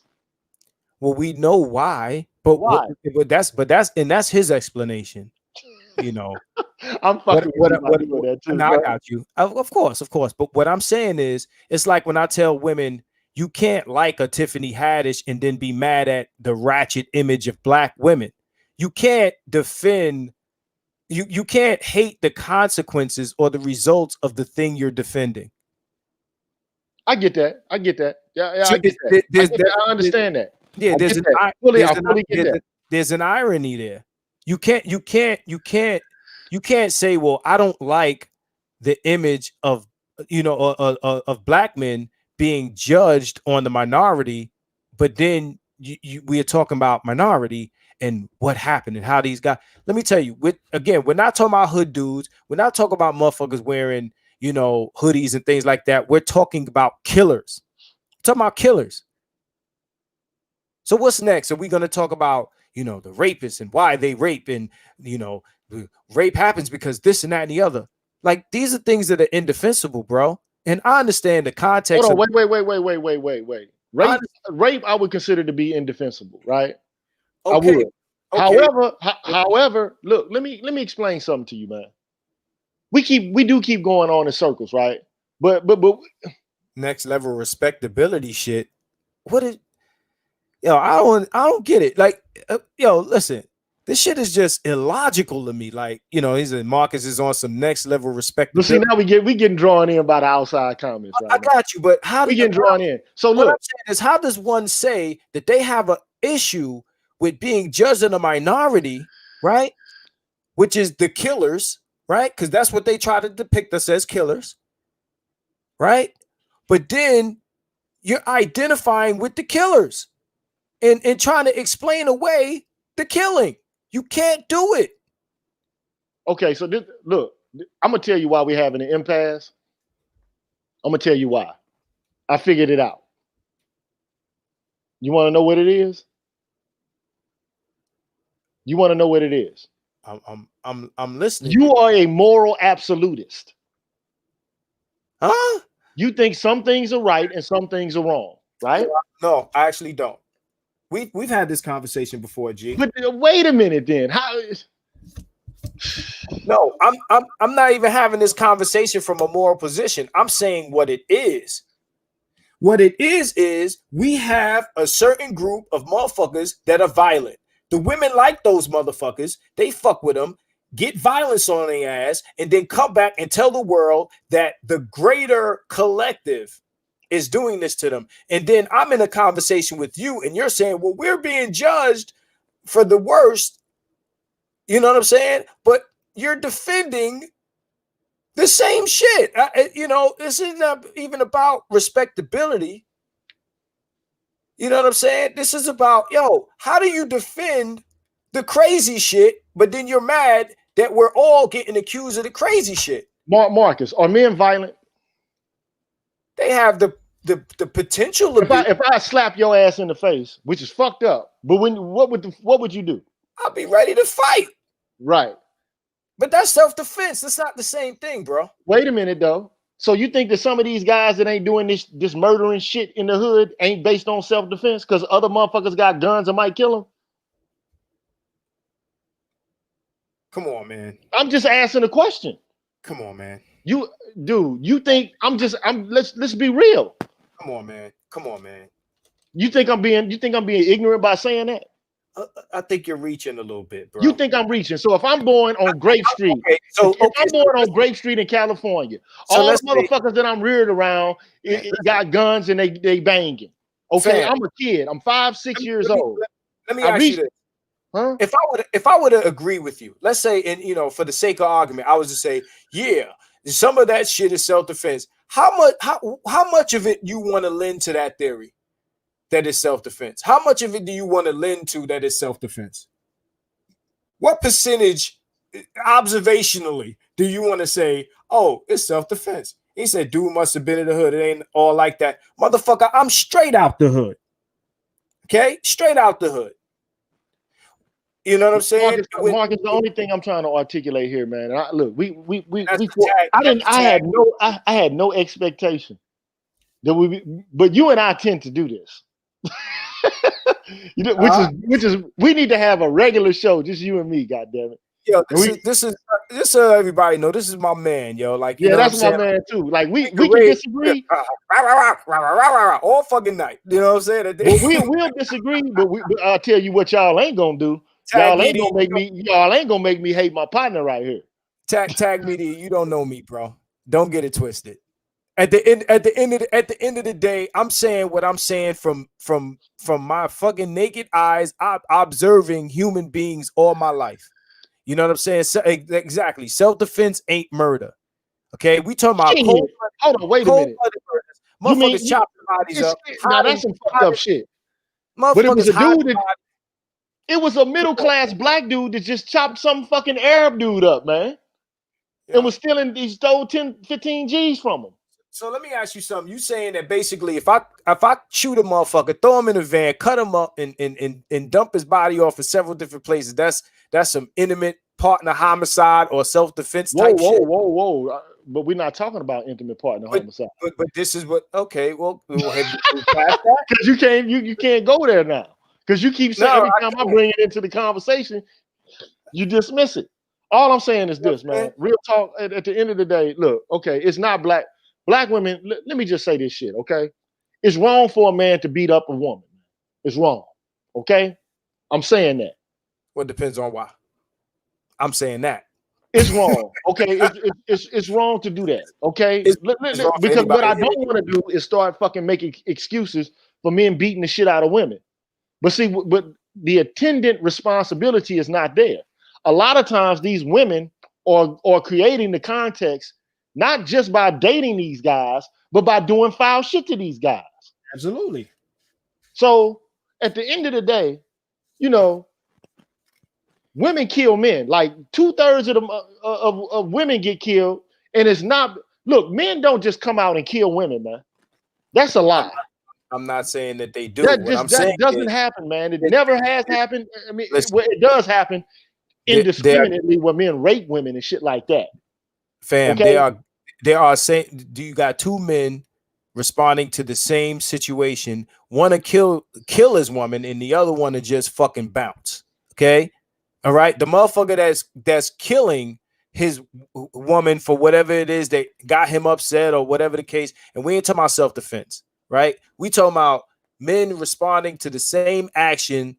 One is hitting fucking flies with a sledgehammer, and the other one is just saying, well, fuck this shit. I'm out of here. Okay? There's a certain demeanor or type of guy who is the killer. Can we admit to that? So what I'm saying is you got guys who are prone to the murder, right? We ain't talking about. Man, this shit is more. This is more nuanced. Okay, put it this way. Let's take some insecure bloke, right? Who comes in one day. He ain't no real thug. He's just a regular guy, but he's poor and he lives in the hood.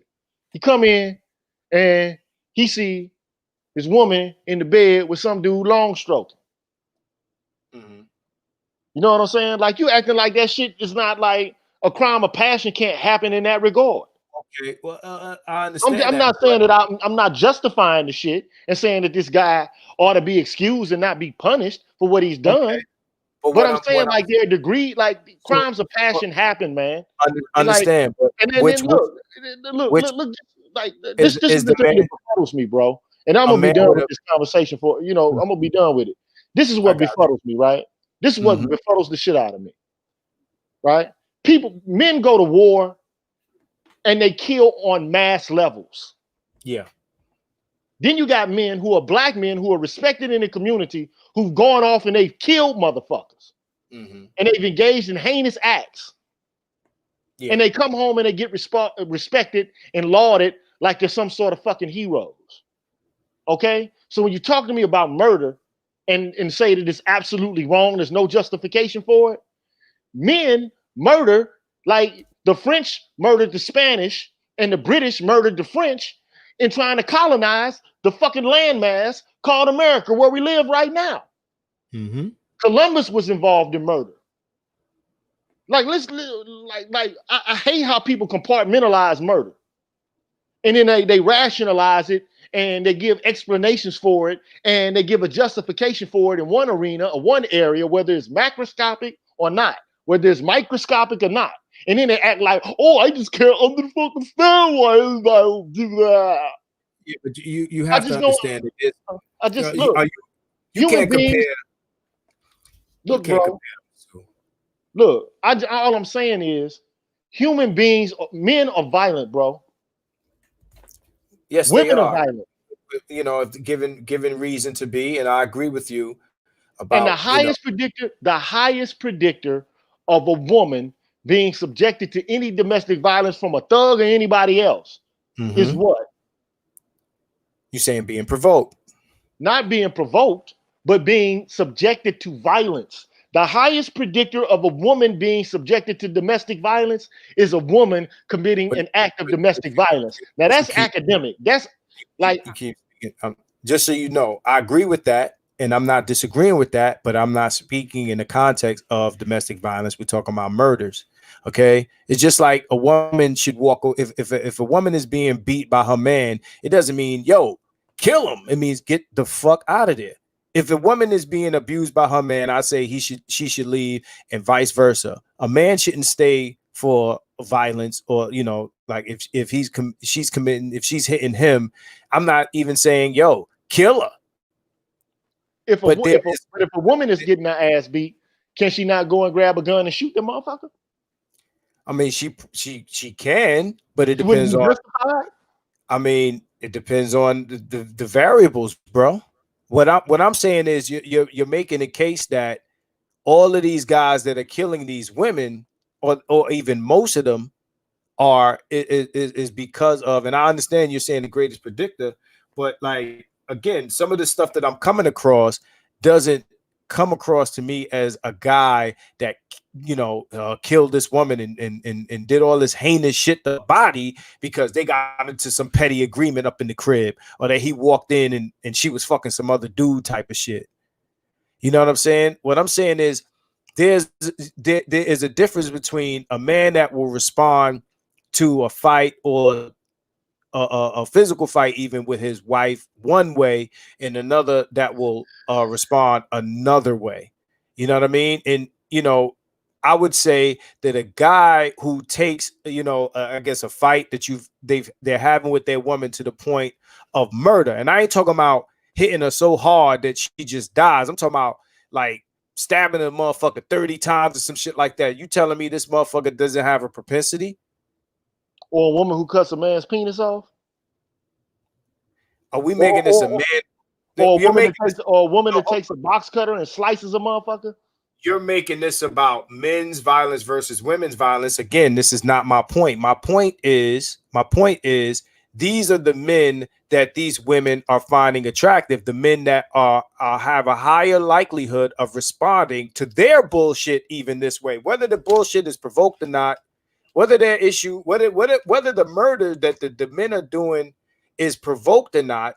They're dealing with the men that have a higher likelihood of responding with deadly force, which is my point here. That's who they choose. This is not about men and pathologies of men and none of that shit that you're talking about. This is about Black women's preference for men who have a higher likelihood to respond with deadly violence. That's the point, bro. It ain't about nothing else. It ain't about white supremacy. It ain't about none of that shit. This is about Black women's preference for men who have propensity for deadly violence. And ain't no average motherfuckers just killing their girlfriends just cause. I agree with you. But that also goes both ways. It could be through her, provocation, or he's getting, she's doing violence against him. But also, how far he's willing to take it has everything to do with his own disposition. Well, let me respond to Silent Lamont here, man. The only reason I make all these larger points, all right, and why, because I believe the choices that people make are a product of their environment, right? So I think the reason that these women are making these choices is because they've been enculturated into believing that these kind of men are strong men, that these kind of men will protect them, and they will protect them, but by and large, unless unless they get provoked. Well, women, but also though, outward directed violence towards other men, by and large though, men attack other men, not women, and that we can't lose sight of that. And also, I don't want to lose sight of the fact that Black women are not using this. They're not coming up with this argument because they're actually being killed in droves by poor Black men. They're using this argument because it's a political talking point that allows themselves to become get closer to whiteness and to discard and to distance themselves from Black pathology in general. That's what this argument is about. Go look at the video on Tommy Curry, and you'll see the origins of all of this.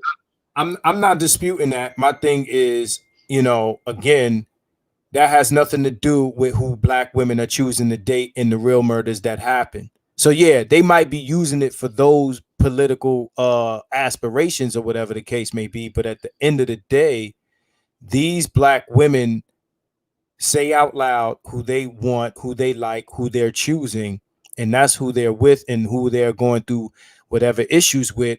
And those examples are being used for the political gains that you're speaking of. But that doesn't change the reality that these Black women are choosing these men, and these things are happening to them at the hands of these men for whatever reason, whatever started the altercation or whatever the case may be. So this infantry skill says, why are you trying to reduce this down to pussy? I didn't know that I was. I mean, I thought that, like, Marcus, first of all, was making the case that this all boils down to women's desire for dick. Well, it is a certain type of dick. I mean, like, and then he said, this is responding to complaints of Black feminists who want to blame all Black men for single motherhood when they pick the loser father. I don't understand that part of it, though, because I'm confused about that. This is responding to complaints of Black feminists who want to blame all Black men for single motherhood. Well, at the end of the day, Black feminists like single motherhood.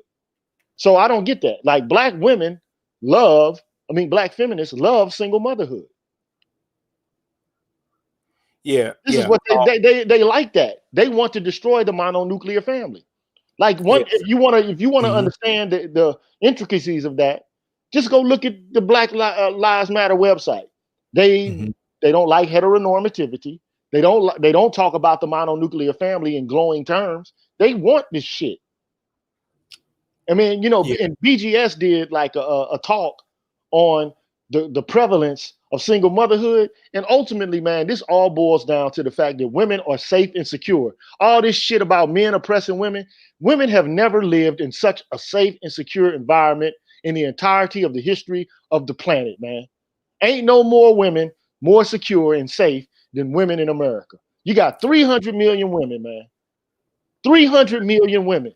And every year, only 4,000 Black women die of homicide. And we don't even know if all of that homicide is just Black on men or women homicide, because women kill each other too. Not as high rates as men do, but they do kill each other. Okay? They might be caught in the crossfire or some shit like that. But you know how many black men die per year? Somewhere around 50,000, 60,000 black men die. Okay? Facts. So at the end of the day, man, when it comes to the safety of black women doing just fucking good, bro. They doing just fucking fine.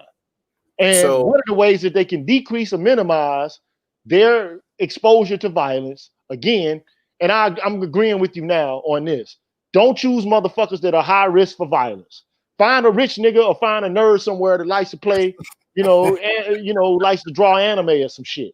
If that don't be drawn like a moth to a flame to a Mike Tyson or to somebody from the hood. You might find out, a future or some shit like that. You might find yourself in a compromising situation. When it comes, but people don't like boredom. They like things that are exciting. You know what I'm saying? And women oftentimes provoke bullshit. Like I just recently saw a post where a woman was like, my man was asleep and I wanted some attention. So I called his phone on private 5 times just to argue with the motherfucker about why he got some woman calling him at 5 a.m. in the morning, knowing damn well I'm the one that started the shit. So women, like, I'm all about women being accountable for their actions and for the choices that they make. So if you chose that motherfucker, you chose them, you come up with them, you stuck with them. Okay? If that's what you're doing, you stuck with that. So choose high value men. But you know what? Unfortunately, a lot of high value men ain't gonna pick these women, bro. Maybe that's why they fucking with the Pookies and Ray-Rays. Well, Why they choose them young? Why sit around and fuck with some confrontational asshole woman that's got 2 or 3 kids? For what? Why would I want to fuck with that? Yeah, but what I'm talking about is these are the guys that they're choosing young, right? So what women choose in their 30s and 40s is a different conversation. That's when they decide that they want to get their act together, and the motherfucker that was there the whole time. Whether they be high value, non-violent, responsible, whatever the case, these same guys that didn't exist to them before are all of a sudden existing. But if you get online, you go see these women are complaining to the world that when they say black men, they are also, and especially talking about these types of guys, they're most of the venom for black men is not from the demographic that's doing them the most harm. Is for the guys who, like, if you notice, like, when you talk about deadbeats and this and that, or like these black women, they don't chase like the deadbeat fathers, and the guys who go through the most grief are guys who actually want to be fathers to their kids and want to do shit with their life and shit like that. You know what I mean? Like, for some reason, black women have a dislike and a disdain for the black beta male men. Provider. I'm sorry, say that again. The beta male provider. Beta, what do you want to call them? Beta male provider, or you want to call them progressive black men? You know where I think it stems from too? I think that black women look at the thug as the field nigga, and they look at the nerd or the progressive black man as the house nigga. And I think that that's not just about black women either. I think that even street guys look at any guy that is trying to progress in this environment, in this society. They connect him with they align him with the establishment. All right. So they look at him as a sellout. They look at him as, like you said, proximity. He's trying to get proximity to whiteness. And they look at thugs like the real niggas, the real field niggas, the niggas that they can trust. Black people do not trust progressive black men. They don't trust them. They don't trust academics. They don't trust any of these types of men. They trust men who are street niggas because they are in opposition to authority. The only problem is, depending on which street nigga you're fucking with, that motherfucker may be dangerous to you. You know what I'm saying? So you could buy a pit bull for your protection, but who's going to protect you from that pit bull? You feel me? So I think that there's even a slavery component to all of this shit we're talking about, where again, these street guys, you know, sagging and things like that, they are in opposition to white supremacy. So they get looked at as the real nigga, right? The field nigga, as opposed to the black man wearing the suit. He looks like house nigga. You understand what I'm saying? There's a house nigga, field nigga association being made with the thugs versus the educated guys. Right. So look, you understand man, what I'm saying? We argue, man. Look, we argue all the time. And one thing that you need to know is we're going to continue to argue. we have the conversation with each other, and we're allowing you in on it. We don't agree on everything. Some of the points I'm going to use. The only reason I wanted to push back against him on this argument was because I had some misgivings about it, because I think it paints, you know, poor black men who I think are victims of injustice from societal structures. I think it paints them in a bad light. That's the only reason I wanted to have this open debate with him, to go through this tortured and twisted, like barbed wire conversation. But at the end of the day, I think that, you know, neither men nor women are perfect. Murder is unacceptable. It should never be engaged in. Violence, I mean, well, I'm not going to say never, because in self-defense, you know. Well, self-defense isn't murder. It's still killing somebody, man. You know, sometimes it's either you or them. Yeah, so, you know, typically, I don't like to fight at all, man. If anything, I like to argue with people and to try to get my idea across and to get viewpoints across. Some people don't like this, though. And, you know, some people just don't have this penchant for it. But at the end of the day, I can let this shit go. And after I get through hitting the end broadcast button, I'm going to lay my ass down and go to sleep and not think a fucking thing about the conversation we had. Most definitely.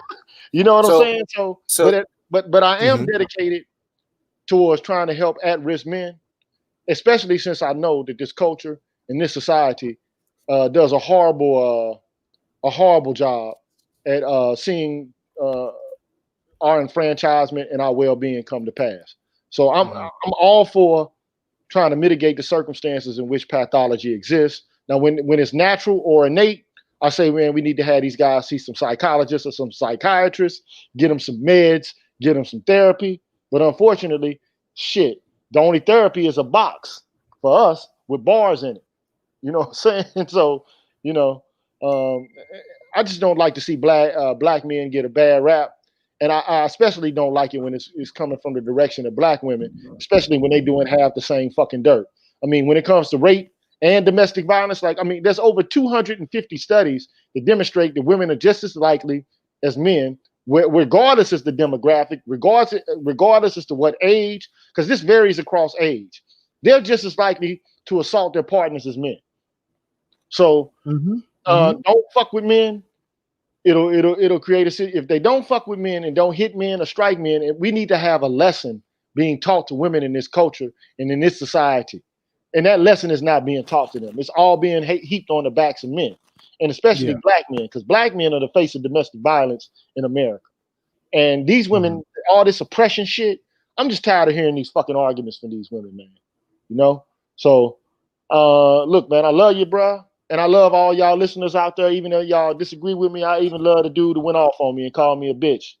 But, you know, watch your mouth with that shit, though, because I will, you know. Before we wrap this up, I want to address a couple of things, especially in the chat. It's funny. Carlos Jones knows she be like, "Why won't he fight with me?" And I've been there with women, you know, because I never wanted these types of you know, things on my record. I mean, I've been with girls who have actually tried to get me to hit them.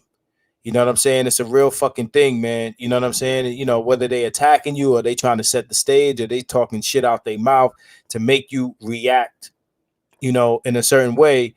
You know, if, you know, again, you got the black man who, again, will see that for what it is and keep it moving. And then you got the motherfucker that's going to commit a murder. And I think those are two types of individuals. Secondly, I want to, you know, shout out to not only Angry Man, not only BGS, who I'm sure we'll get into a conversation at some later date. I want to shout out the dude Silent Lamont, who's the last comment down there is unreasonable. Salute, right? Now, this is some big man shit that I'm about to do right here. Can you hear me? Yeah, I hear you. Yeah. Okay. So me and Silent Lamont. Silent Lamont was following me on Facebook. Marcus, this is Marcus Aurelius. You know what I'm saying? And me and Silent Lamont, we exchanged some words, back, because we agree on most things. And we had our little back and forth. You were a witness to that. So, I just want to shout out Silent Lamont. I'm bigger than whatever issues that we had and shit like that. You know what I'm saying? And like you said, like as black men, motherfuckers got to move past bullshit. So, Silent Lamar who has been riding with me through most of this conversation, you know what I'm saying? I just wanted to send him a shout out. I see him there, yeah. So I just wanted to address that, before this shit was over. Well, I like to say to Silent Lamont, man, you make poor choices, man. Your thinking is not logical. I'm just fucking with you, dog. Silent Lamont, I ride with you too, man. Like at the end of the day, we can say a lot of shit. We just freestyling, man. We're talking, we're having conversations. You don't have to agree with everything it is that we're saying. I'm not coming in here with any data or any research other than the research related to domestic violence. And ultimately, at the end of the day, we need to learn more about it. And the more we learn about it, the better off we could be, especially black men, at defending ourselves against it, and then being subjected to charges related to it. So I think that's always a plus. But at the end of the day, I want us all to win. I want all black men to win. I want all black women to win. But I just want our family structures healthy and strong and vital, no doubt, as opposed to fractured and all soft and fucked up, orchestrated by what other people outside of our communities desire. That's what I would like to see. So I mean, I say it all the time, man. You might not like my approach. You might not agree with everything I say on my methods. I just want, I see him. I just want motherfuckers to win, man. You know what I'm saying? And we have to be, honest and open and transparent. We have issues that we need to address directly, and we can't get into our feelings about this shit, man. This is not about, like within this conversation is less about necessarily what white folks are thinking and white supremacy and things like that. We have internal issues that we need to deal with. And like you said, environmental things and cultural things and things like that.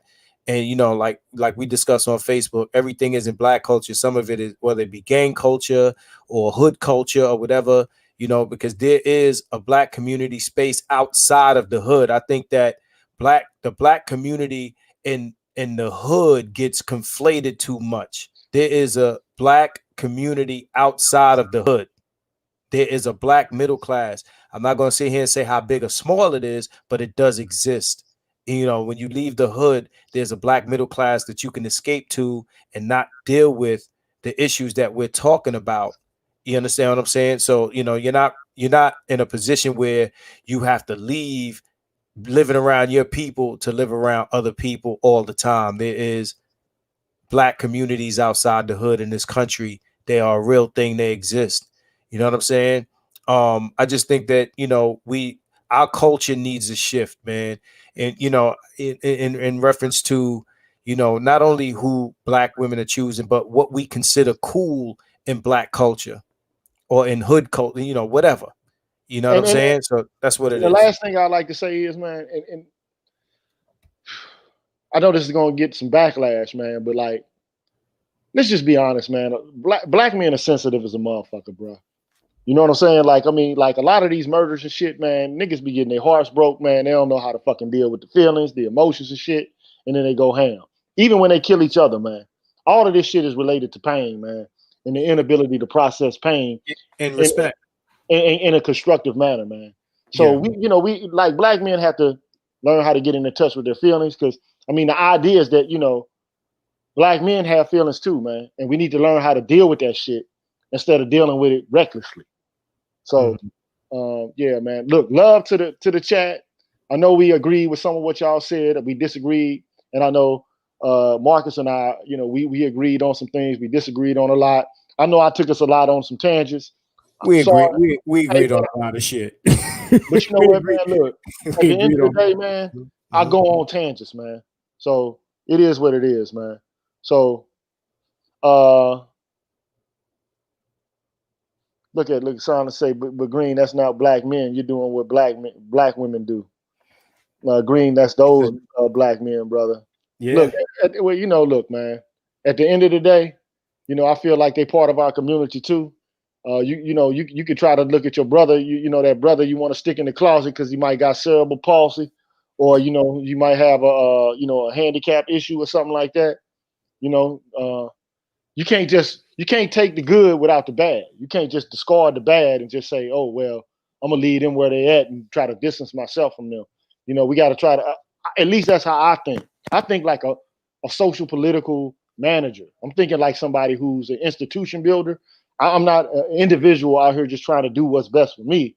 I'm trying to figure out a solution to the problems that our society is faced with. So, and I'm not praising bad behavior.